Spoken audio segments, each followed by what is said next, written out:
settled, and I'm ready to watch some football, man. Get some live money. I love being on the stream with y'all, and I'm just ready to get it, bro. This is what I love to do. So I'm in my comfort zone right now. For Beautiful. real. Well, just to kind of before we continue, just to let the people know, I ended up taking Rangers money line today. I took Minnesota Twins on the run line. I did take the Eagles -6, and I did take Navy first quarter plus over 10. Excuse me, plus 100.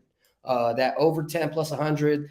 You know me, I'm not really a college football guy, but just one stat that I noticed that when Navy was playing Memphis as an away dog, all the times that they've played each other historically as an away dog, they've scored at least like 17, 14, 17 points. So that over 10 points should be easy casher. So just kind of bring me up to speed. What games did you guys talk about, and what game are you currently breaking down? The Chargers Titans, right? Yeah, I just broke down the Chargers Titans. We talked about Thursday night football. We talked about the Packers and the Falcons. We hit on the Seahawks and the Lions, which Wham, that was one of his better bets was the Lions. We talked about the Bengals and the Ravens, and also the Bills and the Raiders. So pretty much like half the card, a little bit over half the card. Right. That's a good amount. So, LJ, is there anything that kind of interest sparks you for those games that we've already talked about? You want to know, especially like that Thursday night game, since that's what was happening today. Oh yeah, I'm on a Eagles first half, man. -3.5. They've covered the spread in the first half pretty much all last season. I think it's 13 out of their 17 games they played last year. So I think it's an easy catch first half. I can't trust them in the second half because the Eagles can't score in the second half. So Minnesota could mess up and win this game, if they limit their mistakes and do a lot, to neutralize Philly's offense. Because I think Philly relies on the big play a lot. Until I see them run the ball more and be more balanced and can get the little yards, I'm going to always just bet them early because they like to come out explosive. And then in the second half, they like to just, fall back and just keep the lead sort of set. You get what I'm saying? And Kirk Cousins, I'm on two of his props. I'm on his over 36.5 pass attempts, minus, I think it's 124, 37.5. I'm sorry, 37.5 pass attempts, minus 124. And I'm on his over 3.5 rush yards, minus 121. So those are the two props I got on Kirk Cousins. Before as the game, just first half, -3 for the Eagles. All right. So you already heard the props. Hopefully y'all get on them. You already know LJ be popping those props and be hitting that shit on a pretty consistent basis. So for me, my angle, honestly, I didn't really cap it to halves and quarters. It makes sense, that first half angle, but I ended up taking Philly on the -6 full game. Some notes that I did see is the power ratings that I do have Philadelphia probably scoring anywhere between like 13 to 16 points is what I have an idea of. But something interesting that I did notice is Minnesota is actually 0-5 the last 3 seasons against the spread when they're facing NFC East opponents. So they've been getting smacked. And then at the same time, even though it doesn't correlate, Philly is 5-0 money line. It's only 3-2 for the same type of stat. Another thing that would correlate, though, towards the Philly side is the last 3 seasons when Philly is a home favorite of -3.5 to 7 points. They do cover the spread 4 out of 5 games, and they're 4-1. Philly is also 15-2 at the house the last 3 seasons, so they dominate there. I really couldn't look to anything besides Philly -6. And you said that Detroit game, you guys touched on that. Yeah, we touched on Detroit and who are they playing? They're playing the Seahawks. Yep. Yeah, the Chicken Hawks. So one thing I did note for that game, Seattle coming off of a loss, facing Detroit the next game. There are some weird stats where they do say that Seattle should probably win and cover the spread. Now, this is historical. And then there's a fighting trend where Seattle is 0-5 money line and 0-4 against the spread when they're coming off of a loss of a division rival. Now, the power ratings that I have Detroit winning this game between 7 to 10 points. So I do agree with the side of Detroit. It's just not one of those games where it's like, clear as day. I'm really trying to focus this year on not trying to, find an angle on every single which game, but more kind of just trying to find like the cream of the crop and try to attack that with more bread, What else did you say you had covered? I apologize. I got a lot of notes. So I'm just trying. No, you good. So we went to Monday night. We just went over. Packers and Falcons was another one that we hit. And anything you got on that, LJ? No, I don't have anything on Packers and Falcons, but I did have some on Detroit and Seattle because okay, go ahead. My bad.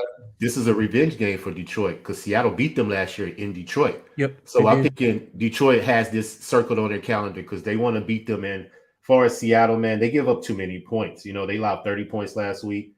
They were bottom 2 last year in points, allowing 3 touchdowns per game.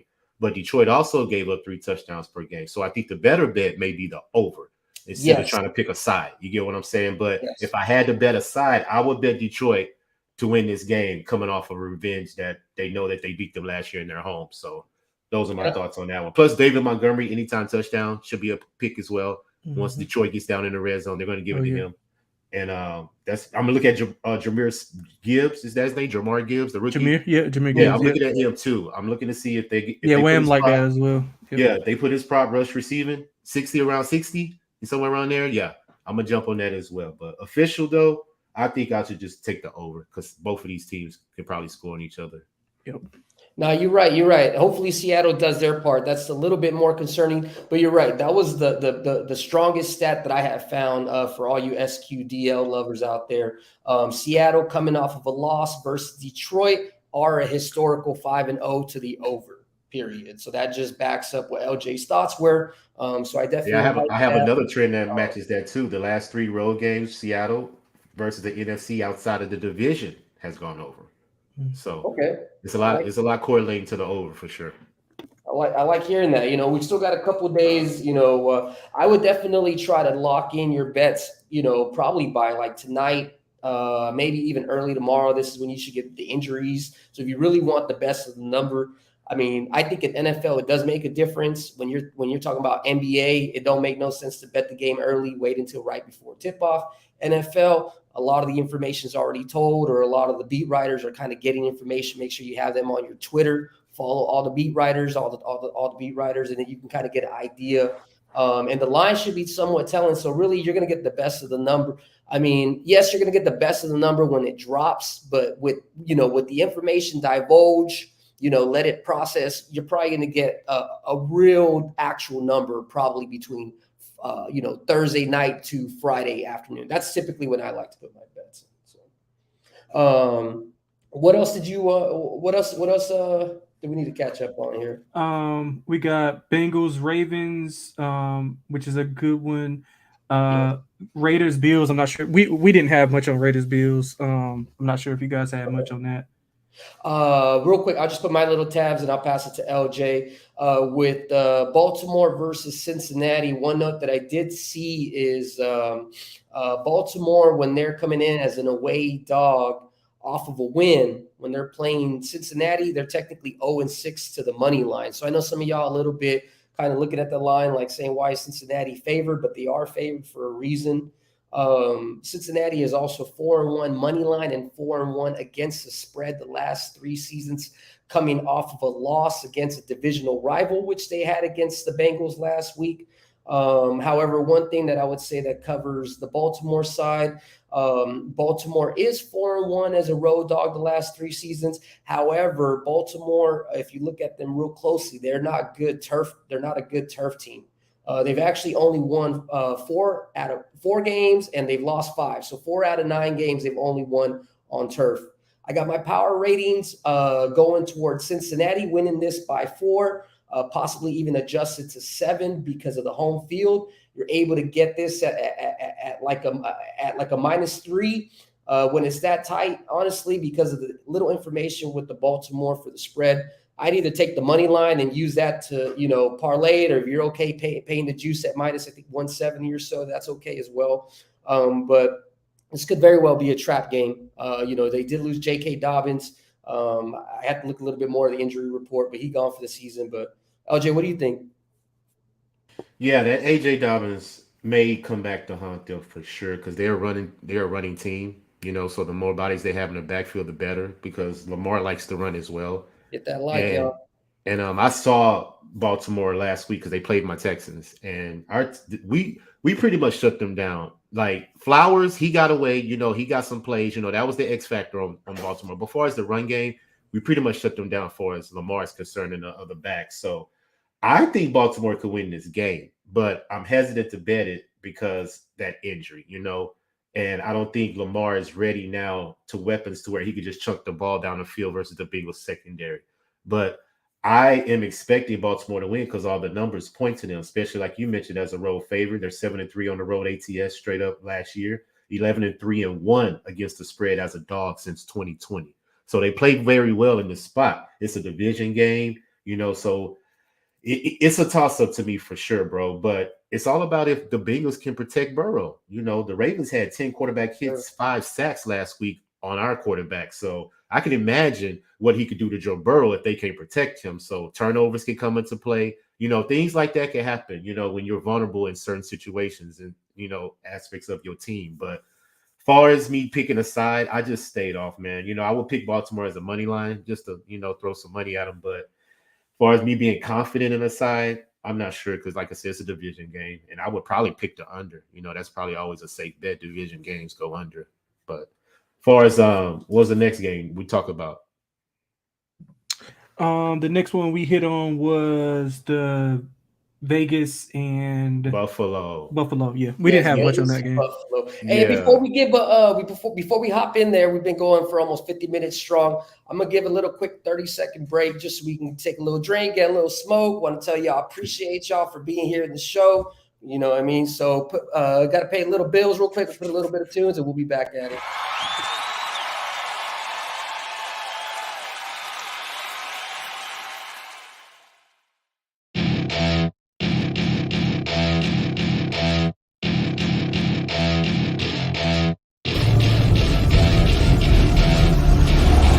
Welcome to my party, we're just getting started. A life is a dream or a nightmare scarring. Hand me a drink, I think I'm going all in. All right, we back. Appreciate y'all being here on this beautiful Thursday. I know there's a lot of stuff out there you could be enjoying. There's some sister folks out there doing some damn thing, you know what I mean? So appreciate supporting them, supporting each other at the end. This business is growing. There's a phrase that I used to hear back in the day where it's basically saying the rising tide floats all boats. So just kind of keep in mind, you know what I mean? Everybody, we work together and we all going to be end up growing a lot higher than what we are right now. So getting into Raiders against Bills. LJ, you want to break it off? You want me to break it off or? Yeah, I think my quick thoughts, man. I'm on the Bills, bro.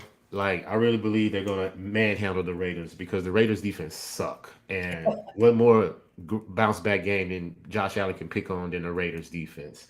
But I do agree with Wham. I was listening to Wham earlier about how he runs the ball. He always head first. He never slides. Like, I really think that's going to catch up with him.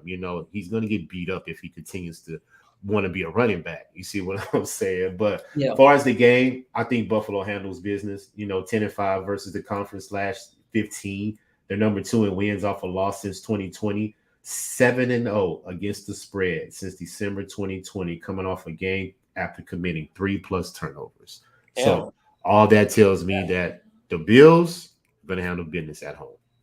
Yes, sir. 7-0. Wow. After 3 turns. That's very, very nice. And yeah, I mean, just kind of, the old eyeball test, you've seen them play against the Broncos, the Raiders.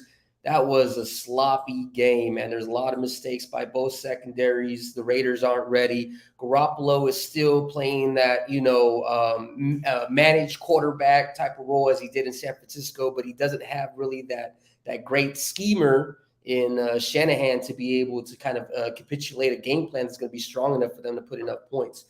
The only thing that I would say, LJ, in regards to the running, I do agree.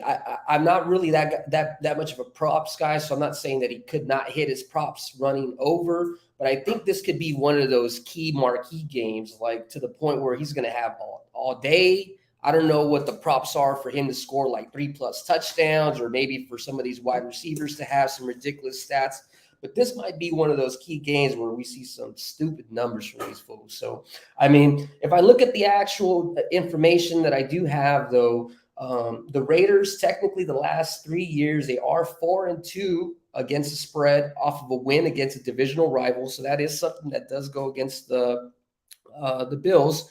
However, the Bills are a 2-1. Not really a lot of information. The Bills are 2-1 when the spread is when they're a home favorite and the spread is between 7.5 and 10. So it's not really a lot of information. I do have my power ratings for them for Buffalo to win this game anywhere between 7 to 10 points. I think right now the line's at 8.5.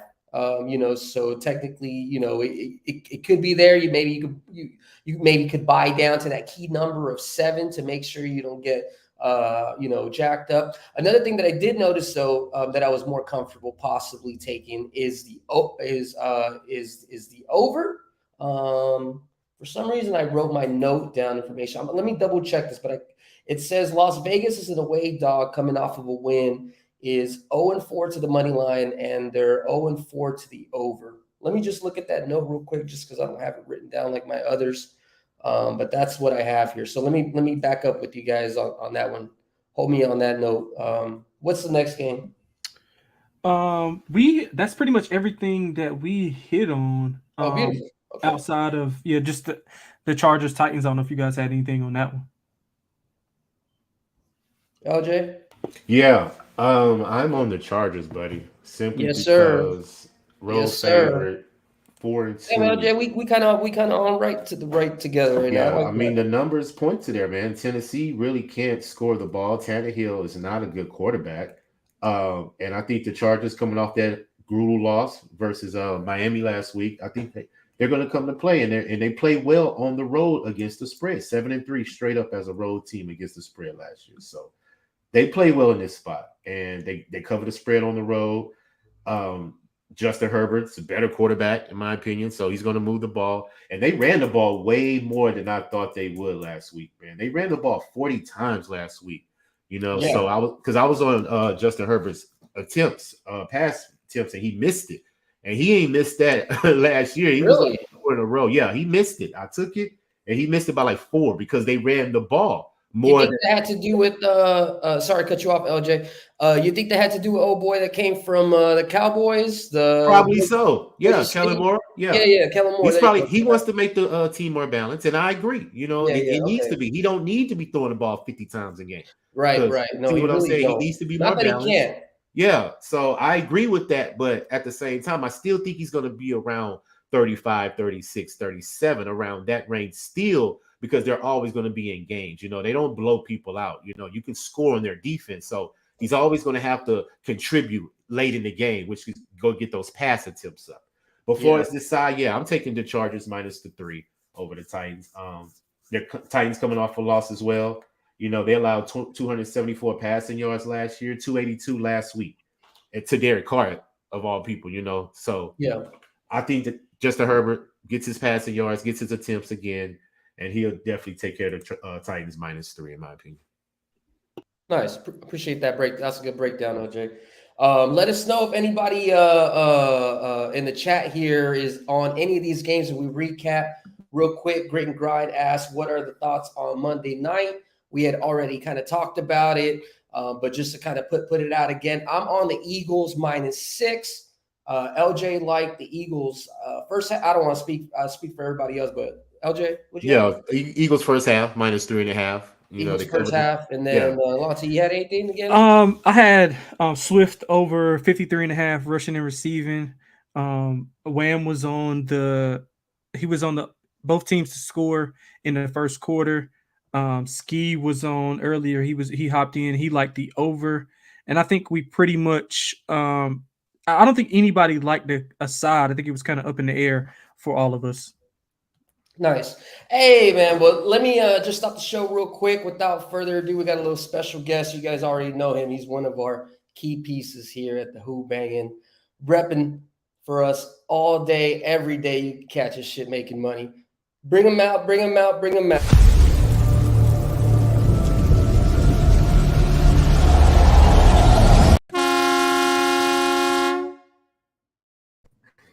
Love What's it, up, man. dude?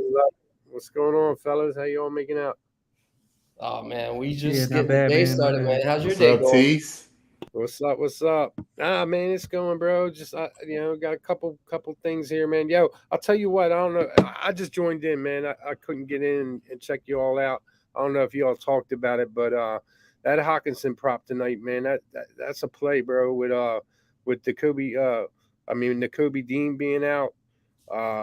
That's gonna leave a It's a little good bit play. of that, and the center for the Vikings being out. That's going to leave Jalen Carter and Milton, and to just rush up the middle and force quick passes out of Kirk Cousins, and he's going to need that quick outlet. And Hawkinson's going to be that guy, I believe. You like that Hawkinson as like an anytime, or even kind of stretch Uh, your luck and put it as like a first touchdown? Yeah, I mean, I honestly I could see him being a first scorer. But the Eagles, man, they're just so damn good at getting the point, getting on the board first, man. So it's not Mhm. something I would put a bunch of money on. But I mean, at any time, yeah, I think he's an anytime guy for sure. And his receptions and yards is a play as well. Yeah, his some places have where you can bet the specific team's first touchdown score. So that might be a look. I think maybe FanDuel, DraftKings, I think Bet Rivers. I think those three have it split up where you can bet anytime touchdown.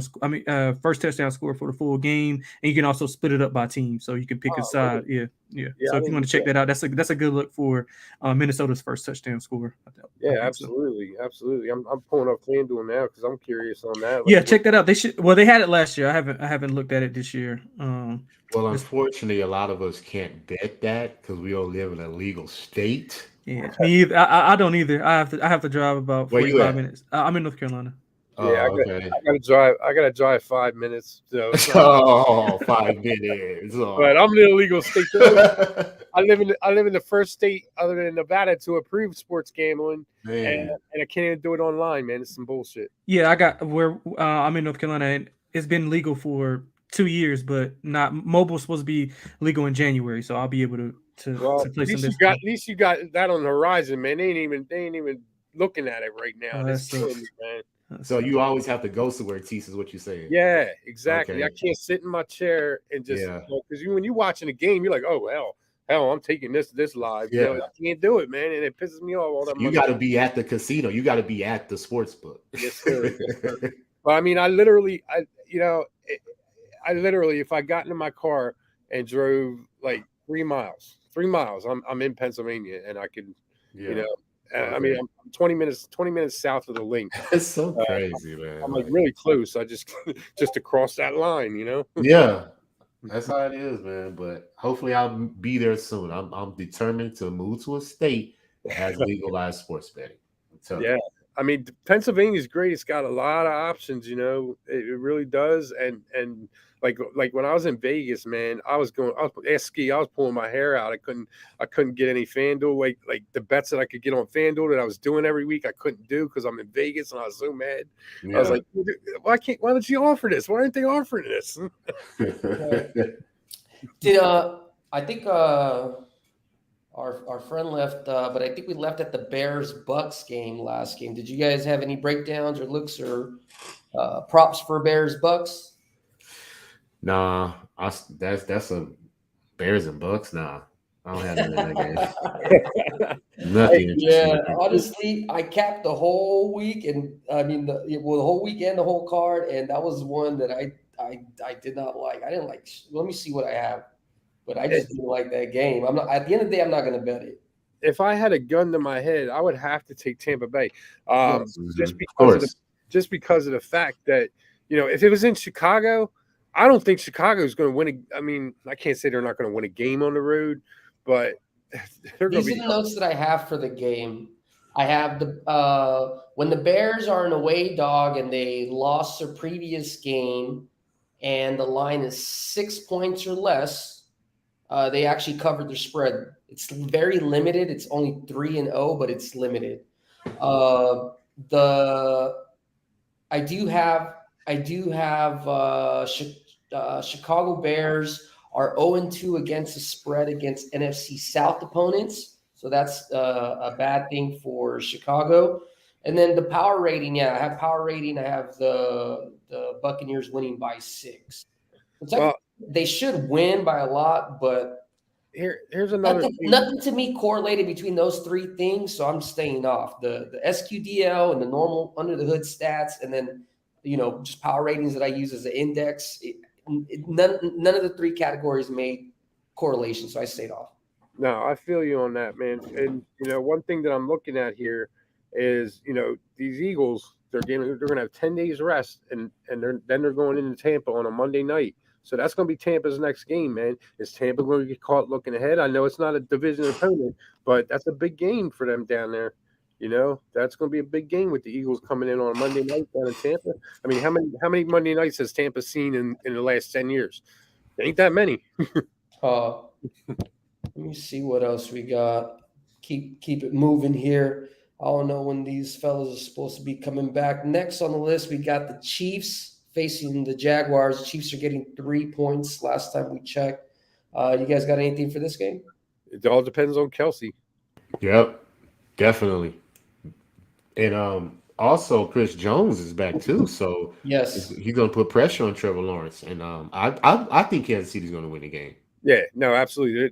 Andy Reid's not going to have him go down 0-2. But yeah, I hope you all, if Kelsey's out, man, jump on that Isaiah Pacheco prop, man. I'm telling you, his over 10.5. I could not believe they were giving that out last week, man.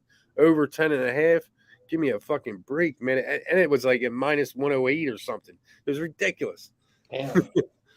Is it the same thing as it was last week too? They're probably not trying to make it that noticeable. I feel like that's what I see the props. They kind of keep it the same, and it just goes boop. It just jumps up, like. I didn't even look at it because I haven't heard any anything for certain on Kelsey. I would assume that he's playing just because I can't see him missing 2 games in a row, man. Listening to that dude talk, he's all worried about his Madden rating and wants to be that Iron Man dude, Yeah, there's a lot of those dudes now. I think it's the generation now. They're like worried about what social media going to say they're 87 instead of an 89 or whatever. Yeah, but they don't even have. I'm looking at FanDuel. Oh shit! I'm looking at the wrong game. I would say just some notes that I did see when it comes to any sort of like SQDL information. Honestly, there wasn't really anything trending. It's for me to be able to bring out. It does say that the Jags are 1-3 money line and 1-3 against the spread when they're a home dog of 3.5 to 7. However, the Jags are actually 4-0 money line and 3-1 against the spread when they're coming off of a win against a divisional rival the last 3 seasons. So if you've heard me talk about everything the last couple of days, maybe last 2-3 weeks, I do have high hopes. So maybe I'm a little bit of a fan when it comes to rooting for them. One thing that is pretty memorable with KC, when they play in September, they play a little bit slow. They're one of the teams that they don't really go out the fucking gate running. One fact to note is that Kansas City is 1-6 against the spread the last 3 seasons in September.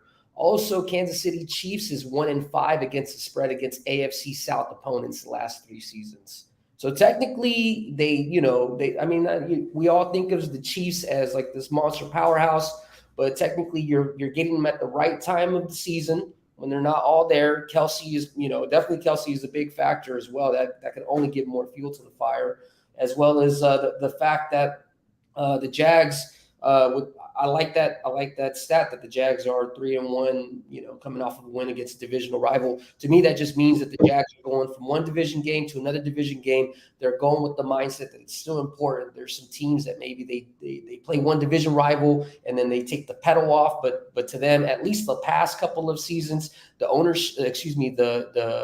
head coach has been pretty much there to correlate the same thing as like the stats for the past 3 seasons. So, and then one thing that I did notice as well that correlates as well is the power rating that I have for this game between the Kansas City and the Jags, adjusted for home splits, is Kansas City to win by a point. So I personally don't feel comfortable taking Kansas City with the money line or the points. I would only look to taking Jags at +3.5 Yeah. as an actual play. You just kind of stay tuned. I do have my Twitter up. I know it's been kind of weird. I haven't been up to date with everything, but it is up to date now. So if you want to follow me, it's a Jimmy Jago 21. I should have my final football picks in probably by like Saturday morning. Hey, real quick, Jimmy. I hope everybody put their money on Bethune-Cookman in that 53.5 tonight. But anyway, on that game, that game there, man, you got a couple underlying factors with this game. You've got Doug Peterson, he's out of that Andy Reid family, man. And I would definitely, if they're giving you that hook on that 3, there's no other way to look but Jacksonville, for real. Yeah. And I guarantee that hook's going to be gone by Saturday. That's what I'm saying. Yeah. As soon as there's a quick update or something. I guess Kelsey coming in should help you. It should go the other way. So you can. That's where you're going to see where the sharps are going once that gets announced. Because if that line stays where it's at, then where the sharps are going. They're going with Jacksonville.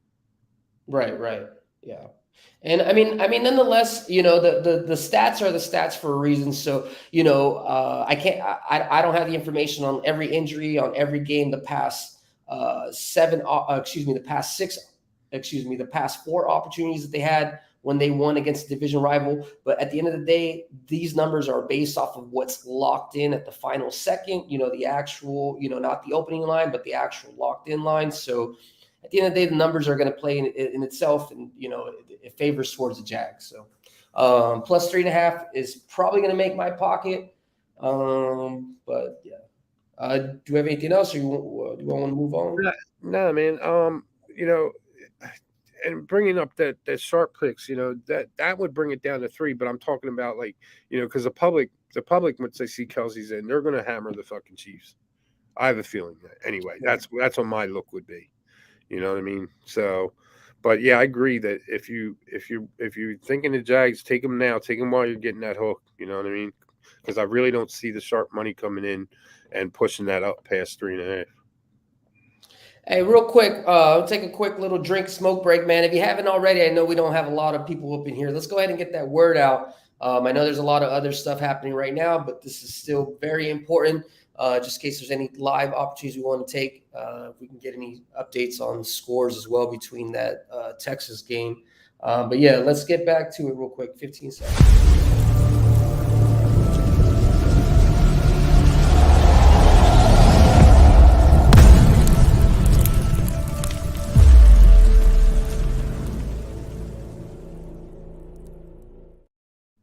All right, next on the board, we got the Colts getting 1 point against the Texans to open it up, and then I'll pass it to my colleagues here. I do have the Colts are actually historically 5-0 money line when they're in away favorite coming off of a loss when they're facing Texas.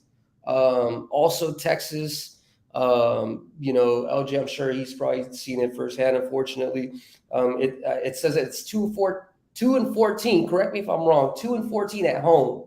So when they play at NRG Field, they don't play real well at all. The other thing is that the Colts, coming off of a loss against a divisional rival the last 3 years, they are 4-1 money line and 4-1 against the spread. So I did have my power rating set up at as Houston winning this game. I have my power ratings as Houston possibly even winning this game between 3-6. So that kind of doesn't correlate with these notes that I had. However, even though I don't have an actual statistical note to tell you guys, I do feel like this game is going to end up being like a under game. I don't know. What do you guys think? I think that both of these teams don't really have a potent enough offense, and their defense are respectable enough to kind of stop the offensive side. So, LJ, you want to go first?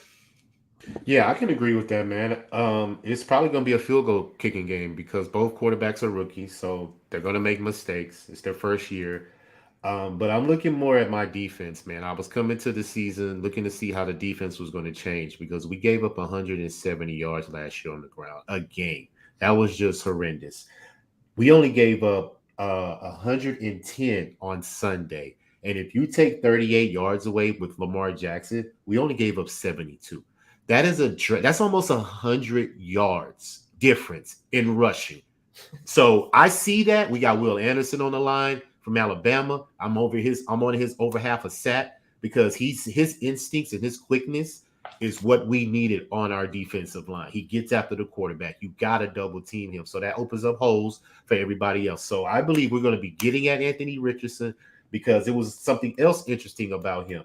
He was their leading passer and rusher last week. So that right there is a red flag for me. If your quarterback is doing both like that, he's going to get worn down towards the end of the game. And I think our defense is going to be ready for the challenge. We're at home. And you did mention that we don't play good as a home dog. 7-1 last year as a home dog.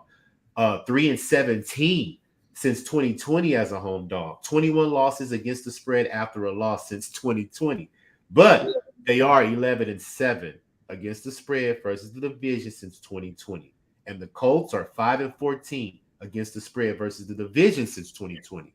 So rookie quarterbacks, we're at home. Defense, I believe, is much better than the Colts, and I feel we will get this win. So I'm on the Texas money line. I see they've changed them to a favorite now too. So if I got my book right here, it says Texas -1. Oh, really? Okay. Yeah. I wonder if that was injury related or just money related. Hey, it's a reason why. So. Oh yeah, no, it's definitely a reason why. And like I said, for me, and kind of just to give quick updates, Memphis is up 7-0. 5:15 remaining in the first. I took that over 10 first quarter plus 100. Rangers are up 3-2. I took the plus 130 something. They're winning right now. I didn't take the Oreos just because I just, even though I know everybody and their mom is on the Oreos for how hot they are, just when they're playing the Rays, they're good too, man. Any given type of Sunday type of thing. So I just stayed off that game. And then when it comes to the Twins White Sox, they haven't scored yet, but I was expecting the Twins to beat the brakes out of them fools. So we'll just kind of keep an eye on that. Tease, did you have anything for that Colts Texas game? Yeah, well, I mean, as far as that Rangers Blue Jays game, man, they got bases loaded, so the Blue Jays do.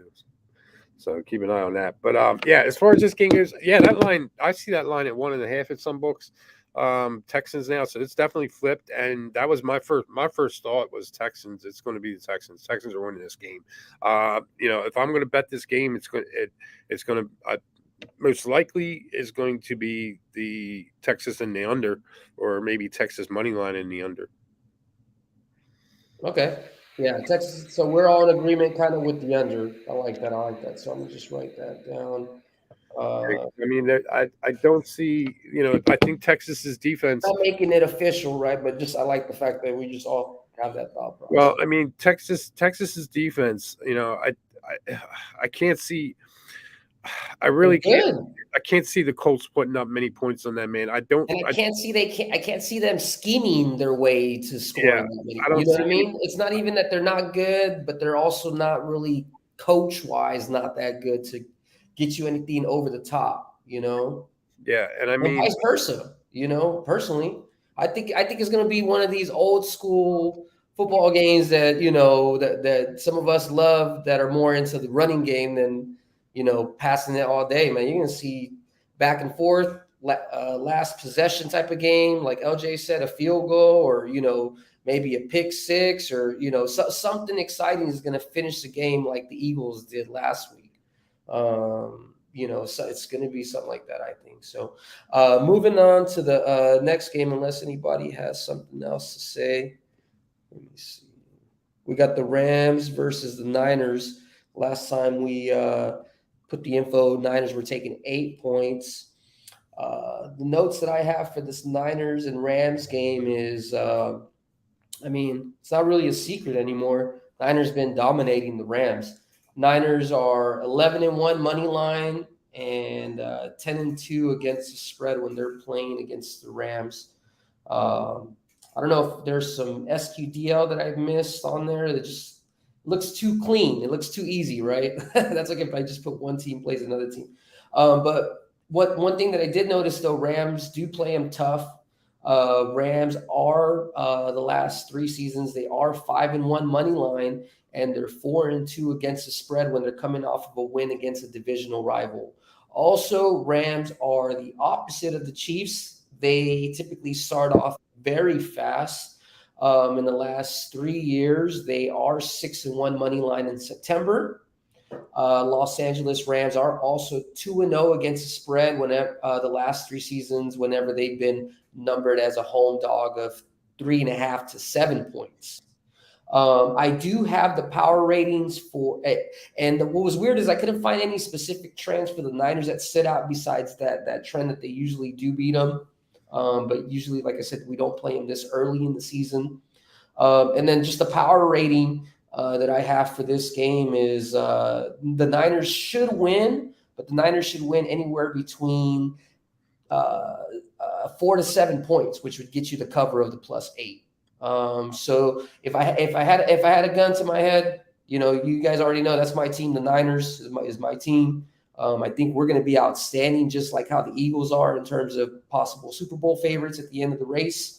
But just, this is one of those kind of like the public saw Niners whoop the crap out of Pittsburgh, and they think they're going to whoop the crap out of the Rams and but nah, man, they hate each other. And Rams, this is their Super Bowl in a sense. They don't have thoughts about making the Super Bowl. This is it. This is early, and they're used to, getting up. So I'll just leave it at that. I'll probably end up, I just probably talk myself into taking that +8, to be honest with you. Take it, because I'm on it. Okay. I've already took it. I took it when it was 8.5, +8.5 when it came out, because this is a divisional game. All the notes that you just said, the Rams against the spread versus division, they played well, man. And the fact that the Rams held the ball so long versus Seattle, and the 49ers held the ball so long versus the Steelers, I see an under, bro. So I'm under 44 as well. I think it was 44. Let me see. Under 44. Yeah, I took the under 44 as well. I believe it's going to be a hard-nosed fought game. It always is. I think some field goals are going to be into play. And I think that Shanahan and McVay are just going to play field position, bro, because they're not going to put their quarterbacks in the position to turn the ball over. You see what I'm saying? So they're just going to pick and choose, play chess, and let's figure out who can get the best field position in order to win the game at the end. But I don't see high scoring. I see the Rams covering the 8. They possibly could win it if they get a late turnover, and then be in a position to win on a late field goal. Who knows? It may go that way. But I'm not expecting the 49ers to come in here just dog them by more than 8 points in SoFi Stadium. So my play is the Rams plus the 8, and I took the under 44. Oh, that's money. Hey, man. Quick update. Cash that first quarter over 10. Navy scored in the first quarter, so it's 7-7. There you go. First quarter. So we get a little bit of like how Dave sometimes he'll be like, hey, play them girls, play that little music for me.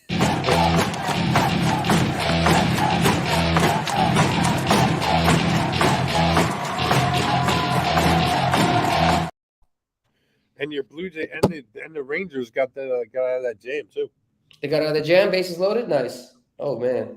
Yeah, I mean the Rams. There's no other way to look but the Rams in this game, man. That line, when it came out at 6.5, I looked at that and I was thinking to myself, that shit's you're gonna have to wait on that, man. The public is gonna pound the shit out of the Niners, and they're gonna be fucking wrong.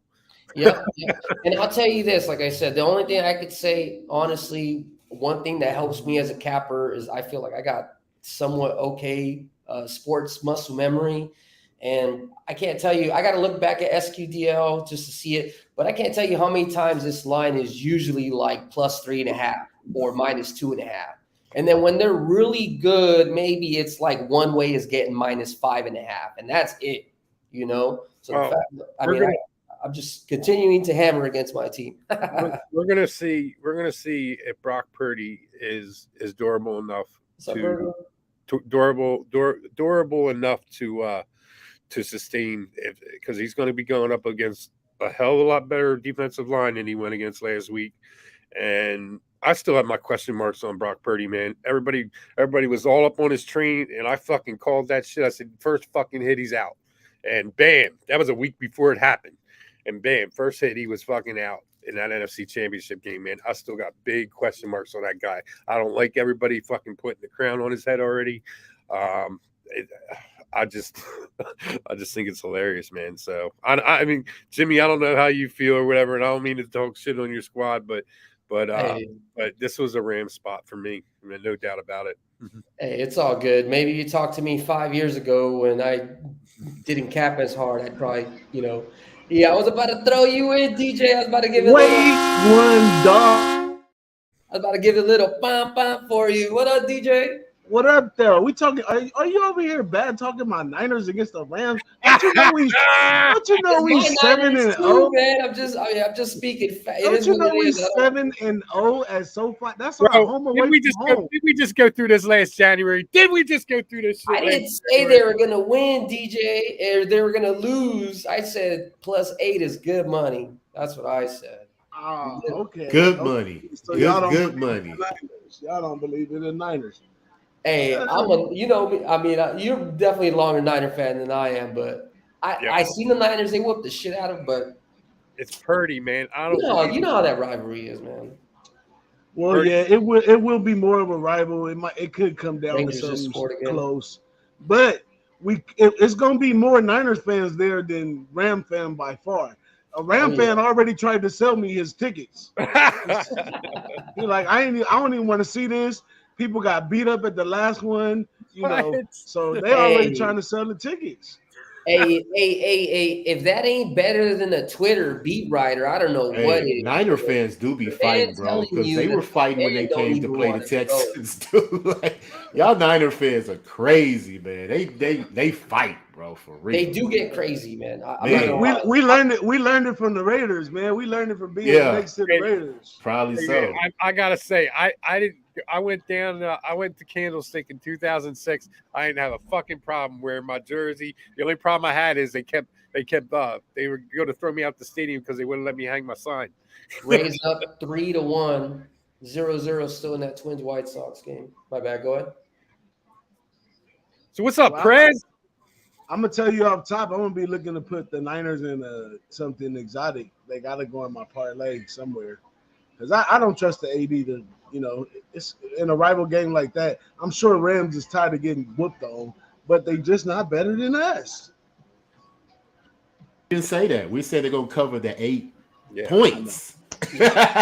That's what we said. They could. I need to see Purdy. If Donald gets to him, man, Purdy will get his 2 touchdowns. I want to see how he gets up. Purdy will get his 2 touchdowns. That's a prop that's been hitting for what, like 8 games plus or something like that. I heard them talk about it. They run it back like 8 games. I don't know what it is. Don't quote me, but if you want to make money, just go back and look at that Purdy. I'm definitely on Christian McCaffrey's anytime touchdown too. Yeah, no doubt. Oh, you got to be on that. He catching it out the backfield and running it in. All that. A lot of value in that. And I do believe I was going through the stats. He's had a touchdown every road game since joining the 49ers. Y'all can fact check me on that, but I do believe that's accurate. So didn't you say the Niners haven't lost when he started or something like that? Yeah, since he's been on the team, I think they haven't lost a game. Whenever he's not injured or something like that. Yeah, I believe so. But like I said, touchdown on the road, he's had one every game on the road since he's been with the Niners. Yeah. All right, let's see. So we got so far, if you're barely stepping in here, we pretty much covered over half the card. We are on to the Giants versus the Cardinals. I don't know if y'all have too much to speak on this one. Me, for myself, the only thing that I had capped was that the Giants as an away favorite coming off of a loss when they're facing Arizona. They're actually 3-0 money line. The one thing that doesn't correlate against it, it goes against it, is well, not against it, I guess. Hold on, man. Something's bothering me here. I hope you're talking regular season. You were talking regular season, right, LJ? As far as what? As far as McCaffrey. Which one? The touchdown? Touchdown. Because he had one in the postseason last year versus. But, oh no, I'm talking about losing the game. Who said they haven't lost a game? Since he's played on the 49ers. No, he said that. Jimmy said that. Yeah, I said that. Yeah, but I didn't say it was sure. I said I'm not sure. Just okay. I could have sworn that. Yeah, that one. That one caught me. You know what I mean? You caught me on that one. That one looked in my head and was like, whoa. Hey, we got a fact checker on the live sweat now. All right. Yeah, you got an Eagles fan on the live sweat. That's what you got. Fact checker. Today be about the only day you hear me say "Go Eagles, fly" about that. Besides that shit ain't coming out of my mouth. But I'll tell you this: the Giants are 0-2 money line and 0-2 against the spread the last 3 years against the NFC West, and they're actually 3-7 the last 3 years coming off of a divisional game. And then Arizona is 3-0 against the spread against NFC East. The way that I had capped this, the power ratings that I have Arizona possibly winning this game by 1 point.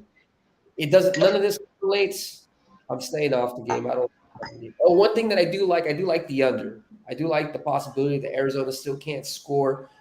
New York Giants still can't score, and they both have somewhat okay defenses to keep the points down. Hold on, why do you think the Giants got beat up so bad last week, dude? They were looking ahead to the Cardinals. Come on, Jimmy. Yeah, that's what happened. They were getting ready for some turkey, some bird. What you guys think? Let me pass around the horn. LJ, DJ. I think it's going to be field goals. Yeah, I could care less about this game. Hey, all I gotta say is, why is the Giants favorite? I've lost all hopes and dreams in the quarterback over there, and the defense didn't look great. Saquon Barkley's on his last legs. The Giants are in bad condition, if you ask me right now. Yeah. Hey, hold on. What's right? What was Ragu? Ragu? What do you call him? Not Danny Dime. Danny Two Nickels. Danny Two Nickels. And he can't even run them together.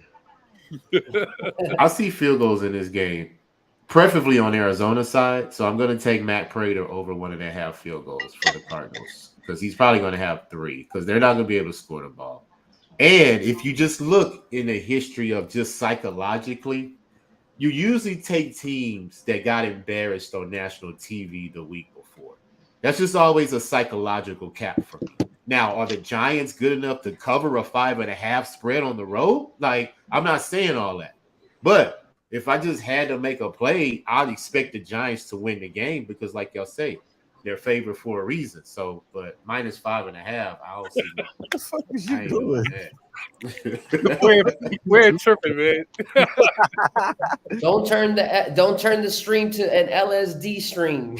Just kidding. Tripping in and out. Hey, that NCAA game, they ended up putting 20 points in the first quarter. That was an easy, no sweat play. What's up, bro? Man, bro, my son, man, I don't know what's up with your damn. Navy boy. Woo. Man, bro, this dude got me in the ringer, dog. Got me in the motherfucking ringer. But we all back at it now, man. We back at it, man. I don't know. Y'all on this game, the Giants Cardinals. I like the Cardinals here, bro. I don't know if you guys talked about it all the way yet, but I like the Cardinals here, man. I think that the Cardinals are still going to be undervalued here. Being that this is going to be the home game for them. Giants look terrible. I think the Cowboys defense is good. Don't get me wrong, and we're going to talk about that next. I think the Cowboys defense is good, but bro, let's be real. Like, is they really that good? Like, or how bad is the Giants? I mean, Tease, you out there on the New York side, man. I don't know about them Big Apple teams, bro. I think both of them motherfuckers is a little suspect. I ain't gonna lie, bro. But the Cardinals was screaming at me. Yo, you talking to a cat that the Giants ain't beat his squad, and I couldn't even tell you the last time the Giants beat us. And I thought I thought for sure they were going to take steps, but man, after watching that last week, I was just like, man, they took steps backwards. Because Saquon, man, he crying and bitching about money and all this other shit. That dude is done. Damn, you think he's done? No, I don't think he's done. It's 1 week. It's 1 week, Tease. We can't overreact that way. Oh, But man, I think that this is going to be a telltale sign here that maybe the Cardinals is a little bit tougher than people think. They obviously got the cover last game. I think they could get the cover here as well. Maybe not even win because we know they're still trying to tank. Like they did some questionable shit down the stretch of that last game. Like they didn't really try to win. So I could see them actually keeping around and covering this game. But that's kind of all I got to say on this game. What about you, LJ? Anything you want to talk about on this game, bro, if you haven't already? Yeah, I just said I was going to take the prop, Matt Prater over 1.5 field goals for the Cardinals because I see them scoring a lot of field goals. I don't think they can score, touchdowns. So, bet. Let's go into this game. I know you got a lot to talk about. This kind of a little closer to your background out there in Texas. It's the Cowboys laying 8.5, big ass number for a team that didn't score no offense against a team that got a lot of defense. In the Jets, obviously, we know what happened with Aaron Rodgers. Went down sad, went bad sad right there. I want to talk to y'all about this game the most because this is the biggest overreaction of the week, right? Is this the biggest overreaction of the week, Jimmy? Talk to me about this game, man. What's up, bro? What's good? All right, Jets, Cowboys. I don't know if it's too much of an overreaction. I'm not saying that the Cowboys are like the fine dime, that 10-piece that come through. Or that 10 out of the 10 when you go into the club. But, I mean, they should be able to have enough firepower. I'll tell you, SQDL-wise, I didn't really see anything. When it comes to just general looking under the hood, I'll tell you this. The Jets are 1-4 money line when they're a road dog at 7.5 to 10 points. They're also 2-5 against the spread in September. They're 3-7 versus non-conference opponents against the spread. So those are all stats that are working against the Jets. Dallas, they're actually pretty darn good in September. Once again, we've been talking earlier in regards to people who start off fast and then teams who start off slow like the Chiefs and then step it up. Dallas is one of them fast starters. They're 6-1 in September the last 3 seasons against the spread. They're actually 8 They're 8-2. Against the spread off of a division game, and they're 8-2 against the spread off of a division game that they won. So and that's money line and spread. So that would say cover the 8.5. Also, Dallas is a home favorite of 7.5 to 10. No, that's only 3-1 money line. So that really doesn't give you enough information. But I would say the fact that, like I said, coming off of a game, a divisional game that they won, they are 8-2 covering the spread, and in September they're 6-1. So they play tough. I think Jersey. They do play in Jersey, but the Jets, they lost their quarterback, but I don't really think that's as big as a factor as just Dallas is kind of they got the engine running. They got the gas on full. This is their time. Maybe later on. They're going to slow it down, but this is usually when they step up. All right, boss, you got to hit that light, my boy. You out there in the shadow realm, my guy. You in the shadow realm, bro. I just put that light on. You in the shadow realm, King. That's what I stopped. Let me turn it on. That's all good. Shout out to my boy Jimmy with the breakdown there. I don't know. I disagree with you, Jimmy. I didn't want to cut you off, my boy, but I disagree with you, man. I think that I think this is a huge overreaction, bro. I think that the Cowboys, they didn't get the offense running, and then as far as the CeeDee Lamb didn't have a really big game. Defense showed up. We know about that. The defense definitely showed up, but let's be real, bro. The Jets defense is probably better than the Cowboys defense, and I'm just going to be honest with you guys. I just think that the Jets defense, top to bottom, is a little bit better. I just think that the defense coordinators are better. I just think that the defense is just better. And that being said, if you got an offense ain't scoring, the Jets is going to still be able to make plays. I mean, they still got guys that can make plays. Breece Hall had a great run in the game. Their run game was still there. They just wasn't able to make a good balance within the two. I think the fact that you have a whole week of being prepared that Wilson will be the starter is going to help the defense and the offense for the Jets. And I think that it's going to correlate with them covering this spread here. This is a bet that I didn't make here yet, but I'm telling you, bro, like by Sunday, I could honestly see myself locking this one in. I just think that the overreaction is going to continue with the Cowboys. We know how type of public play they could be.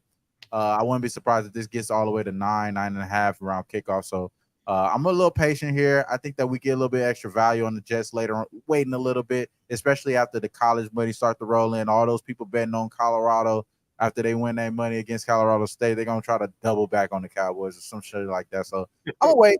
I think that it's going to be a little bit better line for us against the Jets. But shout out to my guy, my girl right here, Ocean, the great, who's just on there with us, our first caller on WhoBanginSports. Appreciate you for hopping in, calling in, giving us your play. She said she liked the A.J. Brown anytime touchdown today. She also took the first quarter, both teams to score on the game that's about to start right now. I got that play. That's my official play for this game. Both teams to score in the first quarter at plus 126. Lions-Eagles game. And then also she's giving out the Jets, Jets, Jets, plus 8.5. I fuck with that, man. Shout out to that. Boss, I see you got a little light, bro. You getting out the shadow realm. Look like you've been praying, my boy. You getting out the shadow realm. I can't hear you, though. Oh, they cut you out. They cut my boy Boss out. What happened, bro? It's that AI, man. It's that AI. The AI got me. It's the AI. Say no more. I got you, dog. I can't keep letting AI do everything. So, I had to step in and take manual control. Yeah, I got you, dog. All right, man. So in this game, I'm going to kick it to the guy out there in Texas. LJ, what you thinking, bro, about this game, man? Jets, Jets. Is that the vibe? Nah, bro, because Aaron Rodgers ain't playing. If Aaron Rodgers was playing, I would have been all on the Jets for sure because he owns Dallas Stadium. But all that said, Zach Wilson is not going to come in here and do anything against the defense that the Cowboys is bringing. But I'm just going to take the under because I believe the total is going to stay under. The Jets going to hold Dallas, and the Cowboys are going to probably make turnovers on the Jets because Zach Wilson turns the ball over. That's just we already know that. So can they score enough points though? Like you just mentioned, they scored 40 points last week, and Dak Prescott did not contribute to any of those points. So I don't know what to expect with him against one of the top defenses in the league, possibly like you just mentioned, the number one defense in the league. So I believe the safer bet is just take the under and just watch the game, and we see what happens. I agree with that. I like that under look as well. That makes the most sense there. Boss, DJ Big Boss, man. What's up with you, bro? Boss, what you feeling about this Cowboys game? I know the narrative is strong against them Cowboy fans. They all around us and shit. They out here coming in packs. But what you think about this game, my boy? What you think?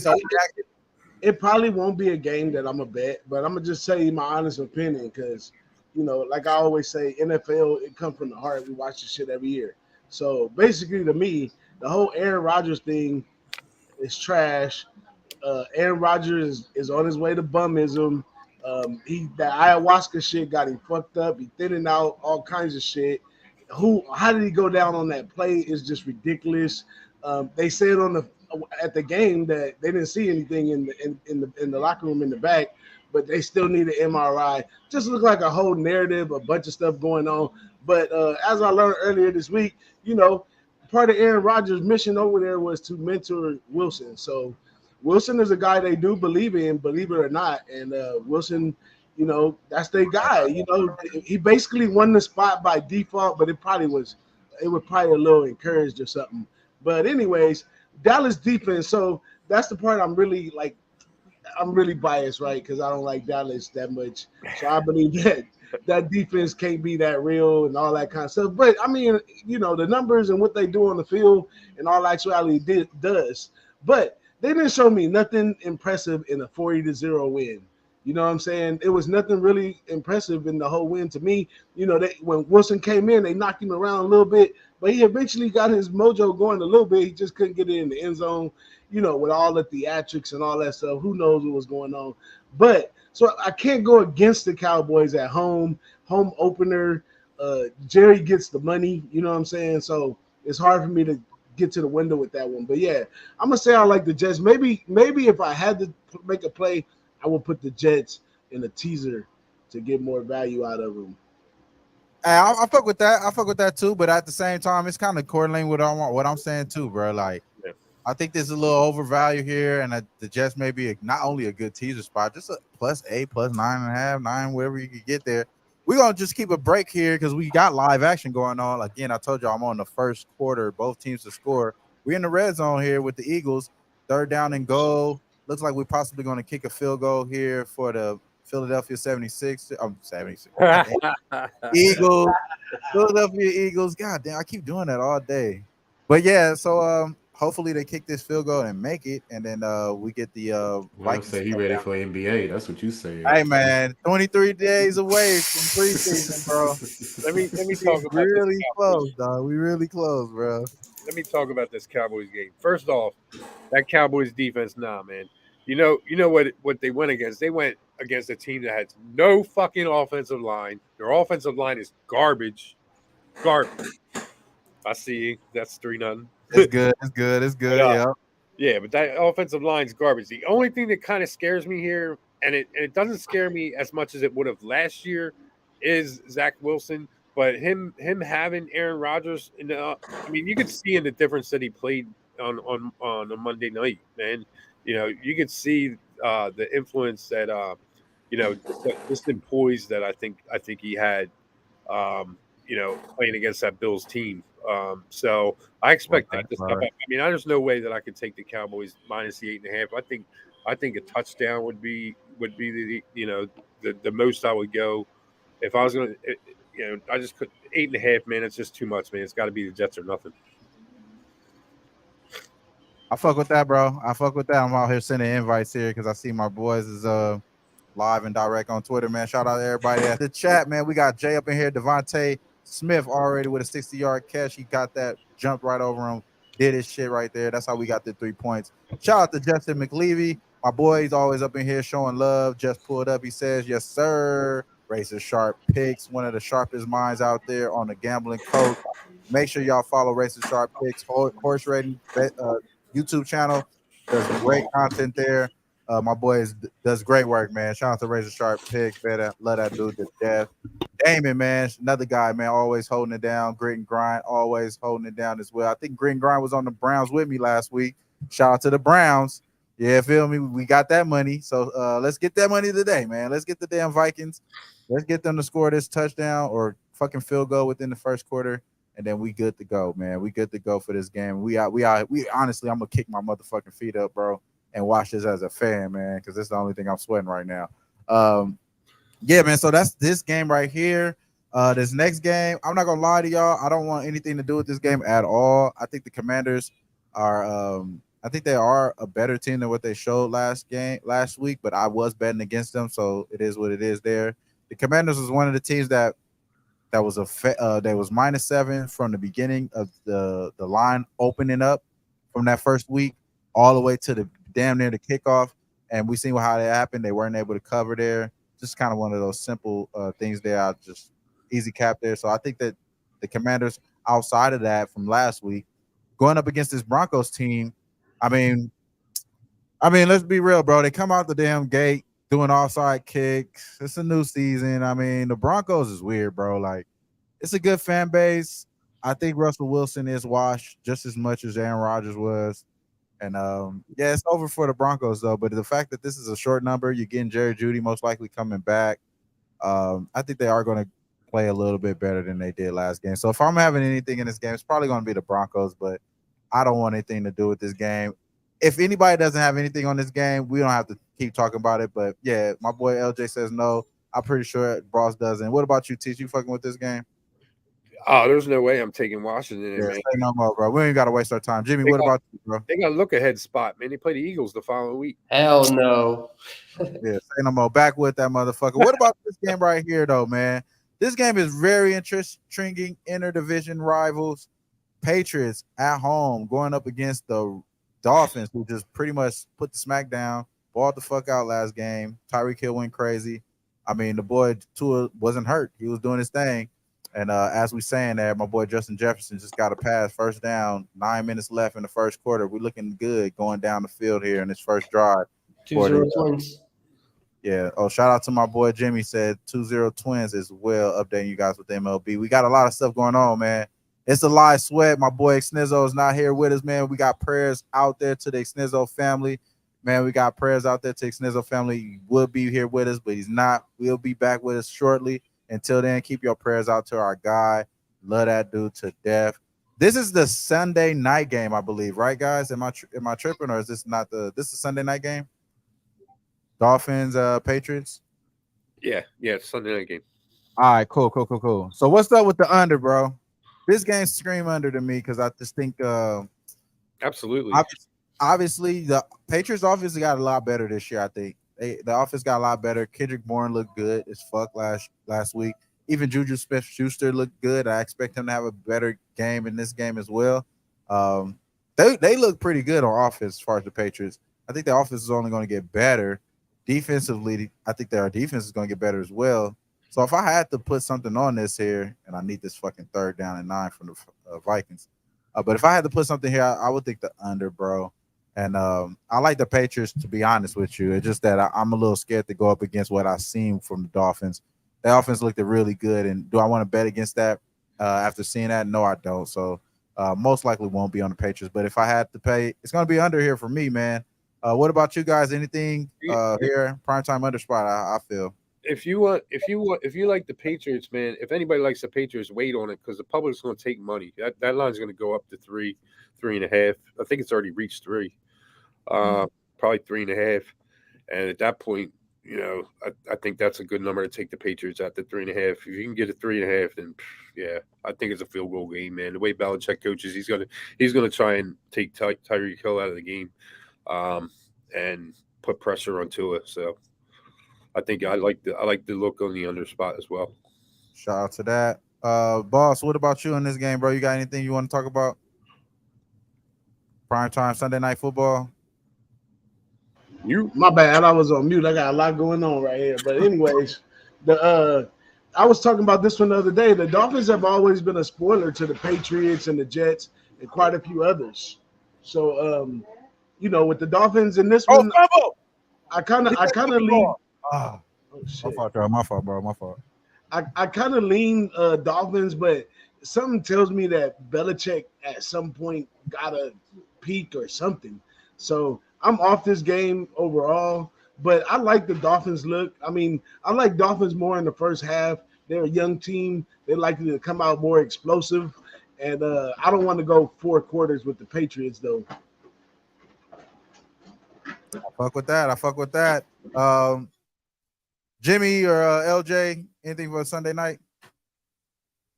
Yeah, man, I got I'm on the first half over. I believe it's at 23. Miami boss just mentioned they're more of a first half team. They like to jump on you quick.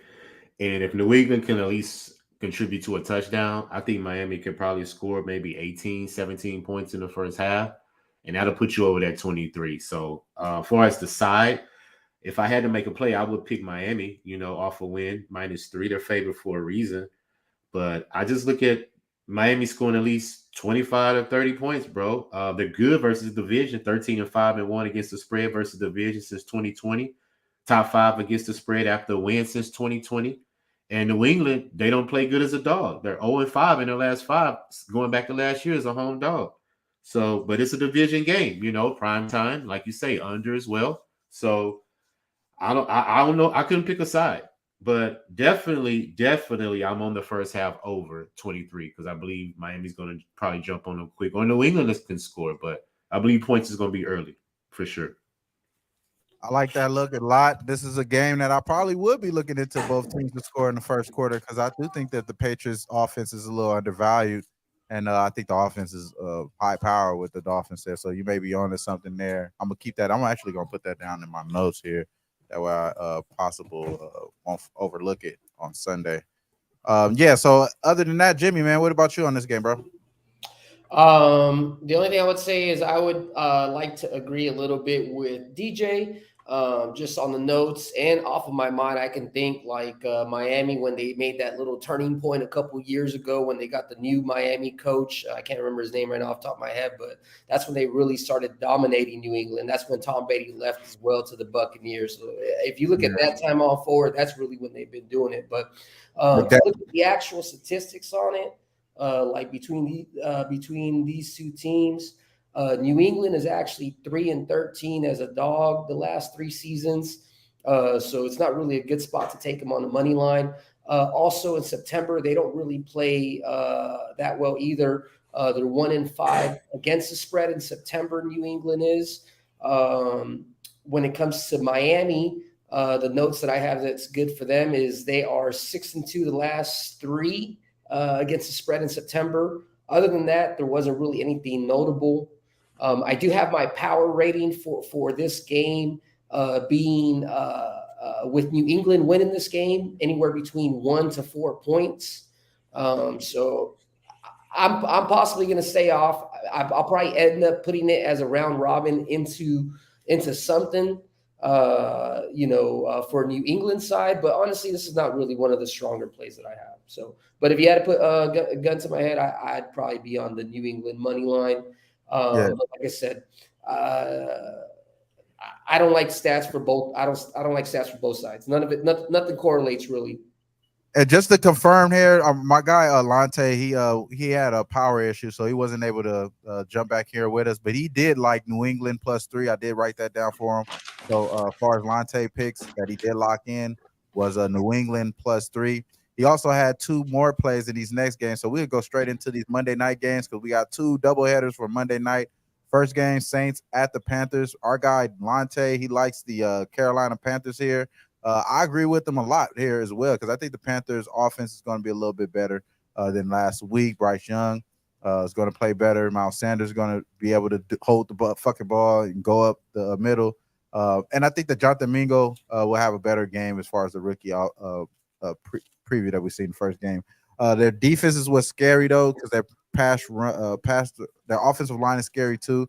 As far as the Panthers, I do know that they had the lowest rating pass run block ratio out of everyone in week 1. So that's not good news there. But as far as the offense, it's only up from here because you're going at the bottom. You're starting only way up here, and I think you're going up against a team that I don't really got that much faith in that this defense is going to be that tough. I think the Saints defense is not good at all, to be honest with you. Obviously, you got Cameron there still, and you got and honestly, you still have the same regime as far as defensive coordinator. The head coach was the old defensive coordinator as well, so you still got the same regime, similar from the past years there. But I just think that the Saints, man, like they're not going to be as good as people think in this division. This is a game that they can possibly lose. So I agree with our guy Lante here. I think this is going to be a public, fade the public play as well. While taking the Panthers here. So I agree with him there. Nothing I made official, but that's official play from Lante. Then also I go here and lock in this one for him as well. He's on the Steelers. He likes the Steelers +2.5. I kind of agree with that as well. So this is a trickier game for me just because. Shout out to the Vikings. They're getting down to fucking fumble, bitch ass. God damn. Going down, get past the 50, get to the 30-yard line, fumble on a fucking punt return. God damn. That one might have killed the damn first quarter both teams to score right there. That one might have killed it right there, dog. Oh, fuck. Damn, it's definitely a fumble. Man, I just threw my damn notes. All right, so all right, yeah, man. So yeah, I fuck with my guy Lante picks here. He likes the Steelers. I kind of agree with that too. It's just a little bit trickier just because the Browns defense is really stifling, man. And I think this is a great under spot, obviously. But this is going to be one of those totals that's going to be set at 38.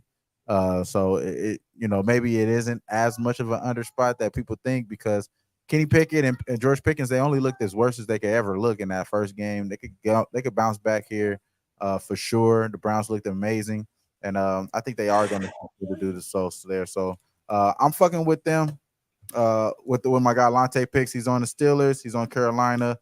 I go to you guys. Anything you guys want to talk about within the first 2 games? I'll kick it to you, boss. Monday night, bro. What you thinking in that game, or if you have any action, or if you don't, you could just simply pass. Oh man, it's NFL. I could say something about every game, but in this one, the Saints, man, you know, they acting like Derek Carr is the magic over here at the Saints.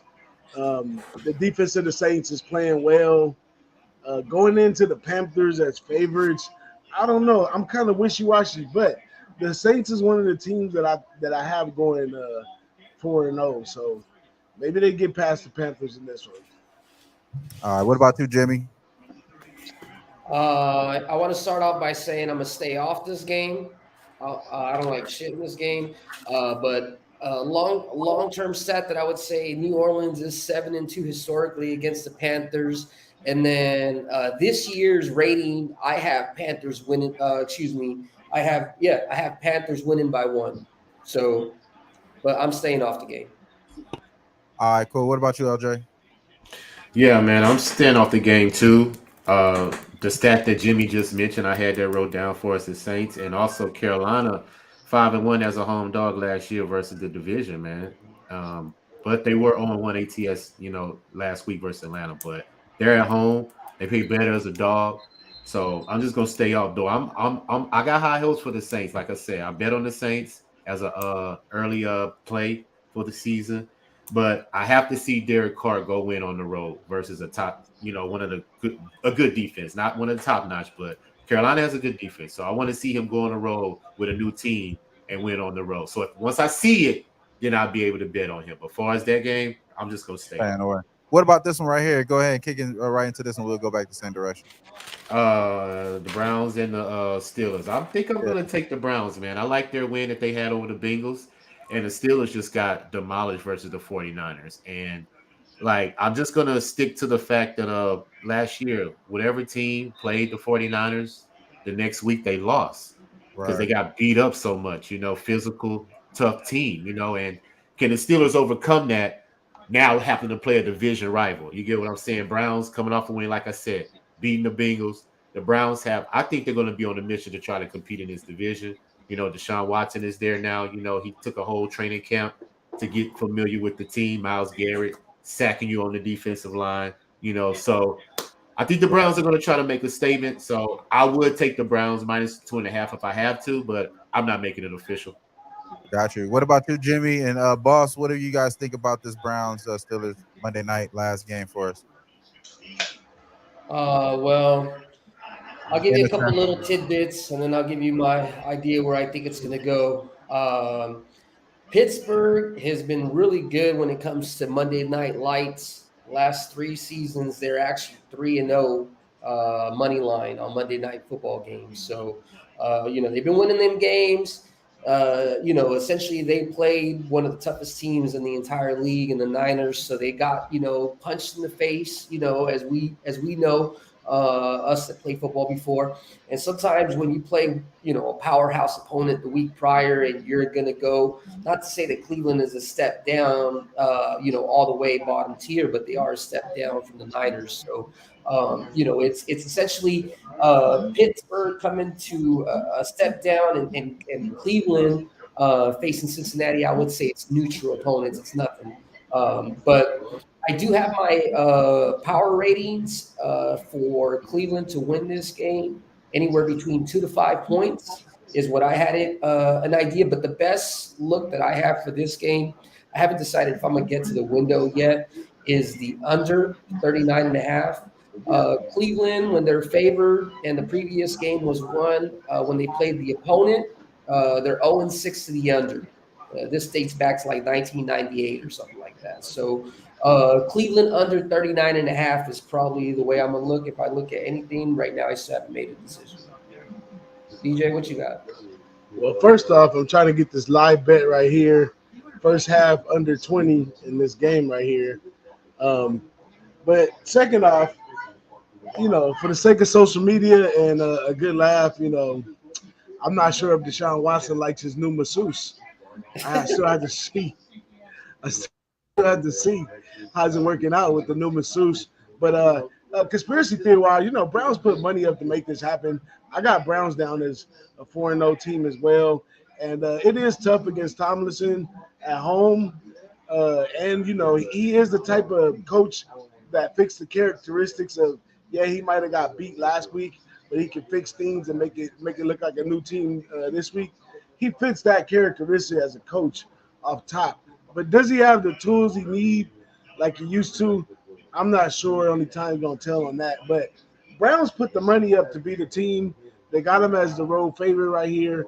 I would take Browns money line and some type of exotic. I don't know what the juice be on the money line, but I wouldn't go too far with it. But something I put a half unit on or somewhere up in there, or throw it in something exotic. Oh, we the last two left. I guess I got to take over here. Next up, everybody bounce. That's it. That's the end of the schedule. Oh, that was it right there. Yeah, that's the last Monday night game. Yeah. Yeah, ladies and gentlemen, everybody just bounced out on me and LJ. Now we're gonna do the Boss and LJ show. We talk about gambling. We talk about all kinds of other shit. Don't got shit to do with gambling. Nah, but I'm looking to get this under in right here. So I've seen this too many times. Oh yeah, I got it too. Where did I get it at? Yeah, under 20 first half. My first Thursday live sweat bet minus 130. A little juiced up. But just a little something to keep the game going right here. We've already seen the back and forth type game with the fumbles and the turnovers. Sometimes in a lot of matchups like this, it just persists through the rest of the game. So it's early. I can get a 19 now. It's probably going to go lower and lower as we go. I mean, I got 20, so I'm taking the 20 right here. I got 17 points to spare. Let's go. Let's sweat it out, baby.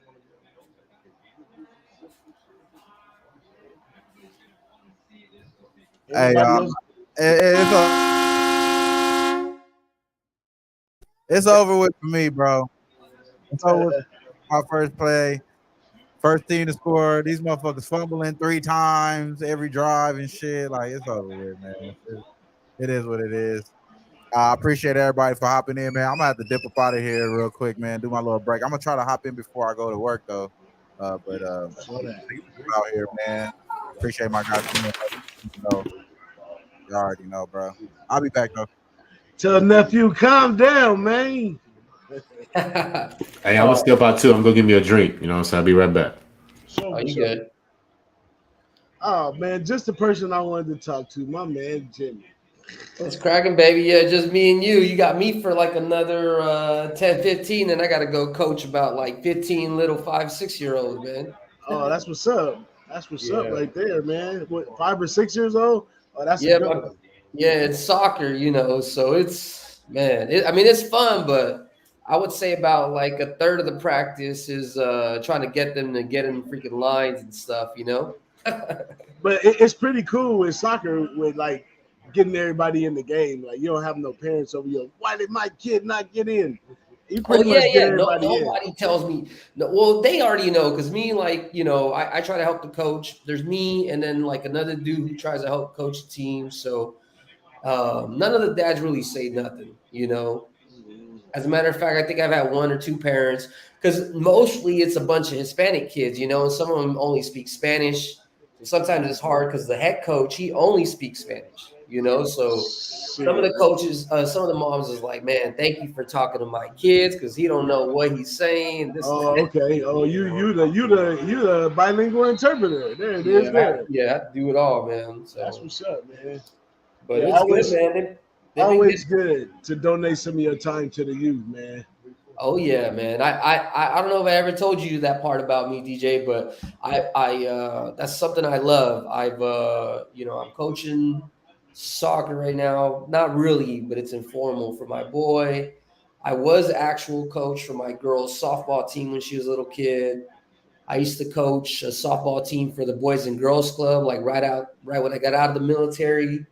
Shoot, I used to coach Pop Warner football when I was in high school. And I used to coach a basketball team at the Boys and Girls Club when I was in high school too, So I've been doing, that's probably a part of my capping too, I've been used to just seeing this even, I knew I wasn't going to be no freaking 6'7" dude or 260 dude, so, but I learned through my eyes and shit, so. That makes a lot of sense to me of how you're able to see some games, like some of your live bets that we had. Some of your unmentionable live bets that hit. Like I wouldn't even mention that I did that, but I did it. Yeah. Some of your live bets, they probably have to do with being in that live coaching mode, like kind of seeing the game from a different angle. I like that. Right, because that's how that ball game goes. It ain't like 5 freaking all-star dudes. It's like sometimes you got one scrapper and one shooter, and you just got to see it through. So but yeah, man, that's actually I gotta meet Mike Sosha from he is the catcher for the Dodgers. He was the Dodgers coach. Yeah, I got to meet him through. I was coaching the girls' softball team. It was a league for the Boys and Girls Club called RBI, and then once a season they do a clinic at the Angel Stadium, and then once a season they take the coaches and get to meet the coaches. And the coaches can actually talk to you about it. Nice. So I actually met him, and he told us a little bit, and took a picture. And yeah, that shit was dope, man. I got to go backstage in Angels dugout and be where people pay all that money. Well, where you can't even go, like in the press. Oh yeah, I've never been down there at the Angel Stadium. Yep. We even walked out of the right field underneath, like where they would bring out the shit. That's in the back area was where we had a convention underneath the right field. The seating underneath is like like if you were like at a big convention center, this is a big lab, and that's where we did like a RBI like coaches party type of shit. So nice. Yeah, man, that was cool, man. Meet me in the VIP. You know what I'm saying? VIP. Yeah. That's what's up, man. But yeah, I wanted to run a stock one by you real quick. So what you think about this Instacart thing? A lot of markets are opening up for Instacart before they go public. We just had somebody go public today, and one of my buddies, he got it early. He got about $12 less than it came out when it goes public. So I was wondering when it comes to a company coming out to go public, is it really worth it getting in the before market, or is it only like a $2-3 change that you might as well wait until they go public? I mean, it just depends on the company, but to give you an answer that I know now that I didn't know when I was learning about the stock market a couple of years ago is realistically, the IPO is not the best time to get in. If you're thinking about it in terms of when is a good time to get into the company from the very beginning, because I feel like that's your actual question. There's a thing called I want to say it's like rounds, like Class A funding, Class B funding, Class C funding. Basically, they have a couple different times that a company can be fundraising money, and then that's considered like the first 2, 3, 4, 5. So all these companies that become public companies, they sometimes go directly to IPO and they request for the whole amount, or maybe they built up that brand and how much they're worth by their fundraising, right? So there's a company, I can't think of their name, but I know you've seen them, DJ. There's have you seen that little robot that is supposed to be a security? You ever seen that at a school? Yeah. Okay. So you've seen that, right? So I can't think of the name, but it's a publicly traded company as well. But before that, I used to see advertisements that used to say, do you want to invest in the first round or the second round or blah, blah, blah. So really, that's the best time, I would say. I wouldn't do it from the beginning. If you wanted to get more information about that type of info, like how you would be able to figure out, I really wouldn't know which one would be the best, to use to find that information. But there is something that's called, I want to say it was called Seed Invest, or hold on, let me see what it was called. Quick update though. or visible VC, visible dot. No, that's like more teaching you. But basically, you want to Google search seed funding. That's what you want to do, seed funding. And you want to figure out like what will make sense for whatever you want. You know, like does it make sense? You know, like if this person's trying to figure out, I don't know, like a new home security system you can get in with with your iPhone or something. I don't know, something that's never, something like that. That's where you can put in a little bit of money, but it's a high risk, but then you can spread it out amongst lots of other places. And honestly, that's what people do when they have a lot of money in order to invest and try to hit something big. But it's like baseball or even worse, right? You might invest in 10 companies and only one of them is going to hit. So you got to understand that portion of it compared to an IPO. An IPO has kind of gone through those steps in that process. So it's a little bit safer. You know what I mean? So by the time you get there, okay, risk factor makes a difference. Yeah, exactly. So you're trading. Yeah, send Ragu the link. So you're trading off like the value, the price value for the risk value. You know what I mean? That's the difference. So, but if you were to ask me specifically, I don't ever buy IPOs. I've bought IPOs in the past, and usually they fall right afterwards. I would wait 6 months.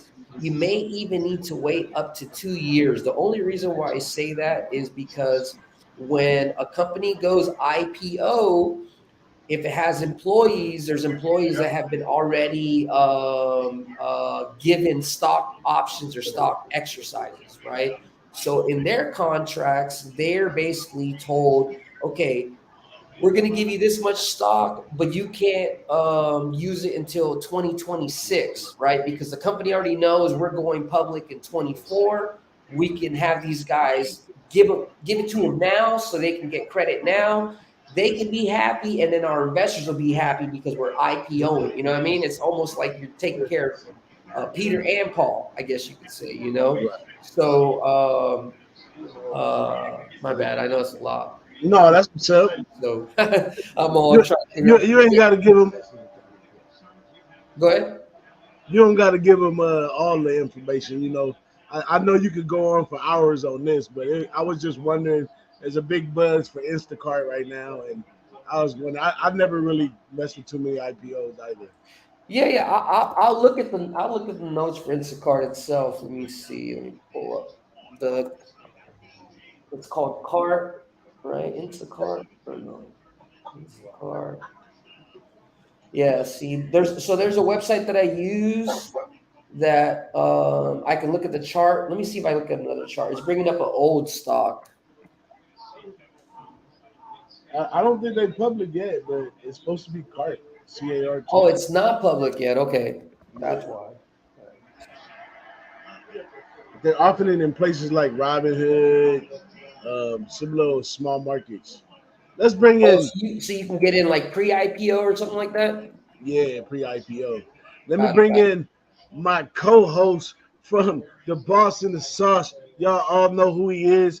The myth, the legend, the man, our guy, Big Ragu. What's up, Big Ragu? What's up, day traders? What's up, What's up, Ragu? What's happening, everybody? I caught the tail end of that while I was backstage. Living the dream. Yeah, IPOs, Jimmy. I remember them days back in the right before the internet bubble, 2000. Yeah, and that's another food for thought. There's an indicator that you can Google that tells you how many IPOs are coming out. They're tough to get in. As the height, that's probably when the market's about to dip. And they pump and dump.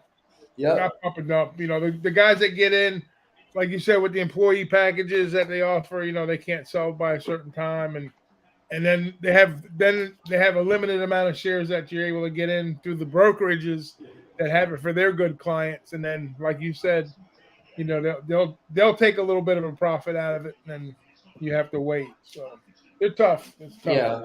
They were a bunch of them back in the day, but they kind of cooled the trading. It kind of cooled things off with the IPOs as far as for the retail guys to make money with. I'll tell you this, DJ. The company has recently turned a profit So that was the first thing I was going to say is make sure at this time, at this stage, it's not like a year or two ago where we're looking at pure growth plays where it's acceptable for companies to have kind of like a bad balance sheet and negative growth, this and that. Cart was at a $74 million loss this same time last year, but this year they've generated about $242 million. It still has gone down. I would consider Instacart something that you would keep as like a portfolio play for something that you just, add and don't put away. But honestly, you got to, whenever I hear somebody tell me, well, what do you think of this stock? Well, what do you think of this stock? The first thing that I try to immediately do is try to think of who's the King Kong of that section, who's the most, powerful or the strongest, or, it doesn't need to be an actual price. It could be, how little debt they owe or things like that. To me, Instacart plays in the same space as Costco. It's obviously not as flashy. It's not, a service like that. But I bet you if you look at their earnings, they're constantly making money. They pay a dividend. They got the warehouse facilities, which means they got real estate throughout America. I mean, you talk to every freaking 30 to 40-year-old, no, forget that, 30 to 80-year-old woman in America, and they all go to Costco or know somebody that they use their Costco card. So how many people can you say that about Instacart? That's kind of just, that's kind of how I look at it. Nice analogy. See, how many people on the board think Jimmy needs his own show talking them but stocks? Yeah. There's fantasy points, but I didn't need it that way. Man, you are so informative, bro. I really like the way you break it down. Yeah, man. Eventually, it's in the fridge too, right? The Jello jiggling. No, Hawkinson first touchdown, baby. Oh, Tease, you called it. Yeah, nice. Good job, man. I do. We were working the show so much, Tease, I forgot to put it in. Oh, good call. I even told you, I said, Tease, should we just do the first touchdown? Yeah. I'm cheering for my fantasy points for Hawkinson. That's about it. My money's on the Eagles, though. Hey, I how much got you the -6 with the Eagles too, but how much? Hawkinson, I got him at plus 750. Oh wow. Yeah. Huge. Hey, we need to get you with Cranky Ricky, bro. Cranky Ricky is the guy. We need to get him on here one night too. Yeah. Oh yeah, Cranky Ricky come hang out. Shout out to Cranky Comic Rick out there, man. I'm pretty sure you can still follow him on Twitter. Yeah, he's out there. He called me the other night, as a matter of fact. I haven't spoken to him in a while. Him and Donna are doing real good. So we just got 7 points, and it's down to 19.5 on my first half under. I got it at a solid 20. So we are on the live sweat, and I am going to sweat this out after the first touchdown. I hope you really sweat it out, because I got Bethune-Cookman plus 53.5. I got them straight, but I got Bethune-Cookman plus 35 first half. I got Navy plus 8 first half, and the over 23.5. So shit. Yeah, okay. Man. So I'm gonna be mad. I'm kind of mad at the shit right now, because I'm like, always got that one loss, man. What's the score of the Navy game right now? It was 14-7 at the half. I saw 14-7 at the half. Oh, 14-14. My bad. 14-14. Oh, I got over 46. Over, right? Yeah, I got the over in that one, so I'm on the right path. And I was kind of looking at that, because I looked at that last minute, and I was saying that, especially this week, you're gonna find a lot of overs coming in games where both teams are running teams, because some of these games are gonna run their way over the total, believe it or not, and that's exactly what we're getting right here. Memphis just scored a touchdown. That's why it caught me off guard. I didn't see that the touchdown he just scored. But yeah, it's 14-14 now. What was it? What was the total in there? Hey, real quick, not to cut anybody off, I got to run to my boys' soccer practice. If you guys are here a couple hours, I know the show hopefully will be. If any of you guys are still here, I'll see you guys in about 2 hours. If not, love seeing you guys on TV again. We're good. Tease. Yeah, LJ, man. DJ. Is that LJ down there? There he is. LJ. I'm going to watch the show during my water break. So if you haven't already, hit that like, hit that retweet. Do what you got to do, baby. All right. Have a good time with the kids, man. All right, thanks for good. Thanks, guys. I don't know. You think LJ, it's what you got going, my man?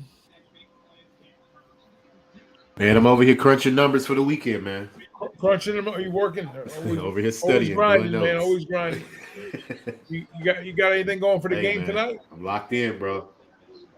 Yeah, I took Philly minus 3.5 first half. I got Kirk Cousins over 36.5 pass attempts, and I took his over 3.5 rush yards. So those are my plays on the He's game gonna be running tonight. for his life at some point in time. Pretty much. I think 3 is low because I went back. The Eagles, the rushing quarterback, they get them yards, because they're running from the defense trying to get out the pocket and things like that. So I think Kirk Cousins, he could get that on a rush for like a first down. He could get 4 yards in my opinion. So that's a good look. I think that's low hanging fruit, as they call it. Right. That's it. That's a solid play. He'll probably have it before the half is over. Yeah. At one point. But I don't know. This Eagles offense, I mean, they played New England last week, like I talked about in the chat. You give Belichick for first game out, a few months to prep for somebody like Hurts, and he's good at taking away the best weapons. But even tonight, I figured they would have a little bit more offensive production early, but they're moving the ball, but they're just not punching in the end zone yet. So that's good for the under players early on. But we know what Minnesota likes to do late in games. They're containing Hurts. That's the biggest deal right here. Is they're stopping Hurts running.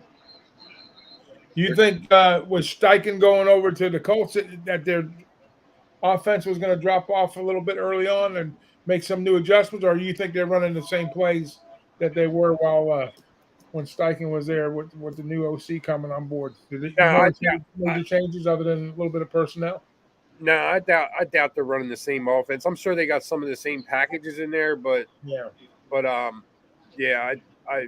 think they've got new plays. I mean, it's not looking like that explosive Eagles offense like they had last year. Where I would never ever bet them first scored field goal, and that's all they're doing is kicking field goals. Like I was talking about the Ravens offense, and Houston played a good game.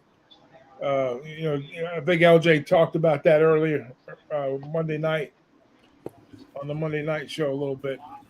Right, LJ, you brought up the Houston. We talked about Houston a little bit, but I went back and I looked at it a little bit more, and I was trying to analyze what they actually accomplished in that game, and not taking away anything from what Houston put on the field and what they did, but I just think and them too, they're making their adjustments all around, with Monken coming in from Georgia, and he's got NFL experience. But I think they were just kind of playing a very basic offense, and a couple of things obviously hurt, with Andrews not being in, and then, Dobbins going out. So that kind of even made things a little bit more simplified for the offense. But, it was all Zay Flowers, and, they didn't ask Jackson to do too much, just basically, just handle the ball and not to turn it over. So I think they really dumbed their offense down in that game, knowing that they were playing a younger team, a younger quarterback on the other side, and just kind of get out of there with a win. This week's going to be a little different though when they play, Cincinnati. So I think you'll see more of an amped up offense with Jackson and even with Odell Beckham. Yeah, they're going to get him involved more. Odell. They're going to have to. But I was just looking at the defense. Like I said, the defense gave up 170 yards on the ground. We only gave up 110 versus the Ravens. So that's an improvement to me. And like I said, I'm on them this week too. At home versus the Colts. Yeah. Will Anderson is a beast, man. Over half a sack every game. How much do you think Odell's still got in the tank, though? That's the question I got. Well, I mean he's serviceable, Yeah. Get your he's first not going down. to be the feature back, but you get him in on like the third down plays and second and shorts. These dangerous type plays where they can stretch the field a little bit. I think he's still got. He looked good.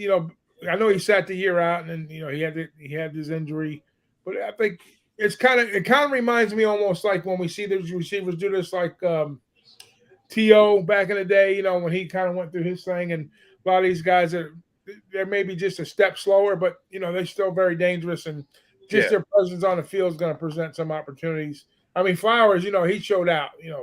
He had a good game. He had first NFL game. I thought he played really well. Yeah. He leaned on him a bunch, and Yeah, he didn't make he a was lot. the X factor for sure. And I loved him when he was playing at Pitt. Speaking of Pitt, Kenny Pickens. I think the Pittsburgh's going to be a little slow going with them, trying to get that offense off the ground early. I agree. I mean, they did play the 49ers. So, but that's a tough. That AFC North is probably one of the most competitive conferences in football, if not the most competitive, I would say. Yeah, I agree with that. Look at this. Look at this. So all I have right now in this game is I laid the Eagles -6 before the kick, and I don't have anything going right now live. Yeah, so. I couldn't do that. I don't bet the Eagles. So if I was going to lay it anyway, I would have bought the point up to 7, but I just stayed with the total. And I'm kind of holding my breath on it, man. I'm kind of pissed that it was such a shitty first quarter. The 2 turnovers by the Vikings. They got nothing to show for it. Yeah, it's just terrible, man. If I end up coming up a field goal short, I'm gonna be pissed. Yeah, that's the NFL though. Sometimes optics, you think what you're gonna get, and it's like any given Sunday or any given Thursday, Monday, whatever day of the week it is nowadays with NFL. Look at that Jet game the other night. That was friggin' nuts. Yeah, that was absolutely absurd. Yeah, that was terrible. Now they got to go into Big D this week.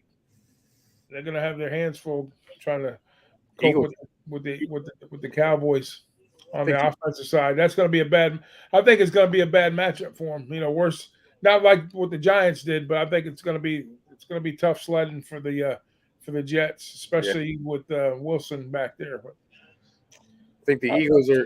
I know we got a lot of Jet fans in the family, so Eagles are. And I'm a Giant fan. You're an Eagles fan, so. We got to cheer against the boys.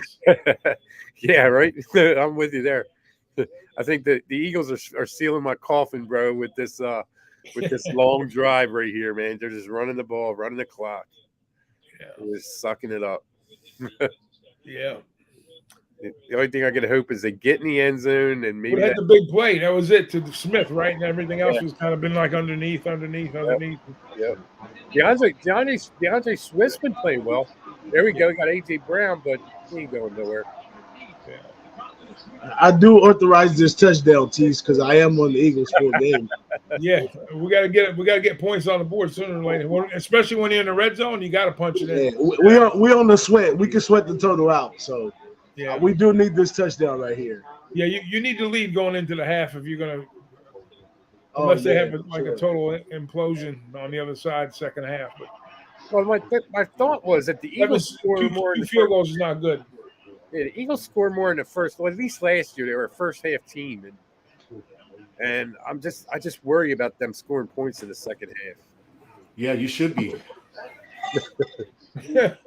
They averaged 18 points in the first half last year. They only averaged 9 in the second half last year. That's a big drop off. Yeah, and you just mentioned his coordinator's gone now. Isn't the defensive coordinator gone too? Didn't he go somewhere? They lost both their coordinators. Am I correct? They did lose defensive coordinator. I believe so. I believe I heard that. I'm not sure if I'm right, but I heard that they lost both of their coordinators to new jobs. So yeah, I know he was a candidate during the offseason for head coach because that defense last year they were right. Hey, do that little motion again, Tease. I like that one. Do that one again. I like that. I thought Swift was going in, man. I thought he was going in. So is the WNBA over? Nah, they got first round playoffs tomorrow. Yeah. Who we riding, Tease? Give me somebody. Well, I swept the board the first night yesterday 3-0. So there it is, touchdown. But who scored? They're marking him short. I thought it was Swift. Oh, okay. Shit. We need that score though. Come on. He got in. What's his name? Hurts got in. It's offsides though. I thought I just seen Hurts punch it in. It looked like he did, but I don't know. We probably had all different. They called timeout. Minnesota called timeout. Tomorrow I'm going to be on Atlanta and catching 6 and The Mystics first half, and He got slick. He's seen the lineup. He called timeout. Liberty Hey, first hey, half team total over. speaking of tomorrow's bet, the boss and the sauces on the show. Should we talk about this Air Force Utah State game? Oh, you got it broke down already? Absolutely. I'm Yeah. I'm on the over in this game. It was one of those games that kind of jumped off the page to me. It's going to be just like I said, one of those games like the Navy game is tonight. Just a bunch of running teams. They're going to run the score up. Blake Anderson, the coach over at Utah State, he's never lost to Torrey Calhoun. Really? So he's never lost to him, and every time he played him, the score's been way above the 50s. So I expect the same thing this time. If anything, Utah State defense is a little worse than they have been in the past, but that's going to equal more points.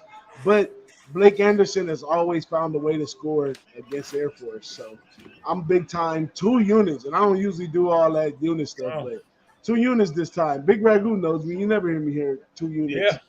2 units on the over in this one. I like it a lot. What's the number at? I got it at 46.5. But I believe it should be up at 47 by now. Where are they playing? Are they playing at Air Force? At Air Force.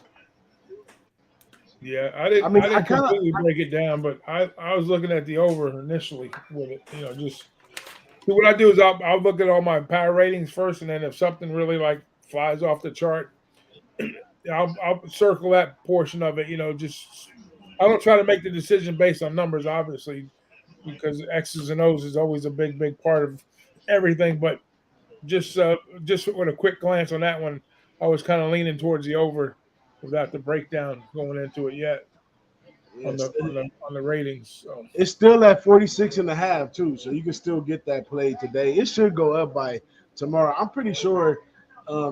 Air Force does have a better D than they had. Like, it's probably one of the best defensive groups they had in a long time. But like I said, when it comes to Blake Anderson and Utah State and his offense, his strategy is going to get him into the end zone.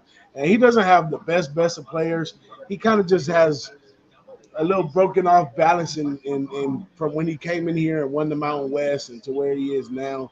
I think he still got it in him. He's always been trouble for Air Force. And we know Air Force and Troy Calhoun, they're not going to change nothing different. Like, they're not going to adjust to playing them. They don't care about what happened last year. So I just feel like it's going to be some point scoring big time in that game. Both teams probably be forced to throw at some point because the numbers are get up so high.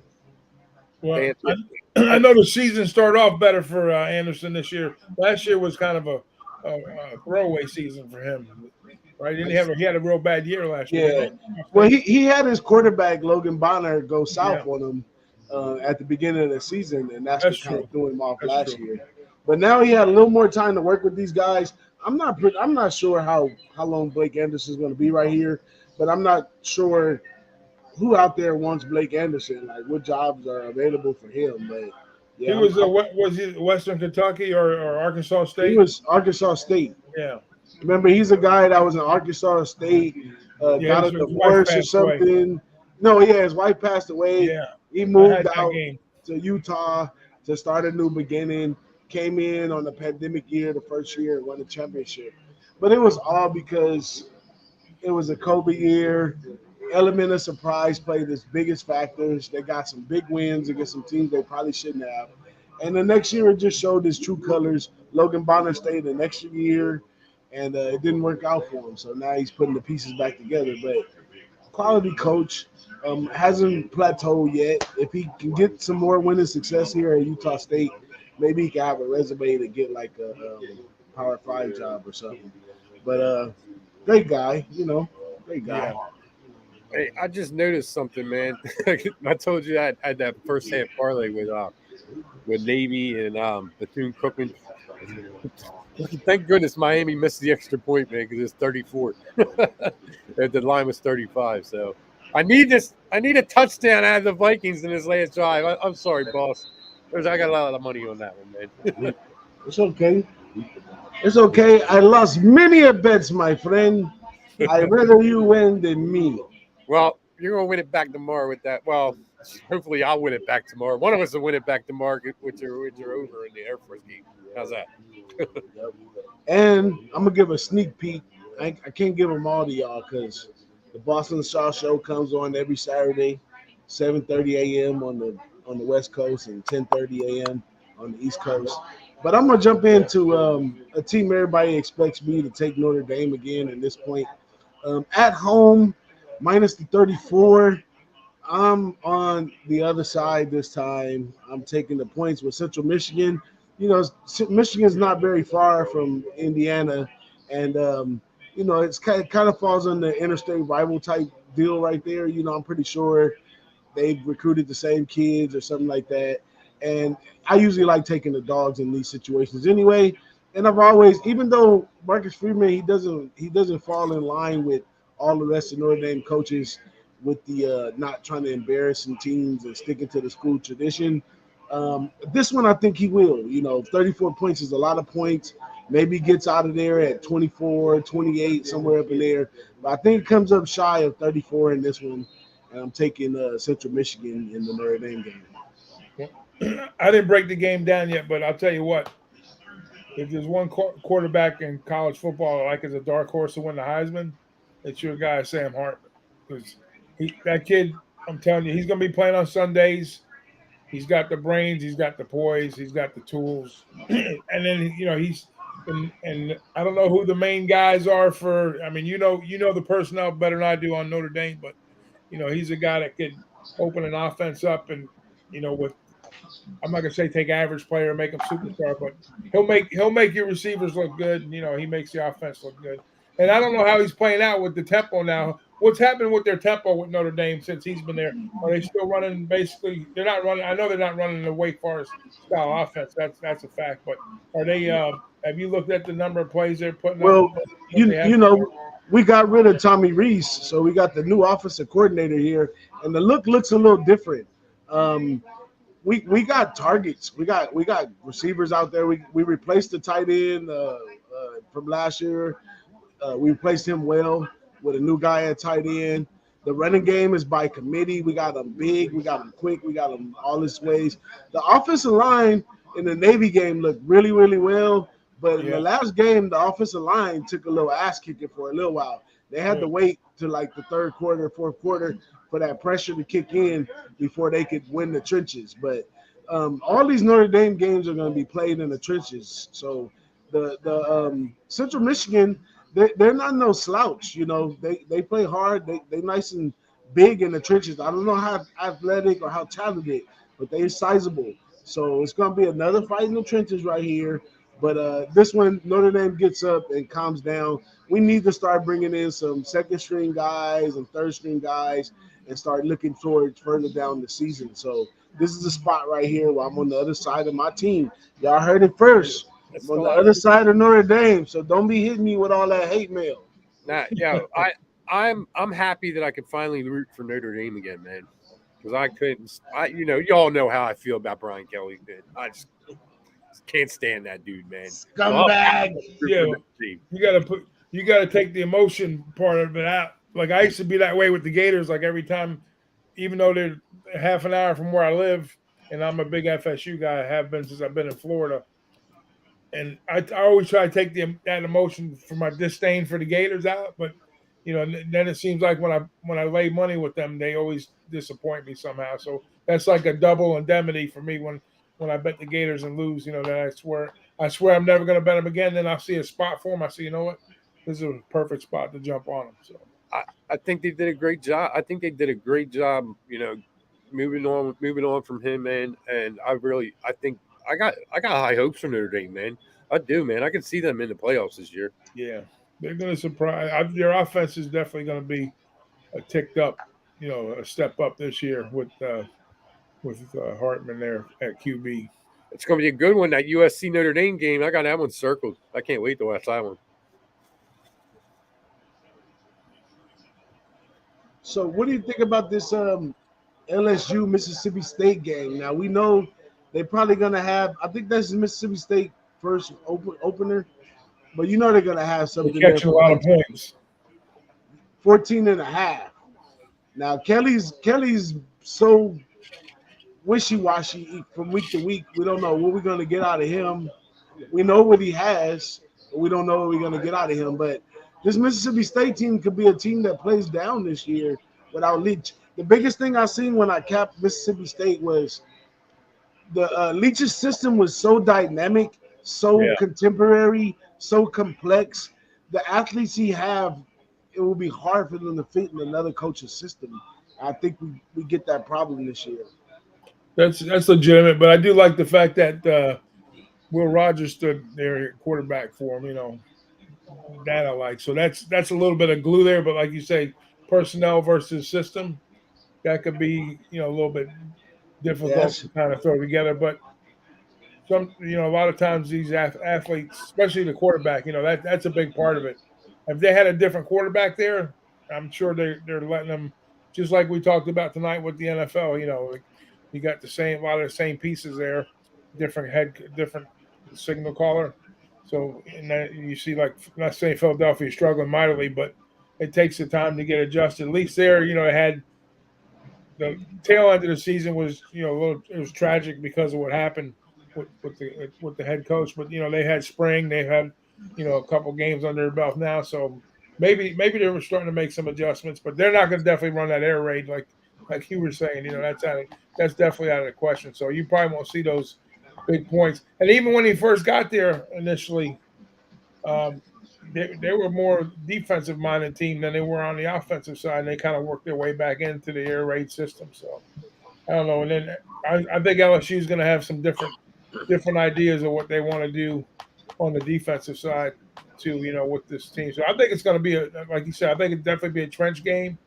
I think it'll be a lower scoring game too. I don't think it's going to be as high scoring as people think it's going to be. Oh, as a matter of fact, that one is 9.5 right there for Penn State. Now, another one I wanted to talk about that we probably not going to have on the Boston Shaw Show because it's kind of a pass, and that's Penn State at Illinois. Now, I love me some Brett Bielema, his pro style. I love the way he's patient. I love the way he paces the game. But this Penn State team is something to mess with right here. Now, everybody knows you don't take Penn State on the road. When they're in the White House is the best time to jump on them. But last year they did really well on the road, more than they did at all times. So 14.5, this is the number for this one. 14.5 for Penn State on the road. It might be an easy spot to gain. What you think, Tease? I see you over there. You talking Penn State. That's right around the corner, ain't it? Yeah, man. I like Penn State in this spot, man. I do. I think they can win this game by 3 touchdowns. I do. They got a team there, bro. They have a team. I think their biggest problem is going to be once they get, into the heart of this Big Ten schedule, man. Are they going to have the durability to be able to sustain those when it gets cold and rainy and in some of these Midwest cities? Are they going to be able to stay healthy? If they can stay healthy, this is another team that I think can make a run for a playoff spot, man. Yeah, they were my dark horse when we capped that conference anyhow. So yeah, they got a young stud, Drew Allard. He's going to be a special player for them for a while. Yeah, sort of a shitty week in the card that we got.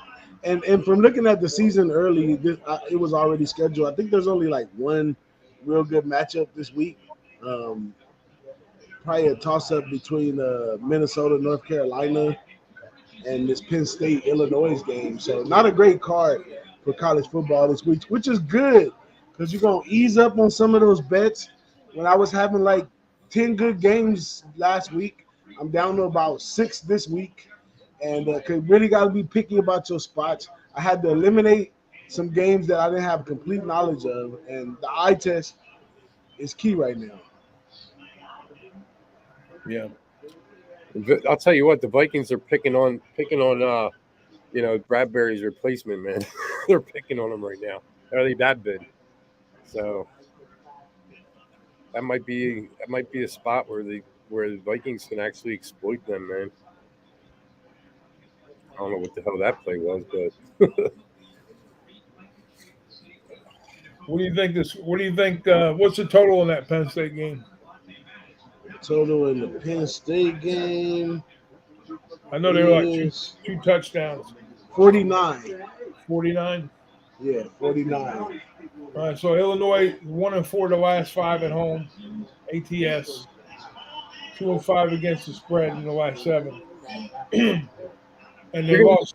And the totals went under the last 6 for Illinois, Big Ten. And then Penn State's 8-0 the last 9. Oh, you fucking dick! You fucking dick! What happened? He dropped the ball, but he went out of bounds. He went out of bounds. Gonna be Minnesota ball on the 1 yard line. Oh man! Oh, he's asking him to replay it, dude. That's a catch, bro. That's a catch. Did he have control of it? Was he bobbling it? No, he's bobbling it. He's bobbling the whole way. Did he make that football quote? The football. Nah, move? look, he's got the. I'll never forget that fucking Des Bryant play, man. This is going to be tough, man. This is going to be tough. Biggest He's bullshit got the call. ball. He's got the ball. It's just, they're going to call it. They're going to call it his ball. Yeah, but they showed his arm, but he never had possession with it going across. It was bobbling the whole time. That may be a touchback. That's what I'm saying. I'm hoping it is now. Looking at this, I'm hoping it is. If it goes know, through, is if it it goes down? through the That is he out of bounds? That's a catch and a touchdown, bro. It's a Yeah, catch. but it's not in his hands there. It's No, he just- definitely didn't have possession across the goal line. He's swiping the ball. It's not really in his hand. It's an optical illusion right there. Hey,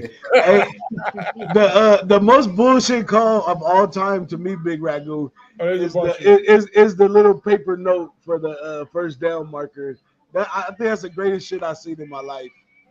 When the referees came out with the index card, oh yeah, he's short. Yeah, man. That was the greatest. I think this one just index card.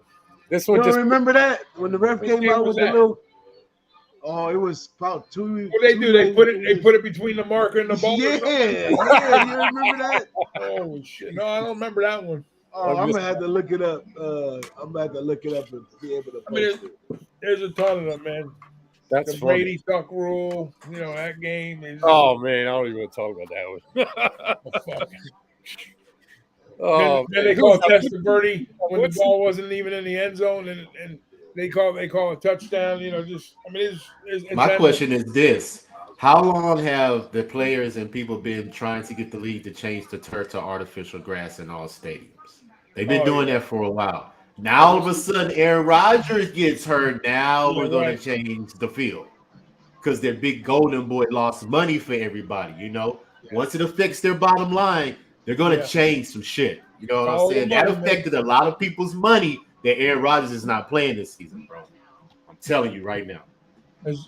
Yep, jersey sales, marketing, All that. Commercials, because you know he was going to be on a lot of commercials for his NFL. That was their marketing boy right there in the New York media. Yeah, hey, now they can't prop him up. went away in a snap of an Achilles. Damn. Yo, I hate my money's hanging in the balance right here on this call. Oh, here you go, Big Ragu. Oh, no, that's good. What the hell is that? That's good. Are you shitting me?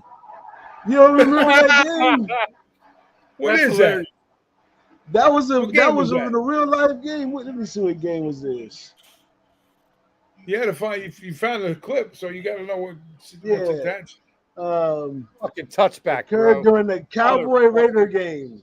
This was in Motherfucker. 2017. It's a touchback. Hold on. I don't know what they're calling. They should call it. He didn't have possession, man. I'm telling you, he never had it. He never had possession of the ball. And then he lost. Even if he had it, he lost it while he was going across the goal line. Yeah, it's a touchback. Fuck. So he fumbled it out of the goal line. Yeah, That's what it is. fumbled it over the goal line, out of bounds. So Philly has a chance to come down and kick a field goal, right? Nah, there's only 34 seconds left. 34 seconds. Hey, That's an eternity in football, man. hey, We for got 3 real, bro. timeouts. They do got all 3 timeouts. Yes, I need a field goal. Cover this 3.5 first half. There you Let's go. Let's get you that cover first half. For real, let's go. But I don't know. They're looking like they're content. They probably are. Oh no, they call timeout. I can't believe this shit, man. Son of a bitch! It's okay, Tease. That's how the ball bounces sometimes, brother. Man, it bounces way too It's a often. game of inches. This fucking game, man. Game of inches. We saw what happened Monday night. Oh shit, dude! I had that plus 1900 with the Jets in the win. Man, we all made money that night. That was awesome. In one play, we all made money. Yeah. Started out the game with the Bills first half before we went on, right? Then I bet the under when we got on the screen. Then I took when the score was 13-6, I took the Jets team, and this was like late in the third. I took the Jets team total over 13.5, and they looked like they couldn't get out of their own way. Look at this guy. Oh my gosh, man! They're all the way down at 27. And then I took the Jets to win the game. Oh, And over 36.5. field goal They had to position. go to overtime for that to happen. I'll take a touchdown. Yeah. Oh, now they pushed it back. What the fuck? Oh, what happened? Boston Scott, what happened, man? Oh, What the fuck, man? This thing is whack, dude.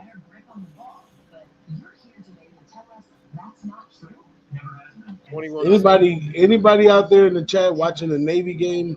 I'm seeing a 9.5 for the Navy right now, minus 105. I kind of want to jump at that. Anybody see any value in that? I'm not watching it. Yeah, I'm not watching it right now too. The stupid Amazon Prime TV, I couldn't do my multi-view because I had to click to this stuff. Oh yeah, because you gotta run it through the app. Yeah, I was using my VPN TV. You gotta get the old days when you had 3 TVs up on the counter. You know what I mean? Just exactly. Did I just see Kirk Cousins in a KFC commercial? Yeah, you did. Oh my Come gosh! on, Jalen, get rid of it. So even outside You're killing the clock, brother. That 2 yards don't mean shit. Yeah, they're killing the clock. He playing with LJ field goal. They're Yeah. killing the clock, bro. Hey, the kicker's money, though, I tell you that. He hit like 2 over 50 the other night. That's Yeah, my dude. fantasy kicker, too. Missed one Elliott. tonight already. He missed one tonight, fucker. He missed one? Yeah. Yep, he missed his first field goal tonight. Well, I didn't jinx him. He already missed it, so. Yeah. I mean, they stopped the clock and they got it on. Yeah, this would be like a 64-yarder, 65-yarder, something like that. There ain't no way he's kicking that shit. They got one more play, a quick sideline play. Pick up another 6-7 yards, maybe.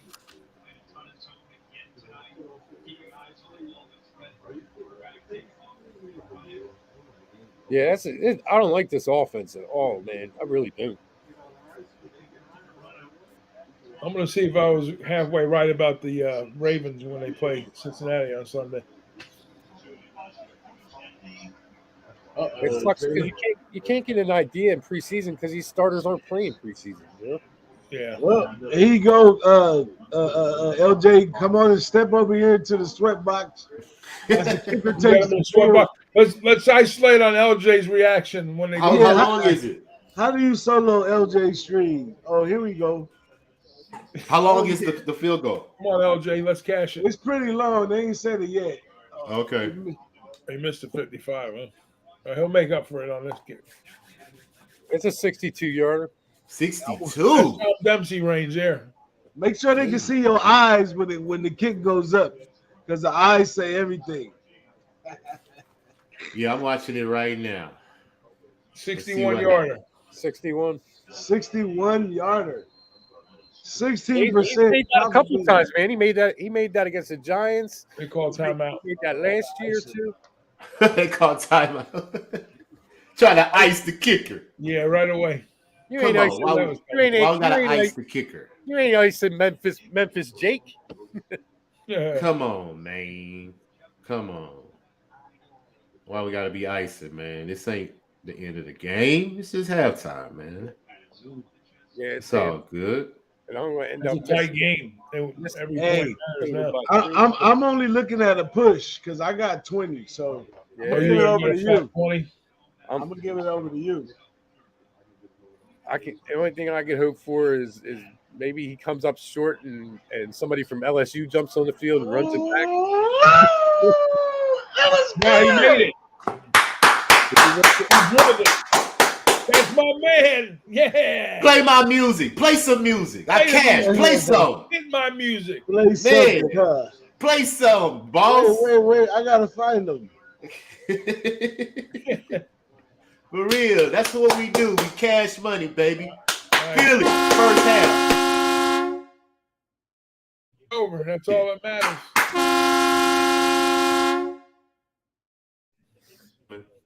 That's what we do. Way to We be make champ. money. Way to be champ. Way to go, What has LJ. done. Yes, sir. Yes, Never sir. in doubt. LJ, Pat never just in doubt. barely made it too. Yes, sir. Hey, I got the full game over, so I need that as well. I'm just mad. I hate losing by fucking 3.5 though. That sucks ass. Especially on that bullshit play there, man. Motherfuckers.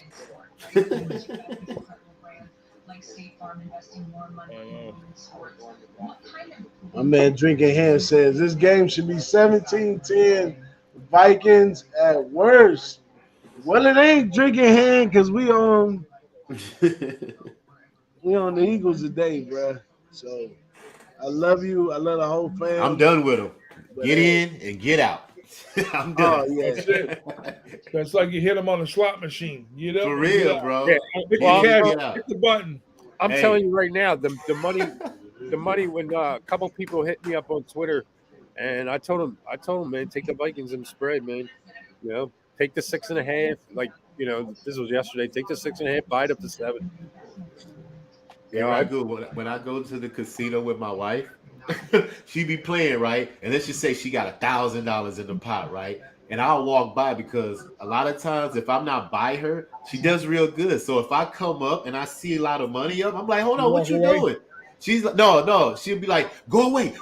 Yeah, I'm up right now. I'm up right now, right? I'll be like, hold on. You finna play all that? She'd be like, yes, go. You know what I do? Boom! I hit the button. She'd be so mad. She'd be like, why you do that? I'm like, Just look, drop I'm taking her $100 $800. bill, take the rest and go. Hey, I'm taking $800. You finna play off this $200 right here, and I'll be back and see how you do. I ain't playing that, man. You know, you're supposed to bet, take your profits. You know what I'm saying? Yeah, you take profits when you do that. You don't play the whole profit. No, we ain't doing that. Yeah, That if ain't you how leave the gambling credits in the works. machine, they're gonna disappear. Exactly. So I'm there to keep her on guard, keep her save herself from herself. Drinking Hand. I'm an Eagles fan, and I mean, I don't think this is a wake up call for the Eagles or wake up time for the Eagles, man. I don't think this offense is as potent as it was last year. They need to fix some plays, man, because something's going on. This defense, this offense. Hey, we got the lead. That's all we need. Yeah, you want them to be blowing them out, but you know, it's a tough spot too. They haven't looked impressive. There's been no impressive drives. You have one big catch. That's the only reason they got 7. You had one big catch. Okay. No, So, they didn't get 7 off of that one. My bad. okay, so let's gather ourselves. Here go the live. If anything jump off of the page, somebody say aye. Okay. So Let's see second what we got half. going live here. Second half right here. The spread is half a point. Eagles minus a half a point at 115. The over-under is sitting at 21.5. The live bet for the game right now is Minnesota plus 6.5. Over or under 44. Anything jump off the page to anybody in there? I would take Minnesota 6.5. Minnesota 6.5. It does seem like a lot of value. Yeah. Yes, I would take that because the Eagles can't score in the second half, bro. So Minnesota can get some. Like I said, they could win this game if they make a couple adjustments and, like y'all say, stop fumbling the ball, take care of the ball. 3 fumbles, 3 fucking fumbles. Yeah, I'm already on. I'm on the Eagles minus 5.5. If I take that 6.5, I got a slight middle at 6. Yeah. I'd do better off trying to predict the score. And that's like 2 field goals in a game like this. You can very well land on 6. I could, but I'm saying in today's betting world, I might as You got well 5.5. That's excellent. take one of these prop bets where they ask you who's gonna win by how many points or whatever. Let me see what those props look like. Because sometimes those have plus money on them. Yeah, they do. I took one the other day and hit. I didn't even know those was there. I had to scroll down and I'll be like, whoa, where did these props come from? Win by margin? You know, I never saw. Yeah, win by margin. Yeah, man. For real. Those are good. If you pick the Yeah, right they don't got it up. 3 to 7, 7.5 to 10. You know, you can buy the blocks of them too. Yeah, I'm gonna wait on those. Right now, they don't have that prop bet up, probably because it's halftime. Yeah, but as the game go on, I'm gonna keep my eye on that one. Okay. 13, 25. Okay, how about this one? Who will score? Time unders. Who will score 2 or more touchdowns? As a player or team? Player. Oh, player? Yeah. Nah, I don't see nobody doing that. Hawkinson. Yeah, he's got one on the board now. I know Jefferson's numbers like 1.5. He's plus 440 right now. Who? Hawkinson to score 2 or more touchdowns is plus 440. think he gets it. I think he gets 440. That's a decent bet. Does the one that he already got count 2, or he has to get 2 more? I mean, it doesn't say 2 more. It says who will he already score has 2 or more touchdowns. That's why the juice is lower than everybody else. Everybody else is in the 2200s and stuff like that. Now he can score 1 more, and that'll be 2 or more. Yeah, so he's got to get 1. Especially when the Kobe Dean out, man. Bro. That's good value. That's good the man value right there. That's the man. That's the man who's gonna. If the Vikings want to win, that's who they need to get the ball to. Kirk Cousins trusts him. I said it before the game, and I'm still saying it now. I told them all. And that's funny that Detroit traded him in the division. Why would Dan Campbell trade him to a division rival? Like, you have to see this guy twice a year. Like, that was stupid. Who does that? I mean, he's got he needs 1 more catch to go on his to go over his receptions, and he's already got his anytime in his first touchdown. So, I mean, he's just money, man. He needs probably I think another 20, 30 yards, 30 yards at the most, man, to get his yardage. But I don't even think he needs 30 yards to get his yardage. Oh shit! That prop away. I'm looking at remaining anytime touchdowns, and Hawkinson's not even listed. They just took it away. I'm on Bovada. They took it away. No, I'm on DraftKings, and they got anytime touchdown for the rest of the game, and they don't even have Hawkinson listed on here. So is they trying to tell you? They took it away. Man, boss, you missed out, bro. You slept on that shit. Man, I was an old cowboy from the West. I wasn't fast enough on the trigger. I think you could make a little money here if you take well, not really. Addison's plus 340, and AJ Brown's 245, and Jefferson's 205, and Goddard's 425, and no look on Hawkinson. They don't even list him. Oh, they know what's up. yeah. They know pull that money right out of your hand, man. For real. They don't want to give away free money, man. They know what's up. That's the crazy. beautiful That's how you thing read about between this, the lines. bro. Like, when you talk to novelist bettors and we talk about how you got to pay attention to the line and drop for a reason, and they be they think you talking in a foreign language, bro. Right, They be like, what are you talking about? Those are the telltale signs. Yeah, like they don't understand, bro. You it's like shopping for anything, a car, a house. And that's why I'm so mad that I can't bet other books, because I'm limited, because I have to settle for the line that this offshore bookie gives me. But if I live somewhere else, I can go shop around, man, get value, but hey, like I said, I gotta do what I gotta do. I think I'm doing a great job, you know what I'm saying, as far as what I'm limited to do, but hey, once I get to it, I'm in the same boat with you, but I know that they just had a ruling in the D.C. court because they took it to a federal court. Magic City Casino was suing, not suing, they were pushing back on the legalities of the Indian tribe, with this hard Seminoles and all that. Because they awarded a contract, or not a contract, a deal. The state of Florida was going to run strictly booked through Hard Rock on Seminole Indian property. So there's this casino down in Miami called Magic City, Yeah. which I don't know if that's on tribal land or not. I really don't. But anyways, long story short, they pushed back on it, so they pulled the book on. This was a couple years back. Well, today, or 2 days ago, they ruled in D.C. court that they have to honor that their judgment is not going to hold water, so they overturned it. So now supposedly in about 9 days they'll have Hard Rock will have the book open in Florida.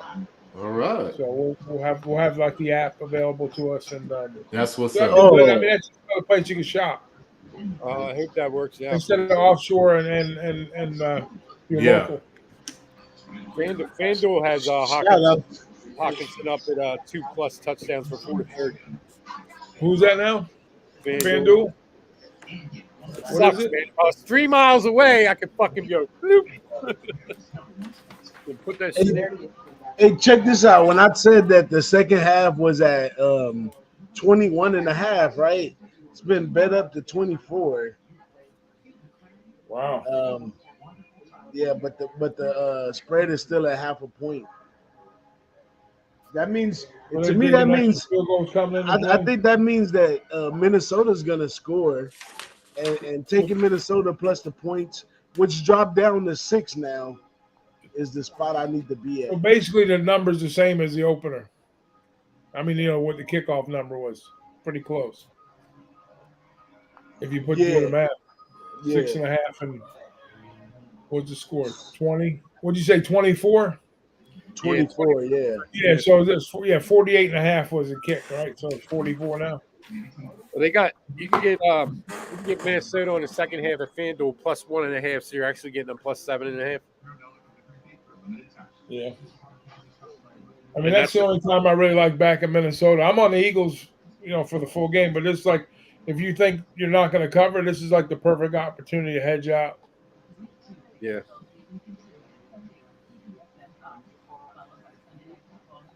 Or if you want to gamble a little bit and wait, hopefully who's getting the ball first in the second half? Minnesota. Minnesota's okay. Yeah, I'm on Minnesota plus 6. Let me see. Let's check some numbers here.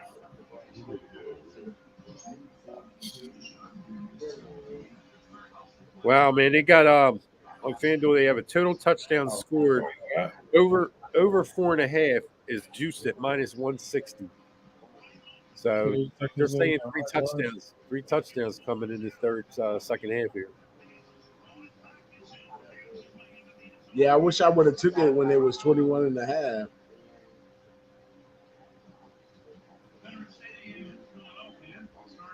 So they got Jalen Hurts passing yards, sitting at 186. And in the game, he's got 84 right now. And then Cousins' numbers, he's got 140 currently. He's pegged at 307.5. If you can get DeAndre Swift props, I would jump all over them motherfuckers right now. You think they're just going to pound the ball? Yeah. Hey, quick score update in the Navy game. Third quarter, 5:43 left. 21-21. I got the over 46. One more touchdown. Rings my bell. Oh, you got it, man. There you That's go. money in your bank. I think Swift gets 100 yards tonight, man. In his Philly debut.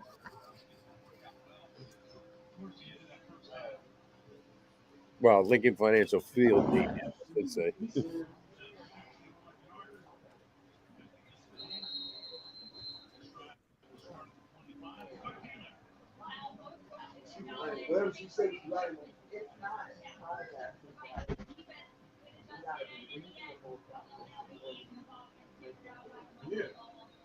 There you go. 5th drive. for the Vikings, right? This is the 5th drive coming out. You want to get involved early for some big money? Jefferson plus 1,100, Hawkinson plus 1,500, Addison plus 16, Madison plus 15. If you think Minnesota's going to score a touchdown on the first drive, Wow. big numbers. I'd say Addison's going to score a touchdown. Let me see what I can get. Maybe not on this drive, but I think that was like plus 340. So I'm gonna see if I still get that. I'm gonna put that in. They have him at plus 650 for Addison. Right now, 650 on FanDuel, yeah. Jesus.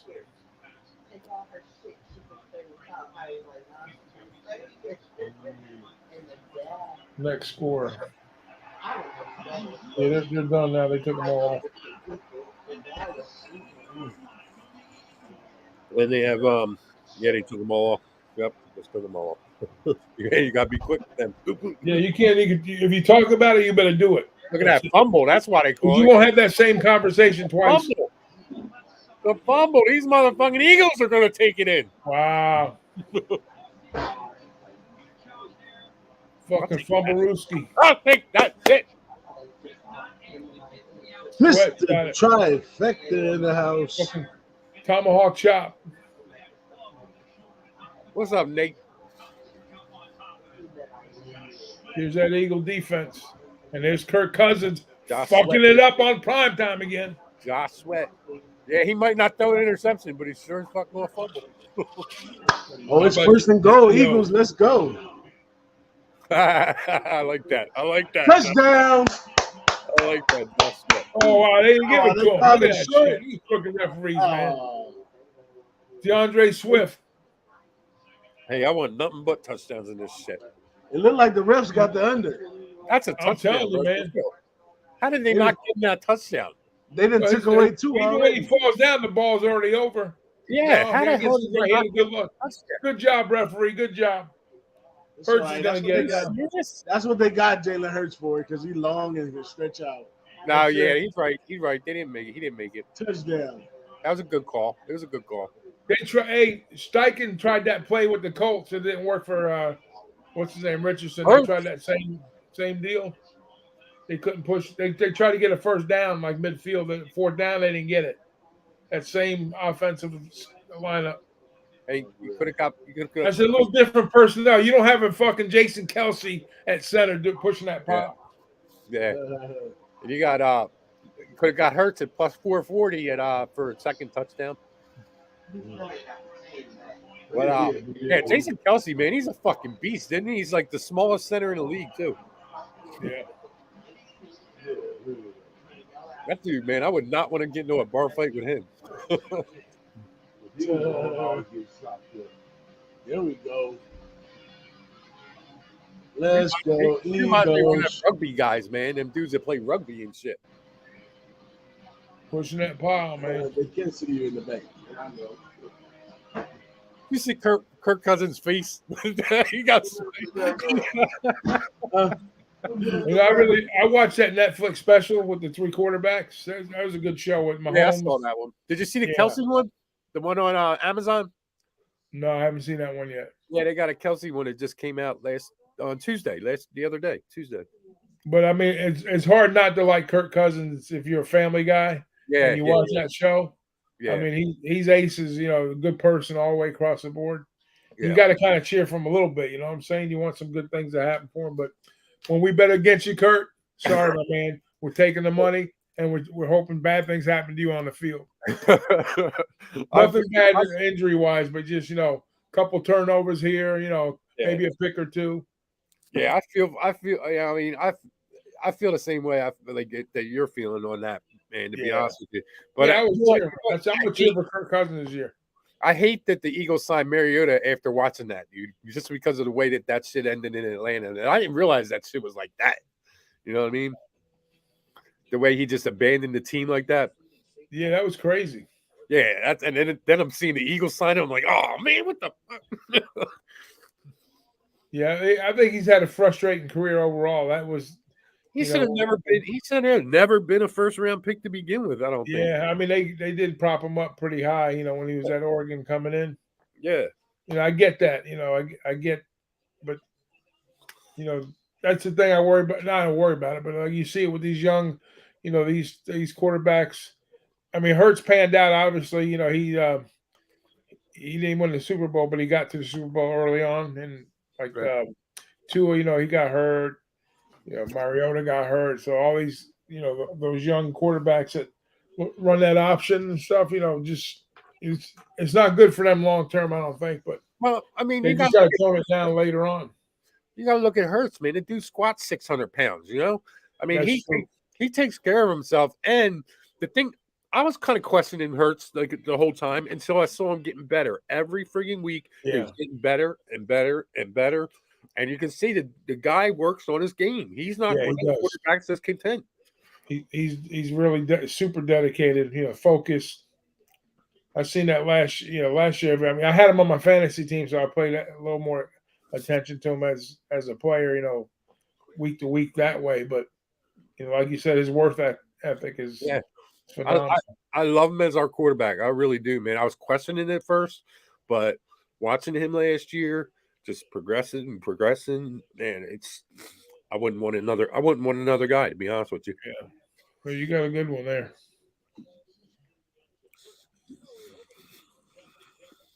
But I mean, Tua's my question about Tua is I don't see him having a long career. That's my question with him. I think the team he's with now, his game has got to be sped up for him to be successful, and then that's why they went out and got all those speedsters to help him out. You know, with Hill, Waddle. You know, they've got a lot. They got talented pieces on the Miami side. They were lighting up that right quarterback for the Chargers last week, lighting him up the whole game. You know, one of the crazy things that I like about Jalen Hurts was that, you know, back in when he was first at Alabama, there was big question marks. You know, his dad is ex-NFL player, and his dad was taking like full control when he was really young. His dad had a lot of the reason why he went over to Oklahoma because he didn't want him to be involved with any riffraff or anything like that, and that's how they got him over to Oklahoma. And you know, just that change from Alabama to Lincoln Riley's system is enough to progress you. And then it's not surprising that he's in the NFL and he's still progressing year to year because he's a student of the game, I guess. Yeah, I mean, like that was probably one that made him one of the best quarterbacks drafted that year because he's already learned two different systems, so he's already shown that he can compete at a high level and learn a different system. Like, you know, because coaches come and go in the NFL, you know, so you know you're going to have to deal with different systems, and a lot of quarterbacks have trouble doing that. All right, so you look at what happened. Like he was in that game, right? When they wasn't he the guy that Tua replaced, right? Tua came in and replaced him in the national championship game, and then then that turned the corner for him for both of their. Well, he went to Oklahoma after that, like DJ says, and then so he's already experienced that adversity, you know, at the top tier, you know. So everything was like a learning process for him, and he's taken it all in stride and become a really solid, you know, good player all around, you know. Level-headed. That's the point I was looking for. He's very level-headed. He knows how to handle adversity. So that's a winner in my book. Yep. I mean, I would say you can't say the same thing. A similar thing happened with Rattler at Oklahoma. You know, when he didn't play in the national championship game, but he got benched early on in the season. He was supposed to be a Heisman candidate, their guy, and he wound up losing most of his season, and then he got transferred over to the Gamecocks. And then they had the COVID year, and then he got like the extra year of eligibility on that too. So now he's their guy. You know, he had a decent. He beat Tennessee late last year in the big game, so he shined on a couple occasions, but he flashes a lot of qualities too. But I don't know if he's got the same stuff in the tank as Hurts has got for sure. It's tough. These college kids, it's a tough transition coming to the pros, man. Some kids are built for it, and others, you know, the road stops there. Once they get done with college, you know, they don't progress on. But a lot of them get a shot, you know, like the top tier quarterbacks. Look at how many quarterbacks the Browns had back to back. I think there was this T-shirt at one time when Tim Couch was the quarterback. I think they had like 19 quarterbacks in like 17 seasons or whatever it was. Ridiculous. That's funny. Every year there's a new quarterback in Cleveland. Yeah. Well, we'll see how Deshaun does there. Like DJ said, he must like he's got to like his masseuse. Gotta like the masseuse, man. They switched him over to a guy. Who's So I don't that? know. Deshaun Watson. He got a new masseuse. Oh, masseuse for him? Yeah. They switched him over to Fred. So, Yeah. They're bringing in Knuckles for him. Man, I was He feeling, threw it up wide open. oh my gosh. My daughter's got him on her fantasy team. Bye, Minnesota. Yeah, it's over. good. Maybe we'll see some points, man, because I don't want. That they cashed in on that turnover. Well, big time. look at Devontae. The momentum swing. Here's a shot right here, bro. Jump on That's the 14 points. under right now, under 53.5. Jump all over that motherfucking shit. If you can bet it live, bet it live. Drink in hand. If you can bet it live, bro. Unreal. I got a 54.5. Wow, it's even better.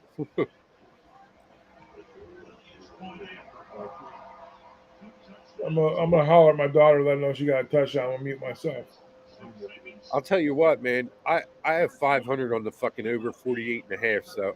So I'm gonna. I mean, I'm kind of happy, but I don't like the way this game's going because the Eagles are just gonna run the ball, bro. They're just gonna run the ball the rest of the game. So if the Vikings don't score, I'm fucking toast. Wow, Minnesota plus 19.5 right now. Yep.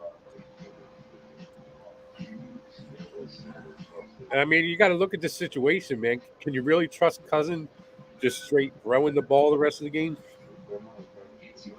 I guess not.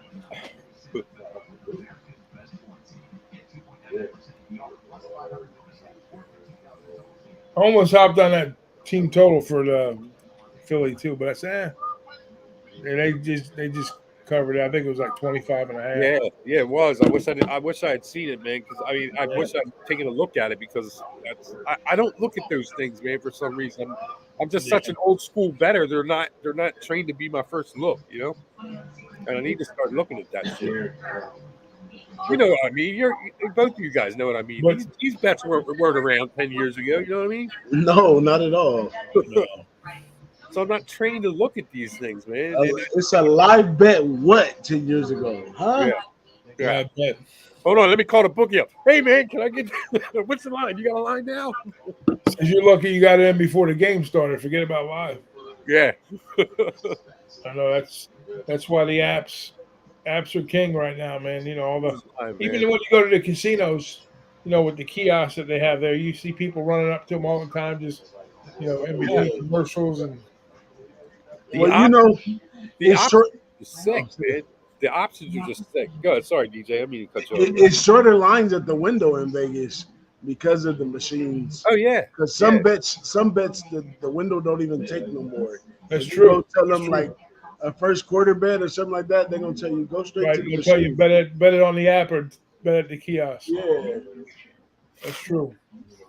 Like I was saying earlier, man. Like when I was in Vegas. Not the last time I was in Vegas because it wasn't football season yet, but the time before it was Ski and I were at Westgate, man, and I was pulling my hair out because I didn't have the options that I had with FanDuel. And Ski kept telling me, you ain't got FanDuel here, man. There ain't no FanDuel here, Tease. Yeah, you got to sign up for somebody else. Yeah, the lines at FanDuel are ridiculous sometimes. I remember when it first started, they had ridiculous lines. Bro, just the options, you know what I mean? Like I was hitting player props left and right that year in football, and nobody in Vegas offered them. Nobody. It was funny. I had like a little credit on Caesars. I was at the Rio, and I think I had like a little less than $200 that I had like for bonus money on my players card. So I want to sign up for the app. So I guess they were having problems with the computers that night. And you see what happened with the friggin' computer with the casinos this past couple of days, right out there. It's friggin' nuts. What's going on with that shit with the ransomware and they're paying all that money to get Oh, I that. missed that. So what's going on there? I'll tell you about it. Let me tell the story first, and I'll hop on the other story. But anyway, so I go into the sports book and I sign up for their account.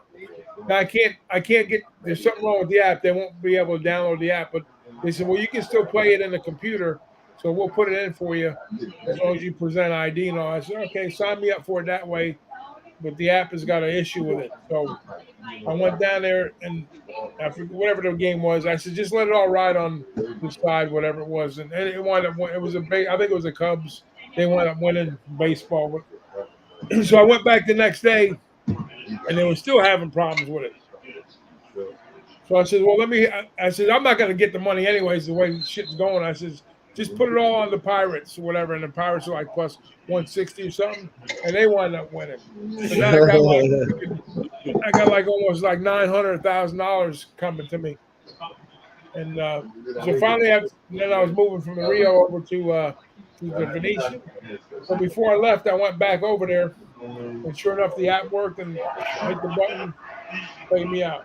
Nice. But now what happened with the casinos now, I think MGM and Caesars both got hit by hackers with ransomware. They shut like all their devices down, all the software, slot machines ain't working. I heard Caesars paid the ransom though. Yeah, but $30 million. Caesars paid the ransom, but MGM didn't. So it was like $15 million or something that Caesars paid to get the stuff back online. Yeah.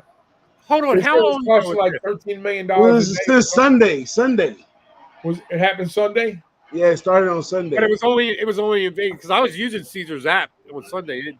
Everything was fine. No, it was in Vegas. People got locked out of their room. It was on the property, on the casino They property. sweep everything. Gotcha. But I heard MGM was still having problems. Yeah, MGM don't want to pay the ransom. I heard it was they told MGM first 15 million and they said no. Yeah. And then they told Caesars 30 million and Caesars paid the 30 million. Wow. What's the ransom? What does that mean? The ransomware. Cyber ransom. Yeah, it's nuts. I mean, give us money or we're gonna infect your whole system. Yeah. They shut the machines down, like the slot machines. Really? Damn. There's Addison. Look, there's Addison. I told you, touchdown right there. 340. Oh, there it was. Well, hold on. What was the number I told you? 6 + 6 something? Yeah, 340. was that a pass or a run? I put a small play on it. That deserves it. I'll take it. Come on, man. I need another touchdown, man. Actually, I need another touchdown, another field goal. They're taking home run shots now.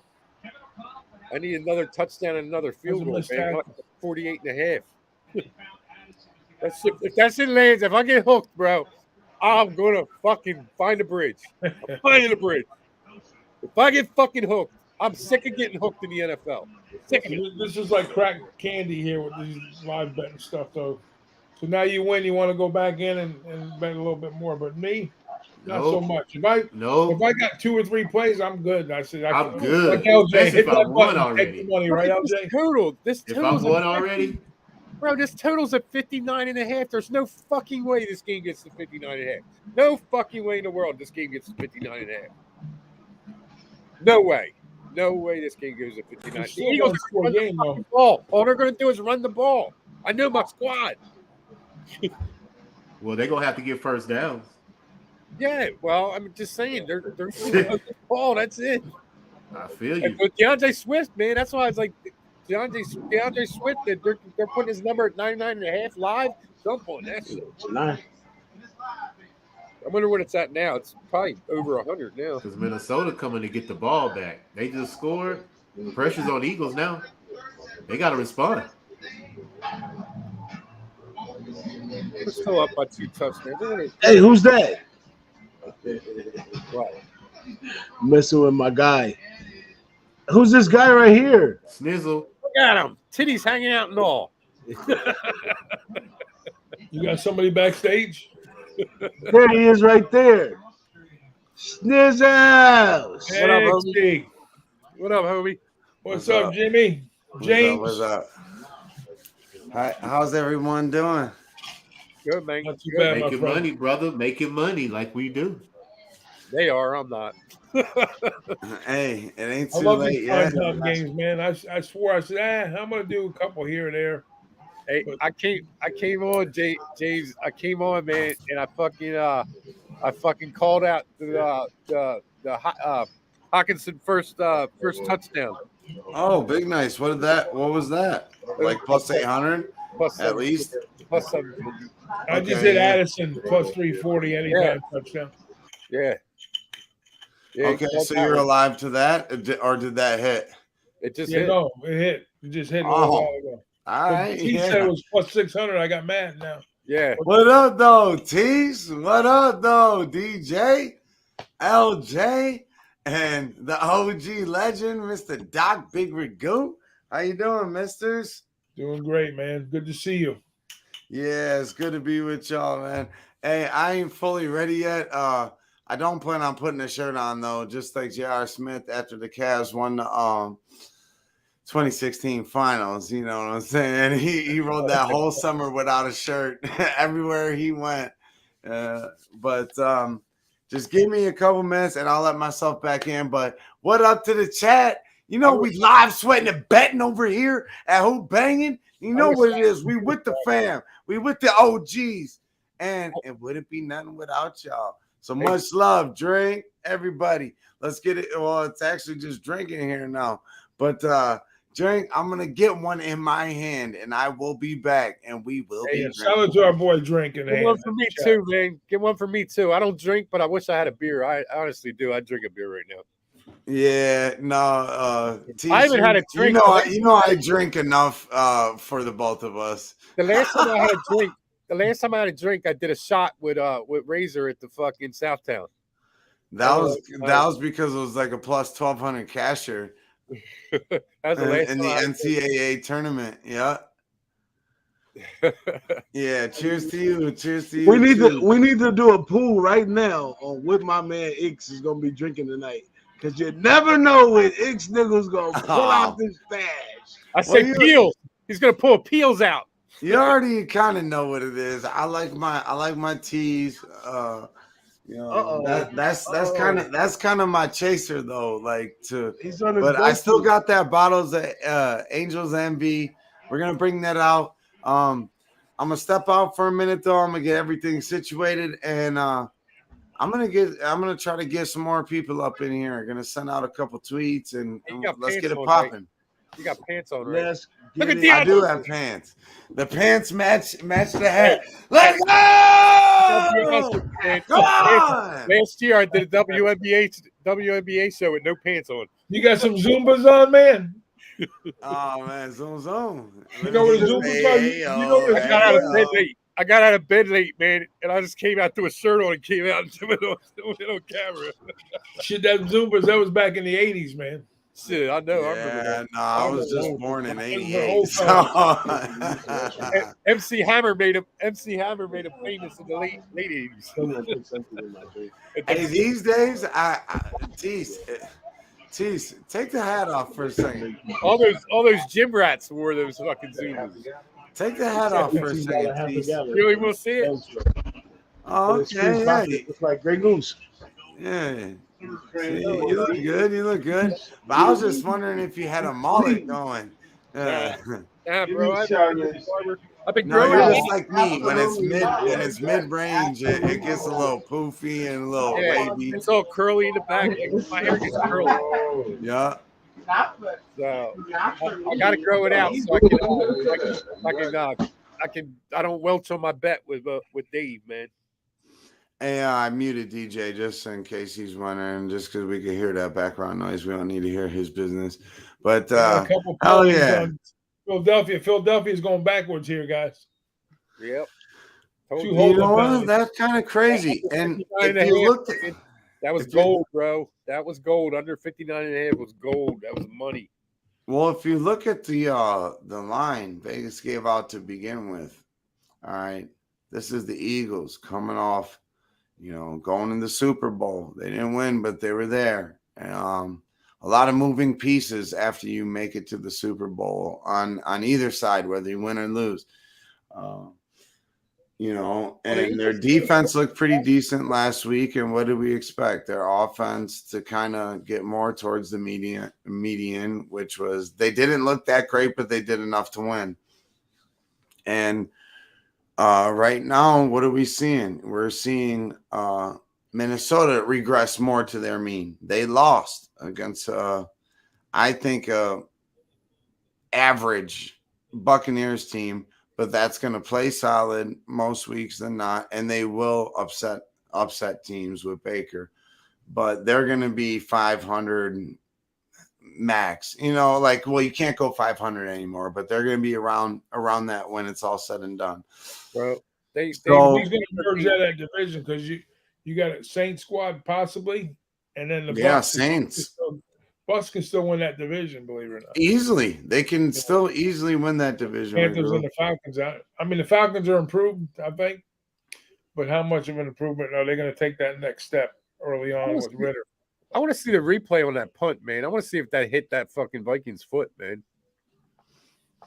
But the point I was getting at is with the line being at -6 and at home on a neutral field, that's a 3-point line. So Vegas already knew this was going to be a close game. They're not always right, but let's try to see what Vegas knows. Like, let's be smart in our handicapping and our betting and just looking at numbers in general. And I know I'm just kind of talking to y'all at this point. And Drink, cheers to you, homie, sticking around. Minnesota hasn't won in Philly since Warren Moon, bro. Well, here's the thing you got to realize too with this game. So, team, when you go 0-2, it's like a curse in the NFL to try to get the playoffs. I know it's a long season. We did it. History is not favorable to teams that go 0-2 and catching playoff spots. So they're in deep trouble, Minnesota, if they come out of here with an L, which more likely looks like it's going to be. They should have won the first game at home, even though I was on the Bucs plus the points and money line. But I was on the Bucs. That's how the season goes sideways for a team real quick with the high expectations. Yeah. So I mean, the good thing about it is, if there is a good thing, the Lions are. I think the Lions are probably going to be the division champ in that conference this year, and that division this year. And maybe if Minnesota, they come out of here, let's say with the L, they're gonna have to run a division to kind of catch the playoffs. So a team that caught me off guard, man, was Green Bay. You don't think Green Bay is gonna be up there with them? Yeah, I mean, I like Love. I like they got weapons. You're gonna see the highs and lows of Love, though. Huh? You're gonna see the highs and lows with him. Like, he's not just gonna keep dominating like week one. He's a first. They don't. Aaron Jones didn't practice again today. Christian Watson didn't practice. Yeah. I mean, going down, taking prime this week too. Look at that.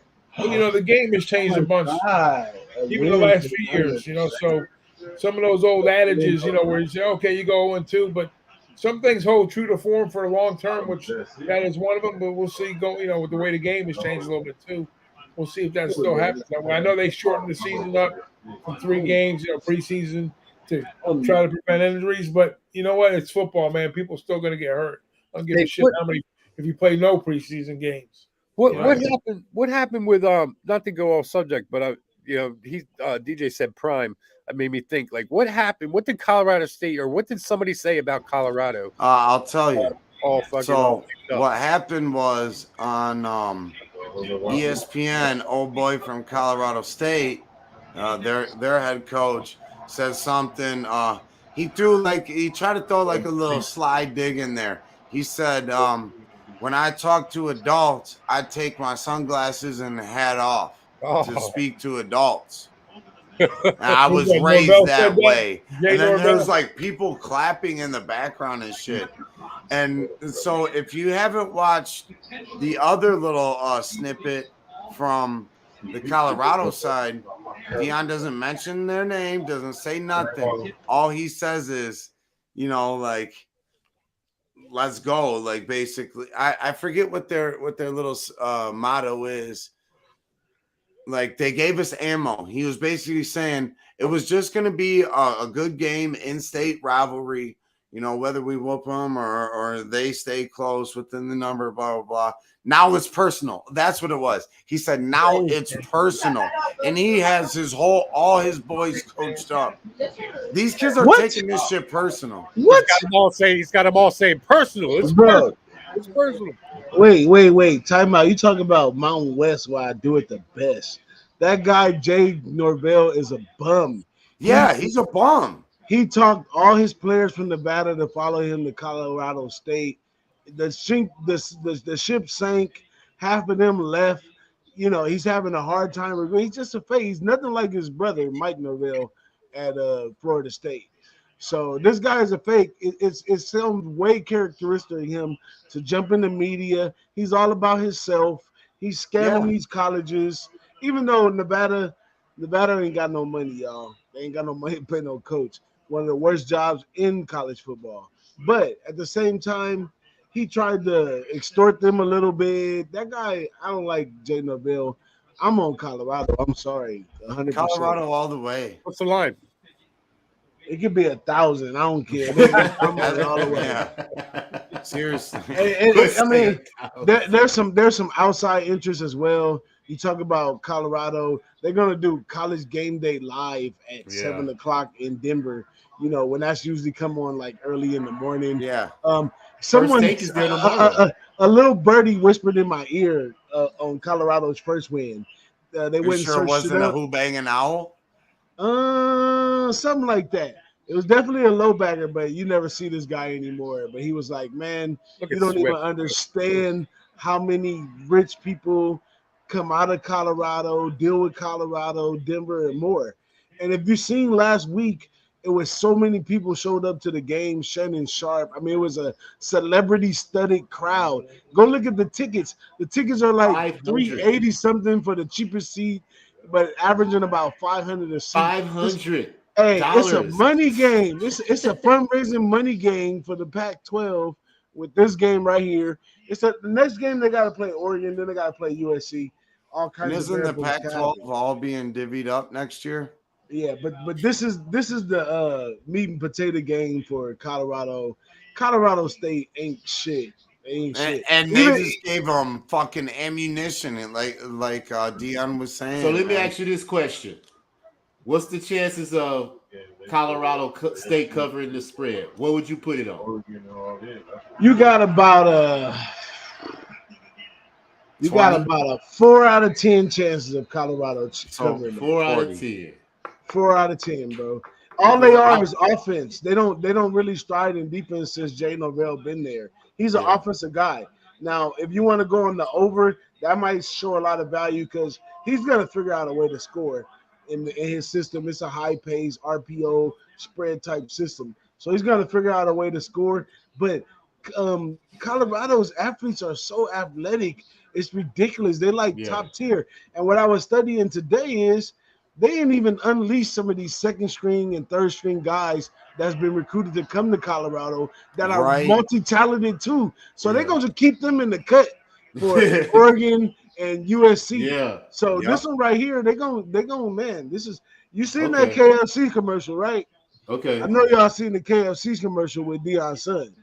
So the money has landed. Everything is must be the money. Money. Hey, I'm a ride there. I'm gonna take the spread. Gotta take it. Yeah. 23.5.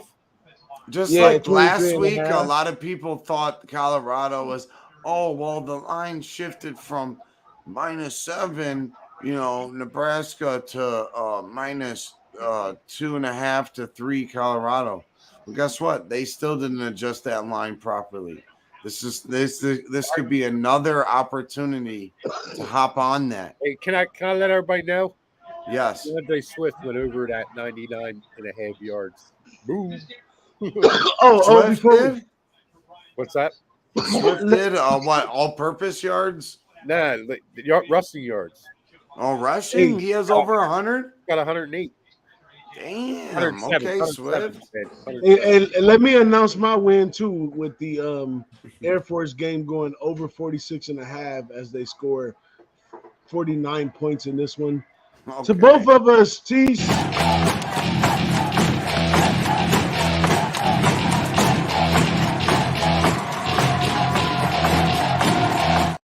Drink in hand. You already know what it is, too. I got to hit you with this banger. Cash that shit.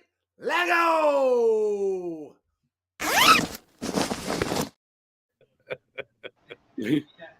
Hey, I need to go to the Big Boss University, man, in Freedom, so I can do some shit.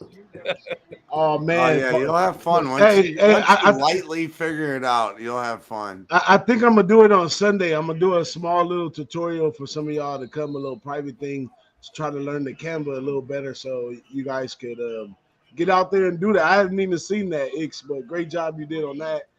Like Ix said, once you get a hang That of was, it, it's yeah, kind of that was simple. like 7 minutes, you know. Yeah. And I didn't even really know what the hell I was doing. You fuck around for like an hour on there, you'll be able to figure it out once DJ lays it out for us. Yeah, But, I'll show you. I'll show you some key factors to get started, and where your creativity takes you. That's up to you.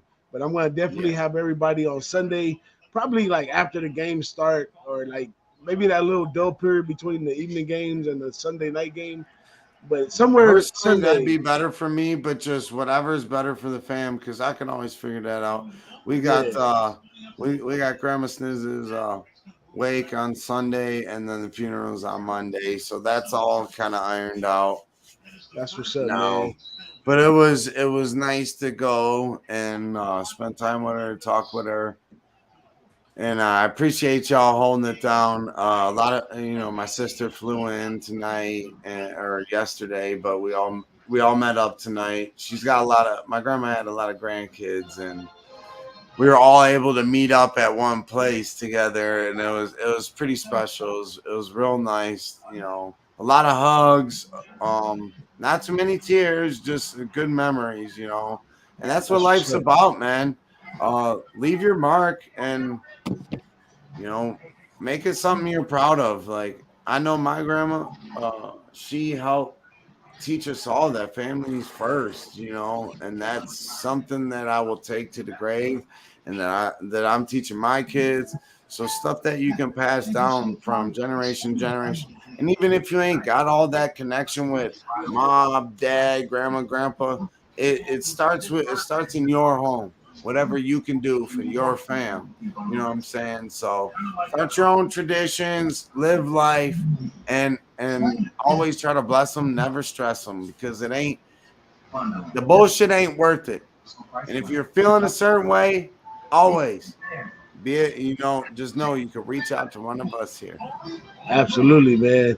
Shout out to the Ix Snizzle family, sending much love from the Who Banging family over to y'all, man, these tough times. So, man, yeah, I try to get something in, man, where we can get everybody on the same page about a few things. But that's what's up, man. We cashing these bets right now, though. Yeah. What you got? You made a move yet, Ix? Yeah, I did.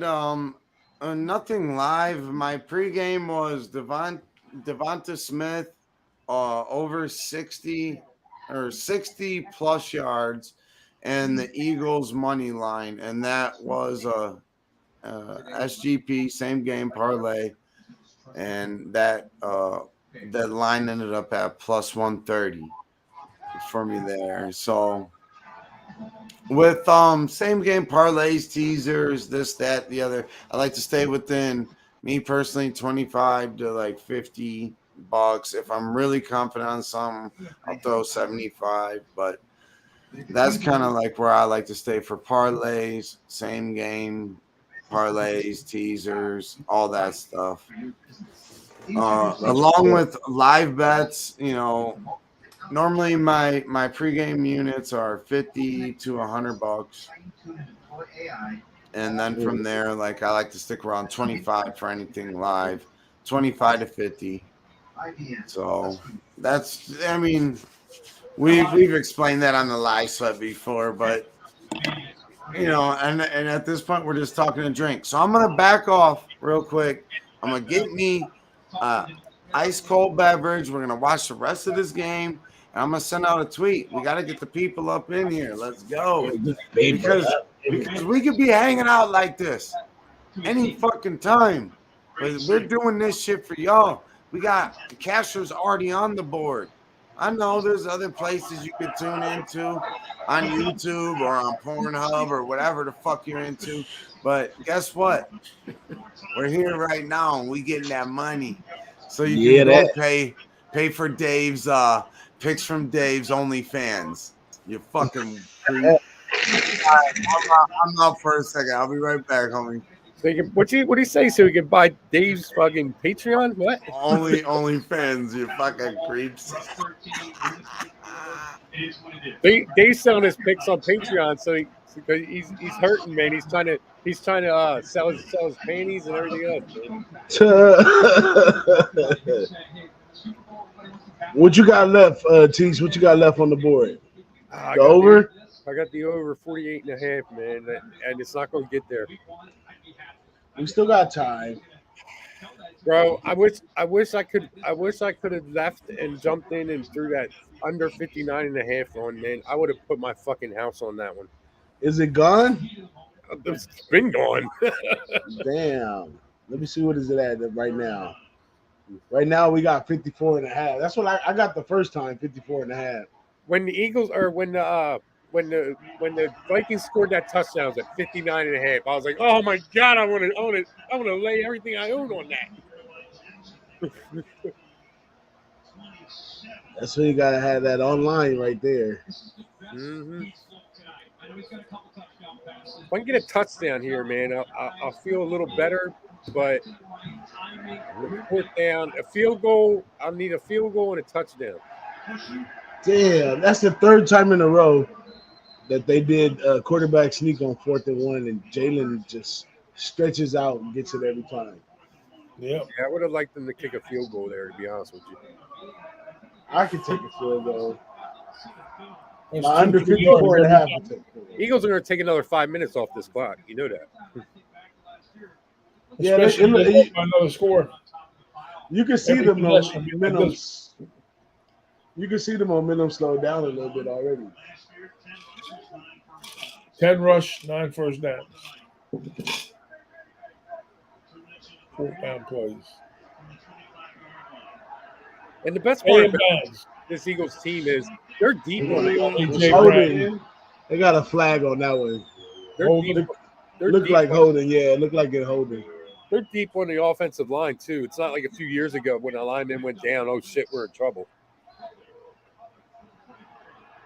That sucks, man. I would have loved that A.J. Brown touchdown there. That sucks ass. I got a question for this old school group in here. If you had these two choices on the flight, which one would you choose to watch? Crush Jubin or Beach Street? Say that again. Crush Crew or Beach Street? Yeah. I would have to go from Beach Street because that's like my neighborhood. I'd go with Beach Street too. I didn't really like Crush Crew, man. It wasn't my thing, man. What? I didn't like it. I like Beach Street better. Crush Crew it was corny to me, man. That shit was corny. Man, it had. I mean, as a storyline or whatever, but yeah, the dynamics of all those different Dr. and Jekyll, Mr. Hyde, the Fat Boys, and the storyline was actually a true story to some degree when it came to the rise of Def Jam. That's basically the creation of Def Jam is the Crush Groovin movie. I would say I love some Beat Street, but I would have to say Crush Groovin because it still has a stamp on today's music industry.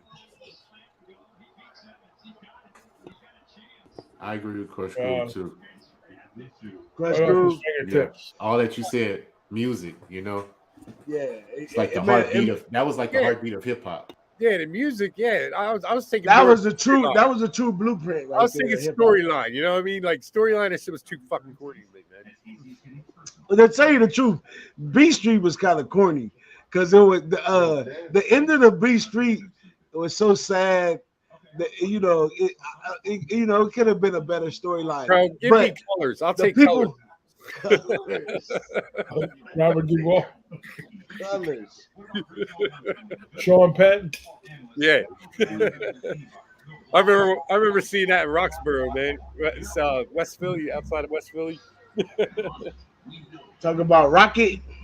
Yeah, Rocky, yeah. I am a nightmare walking, psychopath stalking. That was a staple here on the West Coast for Colors. That was, you know, it's funny as shit. Back in '88, I went to see NWA and Public Enemy at the Spectrum, and they had Too Short opened up for him, bro. They booed that motherfucker off the stage, throwing bottles at him and shit. Oh man, he came in. He was so heated. It was hilarious.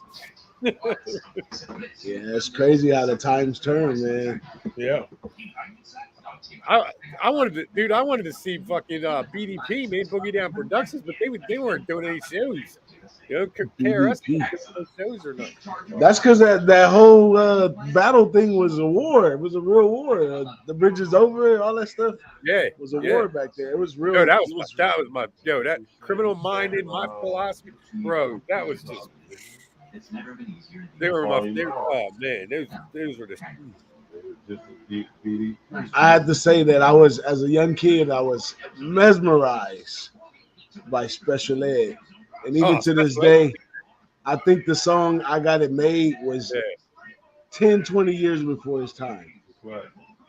Because that's all the kids talk about is what they got in their songs nowadays. Yeah. They never had Patella Alligator souffle. He said, "See you later now. See you later now." Alligator souffle. Ah, yeah, that was a shit, bro. Yo, I did like some Special Ed too. That cut was tight. There was another one he had too that was pretty solid. On the same album. The Rockets say Kevin Porter Jr., you're out of there. Yo, he turned me on to some shit the other night, man. Blue. Oh man. Oh, bro, that's them motherfuckers crack. Have you listened to them? Who? Who's that? Blue Claw, or Blue Cash. No. Blue Cash, yo, bro. Listen to their lyrics. It's all sports lyrics. It's freaking lyrically, the like all their shit is just on point. I'm just like, wow. I'm gonna text that shit to you, DJ, man. That shit. Hey, we're gonna be another 10 years in this sports betting thing before it rises like that to where it's just everywhere. I don't fuck with rap these days, man. But this Ski got me on this one, man. I liked it. I liked it a lot.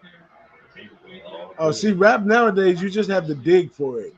It still got some good stuff out there, but it could come in a song that you hear on social media.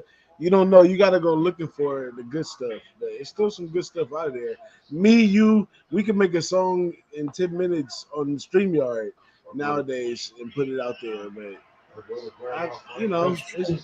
it's just a change in the times, man. It's easier to be seen, but there's a lot more of them. Yeah, that's like you said. That's why you got to dig, you know. Well, it's just a big change in time. I noticed. Ain't even gonna get a field goal now. Every generation, the music changes.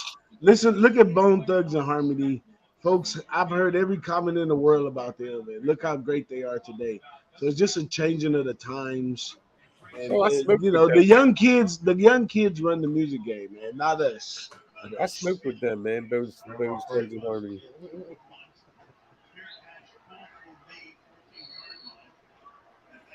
All right, let me find that shit, man. It's still one score away from a push, you know.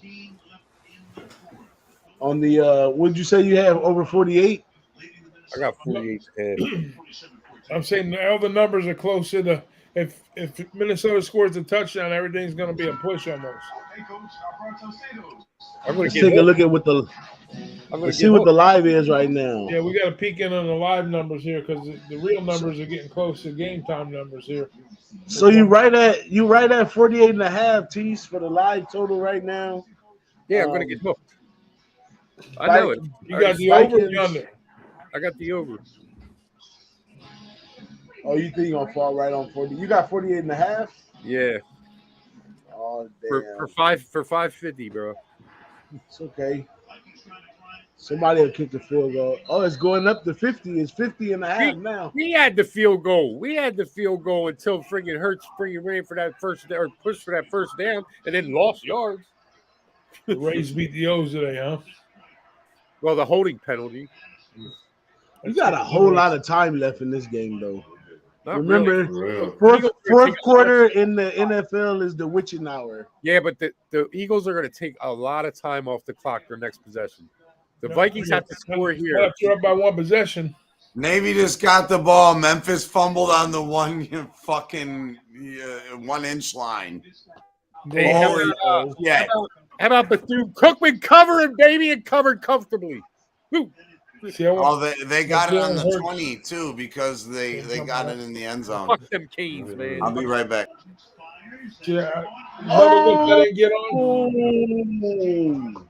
I'm gonna go back to that Jalen Hurts look that I had earlier for the passing yards. See how he did. Remember, I said he was at 85 in his number, or his 87. His number's like 185.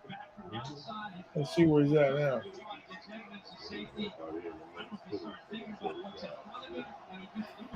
Oh, Well, 181 right there. What's well, up? Tease, if you get hooked, it'll look something like this. Cousins ain't gonna make it. Oh, there's a big play for Cousins. That's what the hook looked like right there. I just sent you some shit, man. Listen to these fucking lyrics and listen to other songs of theirs too, man. Their lyrics are just so tight, man. The lyrics is like I'm that dude that listens to the lyrics, man. Like, you know what I mean? I like a fresh beat, I like a tight beat, but I need the lyrics. The lyrics need the Who do you think the best lyricist? Oh, I heard of Blue Bloods Clan before. Yeah.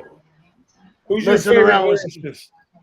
What's that? Lyrics. Who's your favorite rapper, lyricist wise? You know, forget about the beats and all that. Who's your favorite all time? The guy that can spit. Man, you gotta get me fucking on that one. I got it. There's a lot of good ones, but I gotta say, I'll tell you what mine is. I can tell you one of my most favorite albums is, and I rank it up there 1, 2, maybe 3, is a Liquid Swords. My favorite lyricist, man. Oh man, that's a tough one, bro. Yeah, that one. That's a puzzle on favorite lyricists. Yeah. I think it's about where you grew up at, bro. That's exactly what it is. I grew up in the Bronx, so I loved Rakim. Yeah. So we're probably on the same level. God. We're probably on the same level. I'm Philly, like 2 hours from you. You know what I mean? Even though I'm on the West Coast, because I was a full-fledged DJ and I went through all the cycles of music, I would say I'm like closer to like Nas's type lyricist, favorite lyricist. Yeah. But my favorite lyricist definitely probably lands on the East Coast, because the West Coast music is more about a whole other factors than just lyricists. Lyricists definitely come out of the East Coast. West Coast is about game. They teach you how to game and hustle more about it in the West Coast music. East Coast, more gutter. Oh wow. I was more of I'll tell you what. This isn't my favorite lyricist, but he's up there. Is Prodigy, Mobb Deep. I love me some Mobb Deep, bro. The infamous Mobb Deep. Their beats, oh man, they just give me a lot of great lyricists, as y'all wouldn't even know, because a lot of that music is ghost wrote for those people. You gotta think about the ghostwriters that's writing for these people. Not back then, though. Well, yeah, I'm not saying back then. Not so much back then, but right now, though. Yeah. Oh yeah. Like you couldn't just give it away to Drake, because Drake, he doesn't write all his music. You couldn't give it to. I would say Lil Wayne is like one of the best lyricists, as far as like vocabulary. Nah. Hold on. Am I Boo! That's Little not Wayne. Dirty Mac. Am I smelling Little- Texas? Do I listen. smell Yeah. Texas? I Little- want to Little take Wayne- this time out though to That's a fucking dirty south. say this is how you roll a joint. You don't stuff a fucking joint. That ain't rolling a joint. You fucking roll that shit. Hold up. All right. Hold up. I just got something I need to try out. Man, Lil Wayne, bro, rapper. Y'all ain't saying Lil Wayne's one of the best rappers. Listen, Little Wayne, go listen to his lyrics. It does not line up. His stories jump from left But to right listen, to right he's to not left. trying to tell a story. He's putting words together. That's what I said. But the art of rap is telling Vocabulary. stories. The art of rap is Okay, telling that's your stories. opinion. That's your opinion. Most people look at rap as just metaphors, putting shit together, Hey, well, putting words together, rhyming them. You see what I'm saying? Because, like I say, down south, we always talk about what we got, what we drinking on, what we flashing on. That's not music to me, bragging about what you have, materialistic stuff. I don't draw to that type of music. But some people would say, hey, that's their favorite type of genre, music. So it's just all about how you grew up, bro, and what you're drawn to in life. Like Screw. True. I don't listen to Screw music, and I'm from Houston. I don't listen to it at all. Let me tell you, the greatest song out of Texas is Scarface. Let me roll. That's how you Hey, that roll a album was fucking tight. joint. Fuck your stuff in a joint, you motherfuckers. Now, Face is one of the legends down here, bro. Sorry BT. if I offended anybody. But I couldn't give it. I mean, even it's so many rappers that would burn. Lil Wayne would not even step in the ring with Nas, Cannabis, LL. Now, okay, so if you want to go on a technical classical a DMX. level, LL Cool J is top line lyricist. Okay, I'll give you him. I will give you LL. He's Hold one on. of the goats. Yes. You gotta throw Inspector But- Deck in too. But who knows if somebody wrote any of LL's late music? Yeah, true. DMX, man. He came from the heart. He was putting prayers in albums. He did prayers in front of thousands of people. He played Woodstock. I mean, come on, man. Yeah. If you watch that Woodstock shit with him in the red fucking jumpsuit, the overalls, and the whole crowd just going nuts to the Rough Riders anthem. I mean, that's some special shit right there. Like, music can really move some people. So on the East Coast, I couldn't give it to DMX without giving it to he's Biggie not the first. best. You got to give it to Biggie first. Jay-Z too. Jay-Z's a The fucking old Jay-Z. well, hey, Reasonable Doubt was The a Blueprint. fire The album. Blueprint, Jay-Z. Reasonable Doubt. I can't stand Jay-Z. He's a paper champ. When Kanye first got with Jay-Z, that's the Jay-Z right there, Blueprint. No, I'm Right talking there. about Jay-Z Blueprint, before Black that. Album, I'm talking yeah. about Jay-Z that opened up for Biggie. That Jay-Z, the real Sean Carter. That was That's not Carter. You must try harder. that's where it Competition stopped for is me. Not Jigga what? Jigga who? No, that's a joint though, fam. Like, fuck packing them in there. Oh my Roll God. them up. There you go, Tease. Touchdown. If you can't roll a joint like this, your shit's looking all You need a field pregnant. goal, bro. Go practice. I need the Practice Eagles to makes kick a field perfect. goal this drive. That's 47 right there. I need the Eagles to kick a field goal right here, bro. You got plenty of time. 7 minutes. What is this shit on Prime now? It's Amazon all the Prime. Thursdays on Prime. Yeah, I think I do have that. Oh, dude, this Navy Memphis game, the last 2 minutes or like 4 minutes has been crazy. 3 turnovers in the last minute and a half. Memphis Memphis got the fumbled ball on whatever. The Navy was driving. They had it at the 20. They did their little triple option. Quarterback got blasted, and then and coughed the ball up. Memphis ended up getting the ball back without giving up any. Memphis got the ball back. They were driving, just threw a pick. Wow. So Navy's got the ball 1st and 10 with 2:18 to go.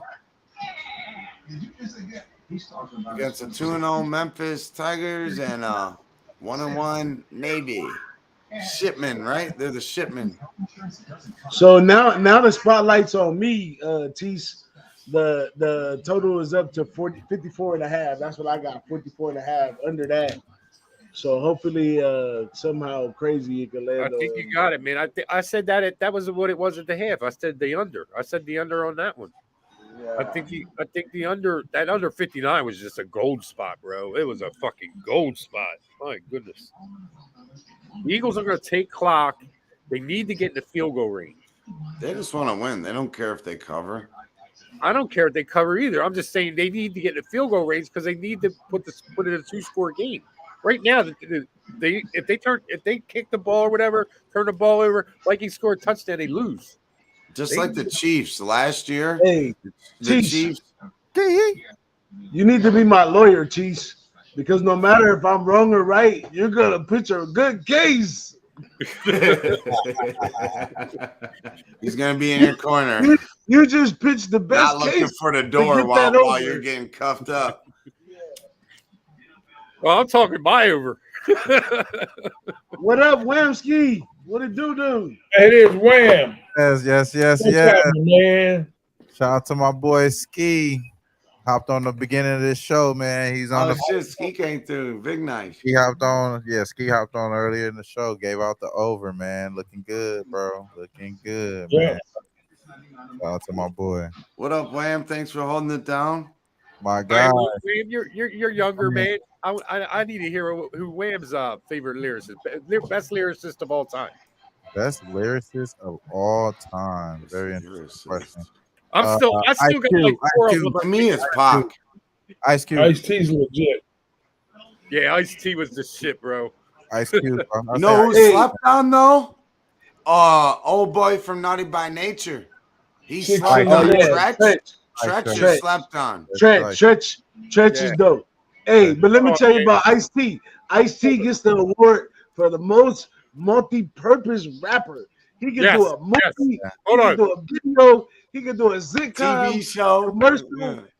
And you know what the craziest part about it? Still gangster. He's still Ice-T. He never had gangster, man. Other than being a police officer in New Jack City, he never had. How about LL Cool J? That's true. That's LL Cool J, same. Yeah, same thing with LL Cool J. He's very versatile.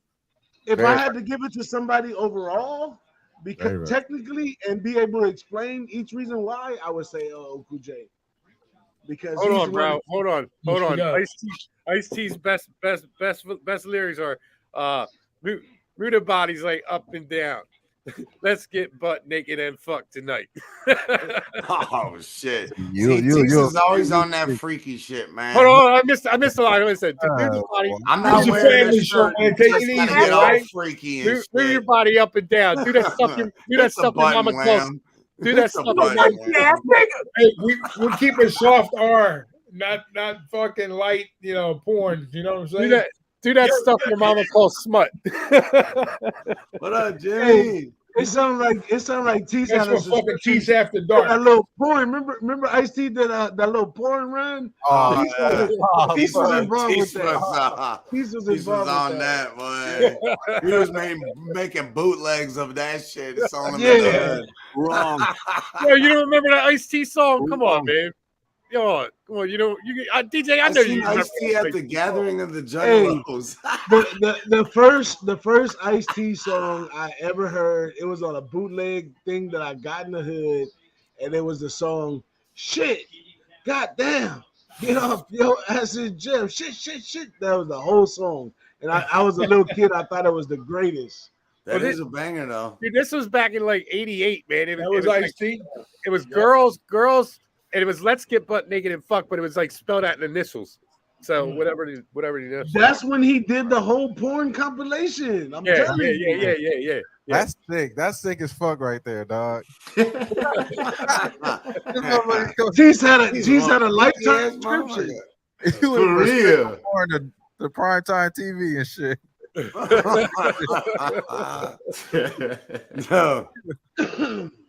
Wham, we're the last of the dying breed, bro. I still got my top 4, man. I'm still like trying to narrow it down. That's too hard of a question, man. I can't give you a top lyricist, bro. I can't do it. Yeah, so top lyricist. I'm gonna say Ice Cube, bro. I mean, I feel like today was a good day. It was one of the most curated rap songs ever. You know, and he did it all. He wrote a lot of stuff for NWA, for other people, NWA, yeah, a lot of stuff like that. So I think if you're thinking lyricist, you got to think of the person that made the best beef, the best diss track, and No Vaseline, in my opinion. No Vaseline. I was gonna say that's right. Like the whole crew. Yeah, goddamn, I'm glad y'all said it all. Used to be hard, now you just wet and soft. That shit hard. Yes. Hard. Hey, shout out to my boy DJ Sir Jinx on that How to Survive in South Central and all that good stuff. But we could get Sir Jinx on the show any day. That's my guy right there. Oh yeah, and you said we might even be able to get Tech. Hey, Tech 9 though. Don't sleep on my homie Tech 9. Yeah. Hey, yeah, I already know. Jam in college. You got to take my hat off to Ragoose, Rakim. He's up there. Yeah, But Eric B and Rakim. I do have to go. I do have to go with man. Tupac for me. It's just me. No, think about this though. I'm gonna ride off what Wham said about It's Q. gotta be He was big. the first person It's to gotta be start big. rapping on Stop other people's tearing that beats. shit Flip him out of there. God damn, whoever I hate to go commercial like that, like so popular, but Biggie's lyrics, man, just cut after track, man. Look at this. Give me that over. Give me that over. Hey, Swift was out there cooking, man, and we knew he was gonna have a good load, but yeah, he going all the. Well, I told him at halftime overnight. Hey, he's all over it. Let me throw a curve in the game right here, because you can't take it away from this man as one of the best lyricists through a long period of time. Busta Rhymes. Oh yes. Oh yes. Top 10. He's top 10 all time, bro. Yeah. No, I saw him with Tribe, man, bro. Still Come doing on, man. shit. I saw him Still with Tribe doing Called shit. Quest at the Electric Factory. Hey, I put E40 in my top 10 too, though. That's E40 tight. be spitting, That's man. He literally be spitting. E40 be spitting, though. Oh, E40 is definitely underrated lyricist. Man. Honestly, like a lot of like lingo that you hear people even talk about For now real. come from E40. Oh, All right, E40. everyone knows who the best assist man though I is. feel like E40 is like the people's champ though. Like he doesn't have to get the main credit. He's the people's champ. He's like the OG of all of the younger guys and everything as well. So shout out to E40. Shout out to E40, man. He definitely helped. Come on, we gotta give a shout Hey, out. I was gonna say that. I was gonna say the same thing that Wham said, but the greatest thing about E40 is E40 probably been in the game like 20 plus years, right? Yes. And he's been relevant for 20 plus years. Even when all the rappers went to sleep, he came out with the hyphy movement. He's been relevant in hip hop for over 20 years, bro. Well, hold on. Hey, man. don't sleep on my guy's Bone. No. My guy's Bone been killing it. Busy Bone. Ooh, Swift. Crazy Bone. That overcast. You gotta throw Tui Black Star, man. That Black Star with Most Def. Hit Come the on, button, bro. boss. Cash that over it. Oh shit! That over. Let me get you. Let me get you. Yeah, he said Most Def for sure. Hey, you know who else is slick with the words? You know who else is slick with the words? Your boy Sniz. So it's time to handle biz. Shout out to everybody up in this moth. Let's go. We got 5 in here. That's better than before. But it's time to knock down the door. Because who banging coming this fall? You already know what it is. Pick a girl's jaw up off the floor. Because here we go. Time for some more. Bang them and slang them. Let's go.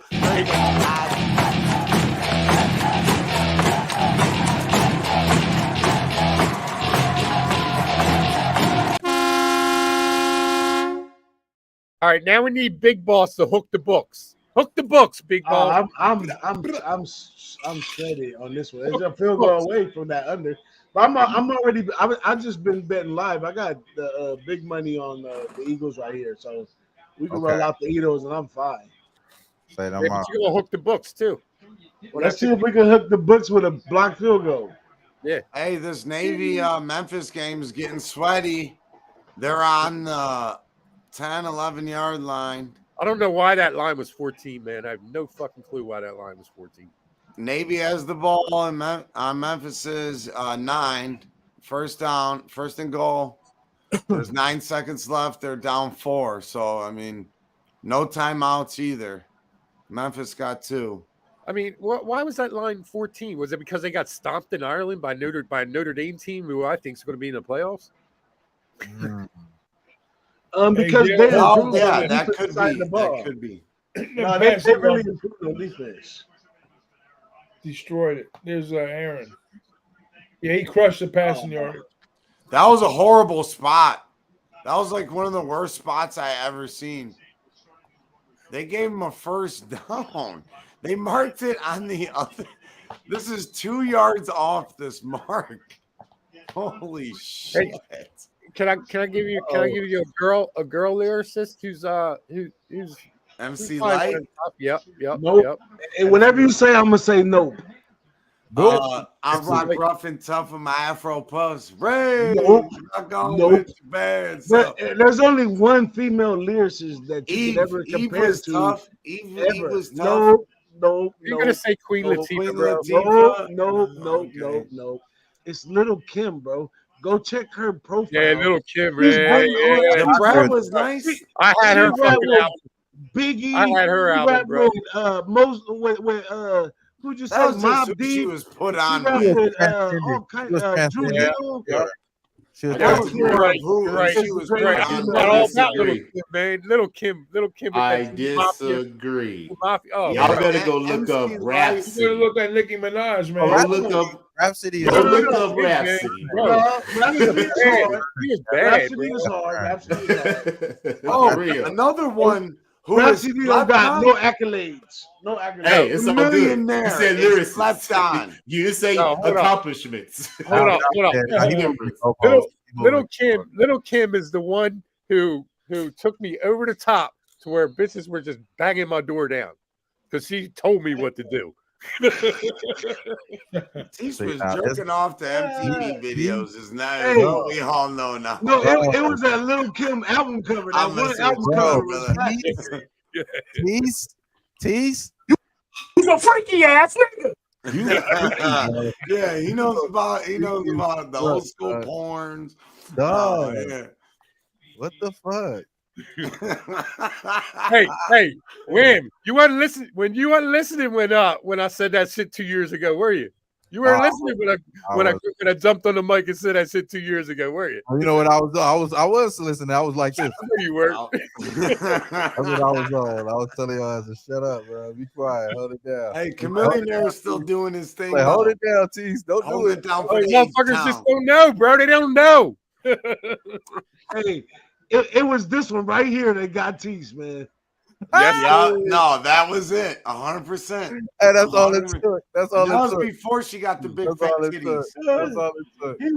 He was sold after that, G. Man, I don't. Yeah, he's a freaky Shout out ass to my boy Tease, motherfucker. man. Shout out to Tease, man. He a legend. Legend Tease, man. Parlay Tease is a legend. Oh, yeah. I already know what it is, bro. Yo, I wish y'all had 20 years ago parlay tees or even 25 years ago. I'm glad we didn't. I'm glad we didn't. You He might motherfuckers. have punched me in the mouth. You wouldn't even fucking First know, time I met him. You wouldn't even know. It would have been too hot for TV. Nah, we would have been good. We would have been good. That would have been tight, bro. I actually do wish we would have all like knew each other like a long time ago. I would have been able to be around you guys like from the jump. Tight, The bro. beauty of all this, though, is what you see on screen is like who we are in person, honestly. Because I've had the pleasure of meeting everyone here, everyone on this panel, and That's tight. you know, even if it was for just a couple minutes, you know what I'm saying? Like, honestly, Wham, you blew my mind. You were more excited to meet me than, you know, and I was trying to tell you, like, yo, you're like my favorite NBA capper. Like, bro. Crazy. You know what I'm saying? And no, you're like, shut the fuck up, man. Like, I'm happy to meet you. It wasn't like that, but it was like, yo, Snitch. Like, yeah. there was when I so, first you when I know, first met and that was LJ, humble. That was humbling, like as fuck. You know, like Yo, LJ, you remember when I first met you, man? When I come over asking for a ride, and I try and bring Ski and Yeah. fucking Top Set with me. You motherfuckers look at me like, what the I was fuck? drunk. I was oh drunk buck as fuck when I knife, first oh met buck T. knife. I was drunk as fuck when I first met Tease in Vegas or some shit. And I was like, that's all this shit, bro. I don't remember nothing else after that shit, bro. Yeah, Hey, the funny shit was when we was in San Antonio, I come up behind William and I was like introduce myself and he turned around. I was like, oh shit. Hey, T scared the hell out of me, bro. T scared the hell out of me through that thing. I ain't gonna lie. Now you know what's even crazier though? Boss was like, yeah, you met everybody. He was like, yeah, you met the days like after the Vegas and shit. Like, yeah, you met everybody. You met this person, this person, this person. Like, damn, I don't remember me nobody. Like, I got fucked up and shit. I won that poker tournament, got lit, bro. It was over. Yo, with. boss, ring the bell, boss. I cashed Kirk Cousins over 37.5 pass attempts. Let's do it. Let's do it. Ring The the bell. Vikings cannot run the ball. Good. That was a good He's play. investing his bet. His pass attempts. I'm telling you, it's gonna cash every single game. Hey, we got a special one for that, LJ.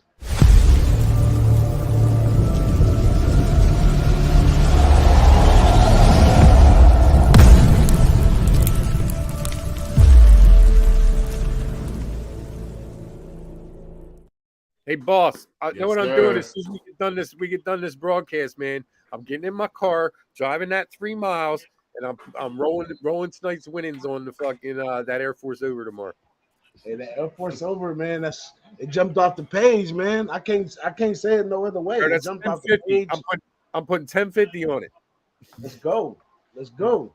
Let's win. Let's win today. It's gonna be a running affair that goes way over. Watch option. And then I'm gonna rock with you on the Saturday play too. I'm gonna go prime. Go prime. Yeah, I'm You gotta going with take- Prime too, man. You convinced me, man. Take the 20, Game dog. over. Take the 20. Take the 20. Take the 20. It's nothing. It's gonna be That's all, Prime man. Day out there. Honey. Man. Hey, I don't hey, care what the line is. It could be $1 million. hey, we going into election. We going into an election Ball year. game, baby. You're gonna These get your people is uniting their money, man. The money is you're united in getting- Bro Colorado. said we going into election year. Go crazy. Go crazy. Yes. you're under I'm funny. 54.5. My dad told me at a young age about the election year, and I've capitalized every year in the election year, some way, somehow. Because it's just what goes on in the world that we live in. So yeah, you ain't got you ain't got no texts yet. You ain't got no calls from the solicitors already. What are you talking about? I missed it. It's about this political year. You ain't been at the grocery store. Sign this here. Sign that there. It's going down. Buddy. Hey, Oh, did they what's going follow? on, boys? We got the What's king up, of the man? north in the house. What My up? guy. Going on?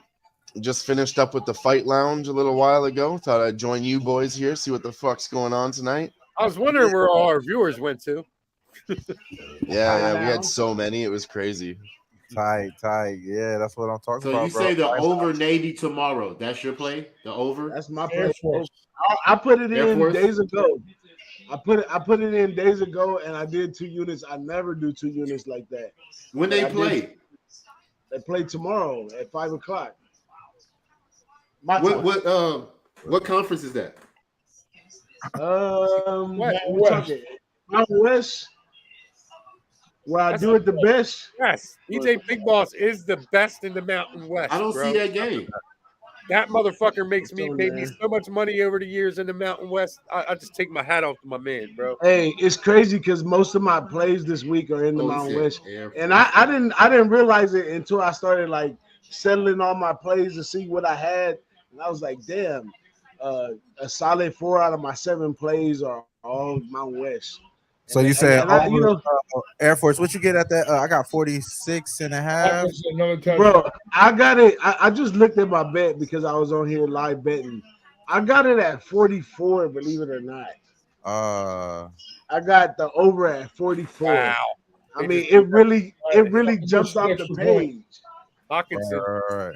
Hawkinson. It really jumped off the page, man. I'm like, what? Good I'm catch. like, Air Force triple option. They're gonna score. Utah State. They figure out ways to score late in the game, early in the game, whenever they have. And then I I researched it. Blake Anderson, ever since he's been at Utah State, he's never lost to Air Force, and every game was 50 points plus. I got 46.5. Yeah, I got it at 44. I'll still take it at 46. It's gonna go All up. right, take it. Shit. It's gonna go up. Twice. These dudes gonna go up, man. It's gonna be a Russian battle. That's what's up. Air Force does have a better defense this year, but it's still gonna be a Russian battle. Like Utah State is gonna figure out a way to get the ball in the end zone. We got 3 touchdowns from Utah State off top, and Air Force with the triple option and the new quarterback they got, he could throw the ball a little bit too. They were trying to put it up a little more. So I'm leaning over big time right here. We're gonna get at least like 54 points in that one. Watch. I'm on it. I'm gonna finalize with what we were talking about earlier in this show. I'm gonna take that Green Bay +2 with my guy Lante. I'm going against my own team, bro. I'm going against the Falcons, bro. So I'm As you should. I like the Green Bay defense. I like their offense a little bit better than our Falcons. I think that Jordan Love is a way better quarterback than Desmond Ridder. I think that's undeniable at this point after just one game. You know what I'm saying? So, I just everything is pointing towards the Packers here. So I'm taking the Packers +2. I think they went out right here, but I'm just gonna take the +2 just in case if it gets a little tricky here down the stretch, win by 1 point type thing, still win and cover. So I'm gonna take the +2 with the Packers.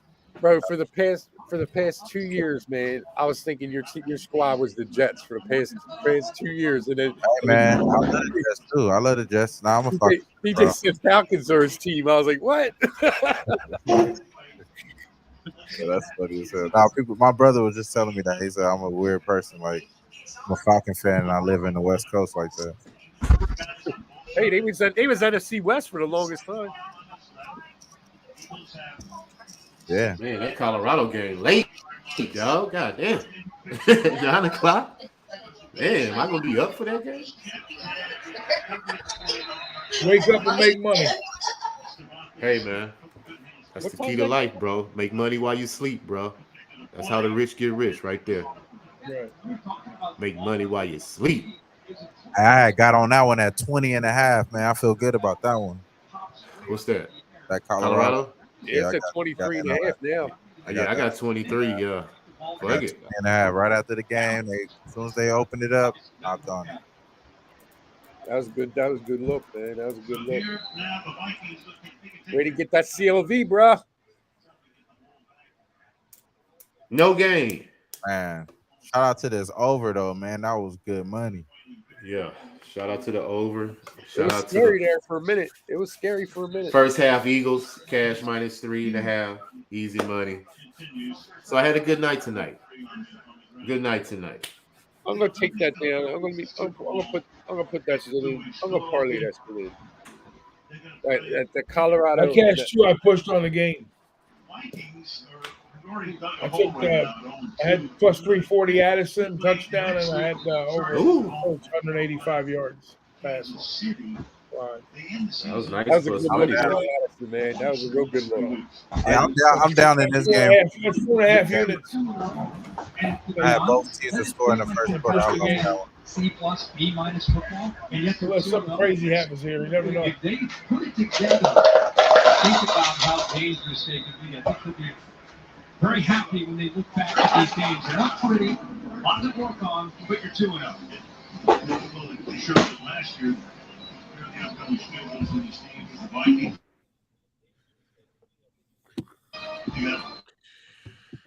All right, gentlemen. I'm about to call it a night, guys. All right, LJ. Me too, my man. LJ, good shit, man.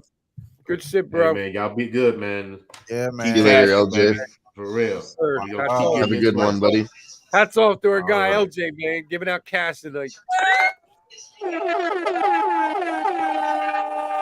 Peace.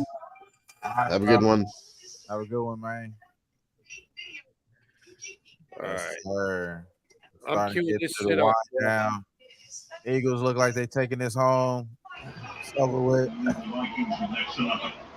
Eagles taking this home right here. So is that a timeout? I'll say one thing, you know, I mentioned this earlier about Kirk Cousins. Somebody's got the game in the background. Yeah, boss, you got your TV now. Oh yeah. Sniz, what's going on, buddy? You know, we're just chilling shirtless. Live sweating and betting. They ain't snapping as well. Hey, we're gonna take a little snap of the liquor. All right, I'll do that with you. Hell yeah. Caesar's got these motherfuckers at 24, man. I got to bring it down. Cheers, boys. Man, I got paid 120 to get them at 23. Okay. It's only right that I pour some out, but I'm in my house. So shout out to Grandma Sniz. Much love. Shout out to everybody in there. I know there ain't many, but you already know what it is. Who Bangin' is a family, and that's what we doing. It's a family affair over here. And if you ain't hip, listen to a little Kanye Family Business. Listen to a little UGK Family Affair, and listen to Sly and the Family Affair. Let's just keep it going all the way around. But every single day is like Rare Earth, a day that I just want to celebrate. You know, so cheers to y'all. Much love. Thanks for tuning into a live sweat where the homies been holding it down and cashing like we do. I know there's many other places you could be, but guess what? If you were here tonight, you cashed up. And as long as you were fucking around with the fam. So that's what it is. And if you don't give a damn, I don't give a fuck. Cheers up. Let's go. Shout out to X-Nizzle's titties. Woohoo! Oh, you. Yeah. You's a freaky ass nigga. Jesus on it. He's on it, man. What? Don't know, now you know. All right, so let's break it down real quick while we're all right here. So, Tease, break it down with what you got going on the rest of the week, and then we'll go Wham, Dylan, Boss, Sauce, and then we'll round it out and kind of end the show, right? Because the Eagles should be winning this, and we will be cashing the Devonta Smith over 60 yards with the Eagles money line, easy money, plus money, easy money with the first catch of the game. Yeah, for 60 yards, you know, right? Mother, don't miss. No, he's fucking good. That mother don't miss, man.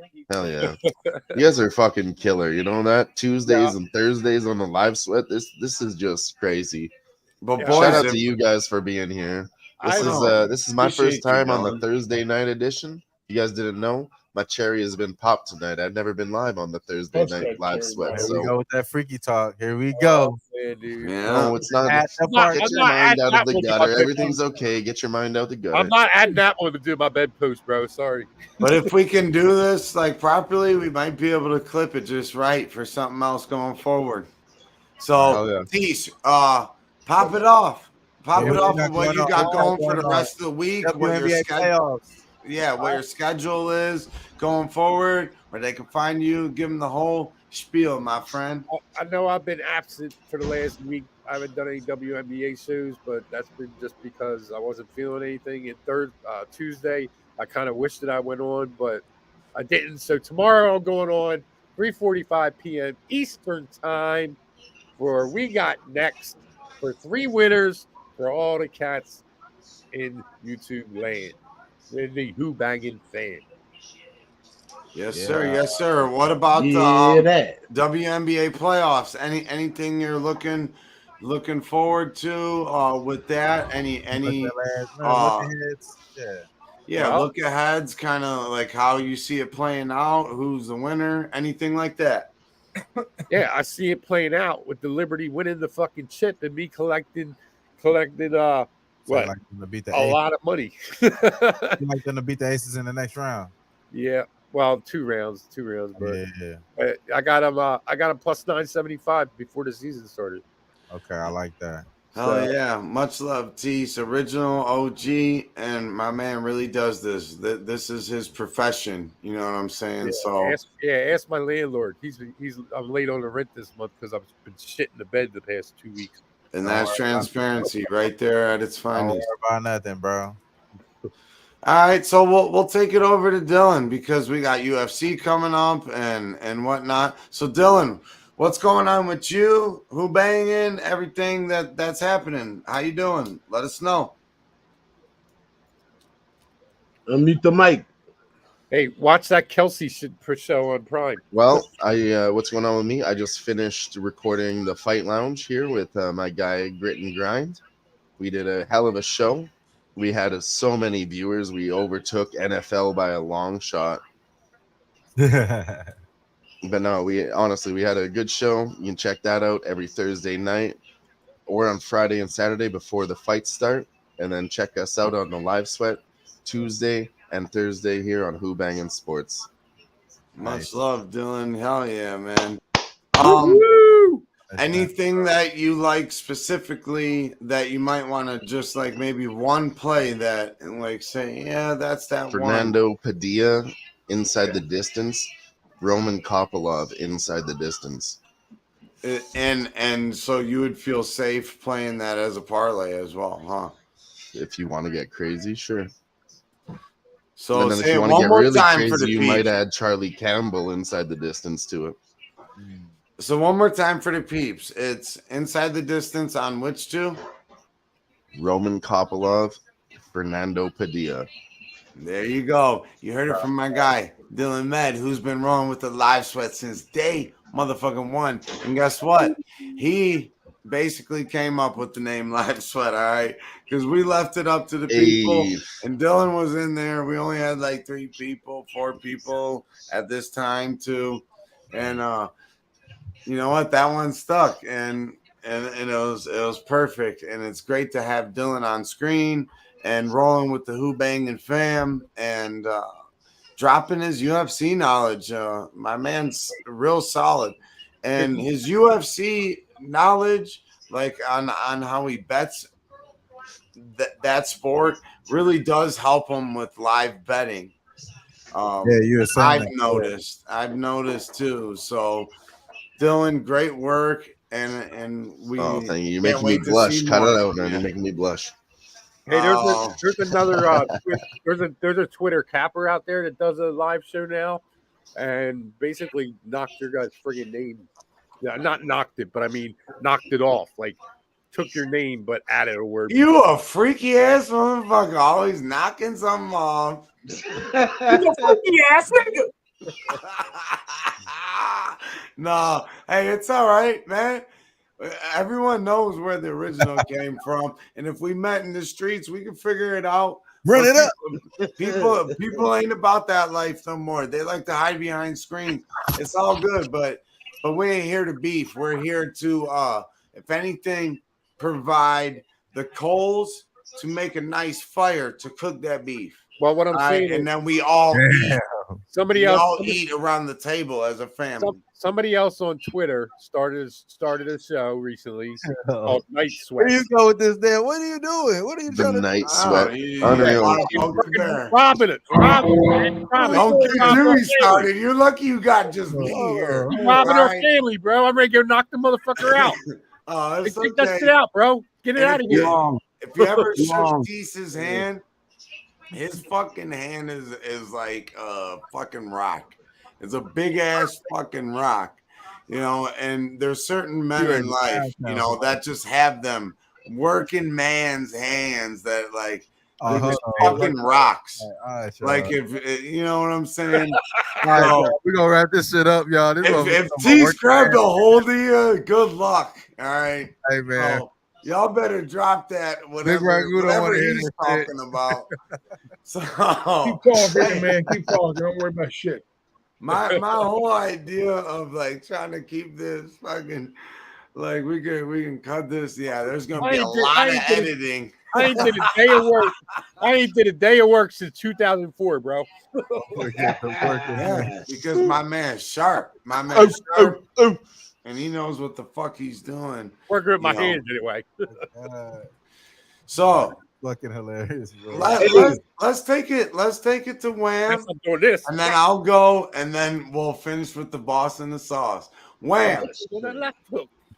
Man, my guy. Yes, sir. Yes, sir. All right, man. You know what it is. We coming right back with it on the NFL Sunday edition, live 8 a.m. Pacific Standard Time, late at 11 a.m. Eastern Standard Time.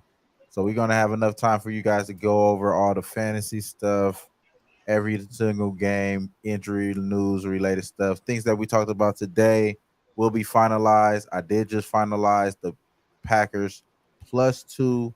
I am on the Lions as well. I'm on the Lions -4.5. So those two are official plays for Sunday. But as far as that, we will lock in official like prop bets and things of that nature on Sunday. I think I do have a guest there. We had Lante here today. We had Ski.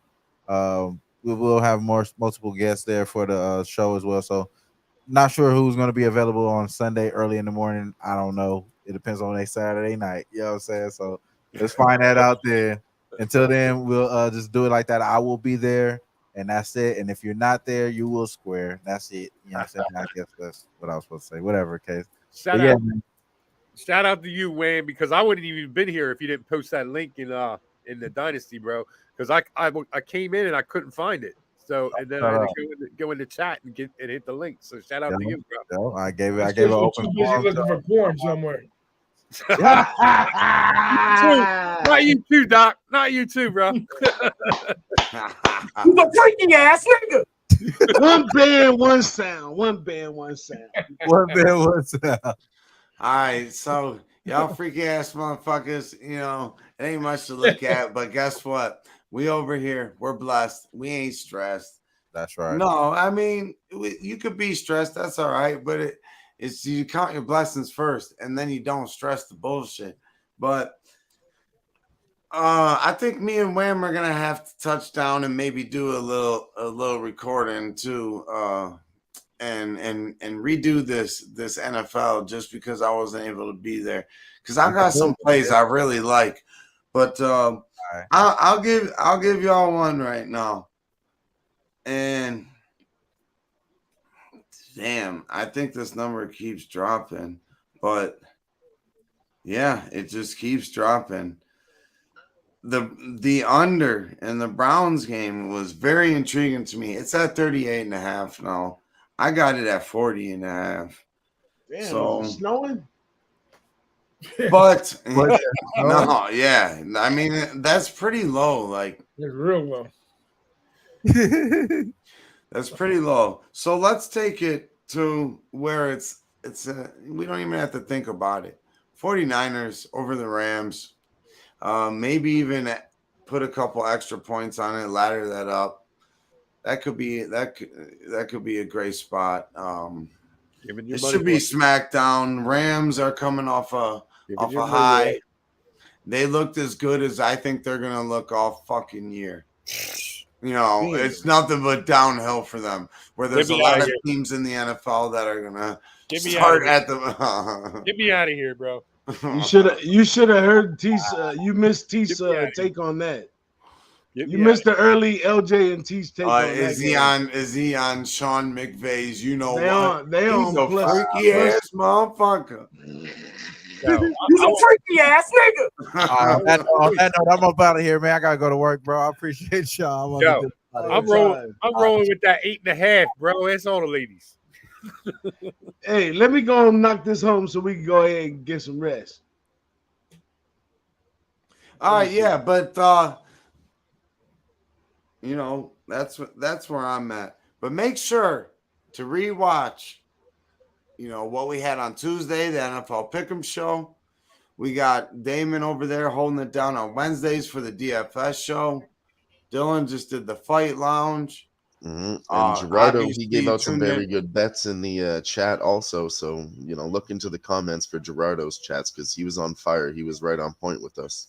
Bro, that Gerardo's motherfucker's a a good OG. capper, man. He is a good fucking capper. Absolutely. Everything that we're talking about on the show, he types it in the comments like mid-sentence before we even get to the point. Yeah. He's like, yep, this. He knows what the fuck he's talking Yeah, about for sure. Gerardo and I have we've been chatting for about a year, man. That motherfucker's a good capper, man. For real, for real. I tried to talk him into fucking doing some shows, man. There you go.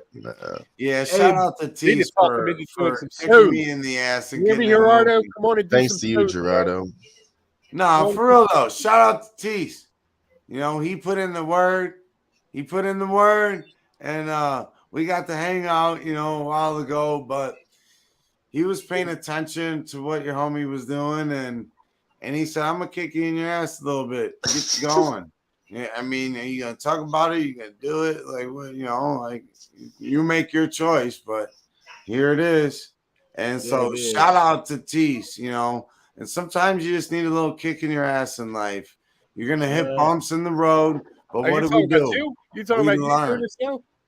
Yes. Oh yeah. I'm giving you your flowers while you're here. Don't tell Don that. Don't tell Don that. Hey, I tell Dom all this shit. I'll tell him he's an OG. If he can't handle it, that's his problem. Hey, let's let Big Ragu let y'all know what's going on with Boston the Sauce. Yeah, then we out of here. Much right. love, fam. We got listen, we cashed a couple tickets on my side tonight. The whole crew made money on the game tonight. So if you're missing that show and you come back and catch a few clips, always come to the end and see how we perform. But we'd rather have you here with us live each and every week, Tuesday and Thursday on the Live Sweat. So shout out to Ix and our guys, Jimmy holding it down, and the whole crew we got here. So Boss and I, we're going to be back Saturday morning, 10:30 East, 7:30 on the West. We got a slew of games we're going to talk about. We both like Air Force tomorrow, the total. He and I talked about that earlier. We're both on the over, so we're going to smash that one. And I got a little play for early Saturday, depending upon the weather, but I smashed FSU team total over 36 and a half on that one too. But Boston No Sauce is the next look for DJ and I. Saturday morning, 7:30 on the West, 10:30 on the East. And guess what? I'll see you at the window. See him at the window. Yes. That is the best college football show. The first show to be on Who Bangin' Sports, and the best show to be on Who Bangin' Sports. Boston the Sauce. And I finally got my fucking t-shirt. Woo! Yeah, I was baby. gonna say that t-shirt looks fire. I like that. So, like that a lot. Yeah, no, I mean he's got the. Oh, go ahead. Let me go ahead and bring it home, man. Boston the Sauce show for sure. Ain't got much to say about that, but just got a lot of appreciation for all my team members. Team Who Bangin', we on the rise. We're getting more people by the tons that's coming in that want to get involved with us because we are for the people and we by the people. We the same people from the chat that's now on the screen. So come hang out with us anytime on any of our shows. We got a whole plethora of stuff going on right now, more than I can even account for sometimes. Sometimes I never even know we got shows going on at the same time with the Fight Lounge and the Live Sweat. But it's all one big, huge family. Come get involved with us. We love to bring on new members. It's all about beating the books, making money, and cashing bets, baby. Who Bangin' Sports. Make sure you subscribe and tell a friend. I didn't even know Gerardo was in the chat until just a minute ago. Hey, much love, DJ. You're the Don Dada of it all, and I appreciate you, OGs, DJ, Big Ragu, Dami, Tease. Y'all are the OGs. Wham! Yeah, absolutely. And I mean the Who Bangin' family tree extends very far out, and I'm proud to be a part of it. And in my life, I fight for what I believe in, and and what I think is real. So I'm I'm Team Who Banging, man. I mean, there's no ifs, ands, or buts about it. These are my homies forever, no matter what happens in life. You know, this is a family over here, and we have our little chats on the side too. And all I can say is during these hard times that I've been dealing with, everyone's been a real, genuine family. So, like I said, what you see is what you get. If anybody ever needs anything, reach out. If you ever want to hop on and you know, see what you got, come on, talk to us. We for the people, by the people. Let's go. So much love, DJ. I love all you guys. Thanks for another live sweat. Much love. Love all you guys, brother. Appreciate Oh, it. shit. shit. The razor shop Right. in the house. We got it fucking. You know what that means. All right. Dropping nickels on us. My man.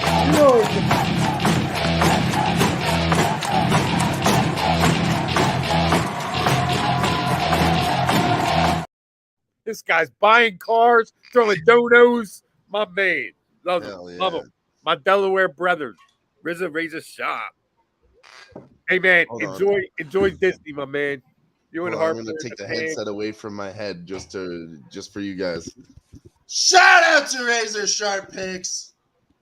There it And is. shout out to right DJ for holding down the Who Banging name when everybody was trying to pressure him on the pet wise. Man, you already know, man. Let's get up out of here, man. We got to get up in here sometime. I can hang on with you guys all night. Stay tuned. I want to do more private shows, guys. I'm talking about stuff. So we invite Gerardo. We invite some of the people from the chat to join us in the great big live betting thing privately with the game showing, with everybody can see, you know, the same thing and everything like you guys do all the time for UFC. So we're going to get into more of that. So stay tuned to us with that. But for now, we up out of here. Shout out to the live sweat. Shout out to the chat. Shout out to everybody up in this piece. We got next the Fight Lounge, Boss in the Sauce. Let's go.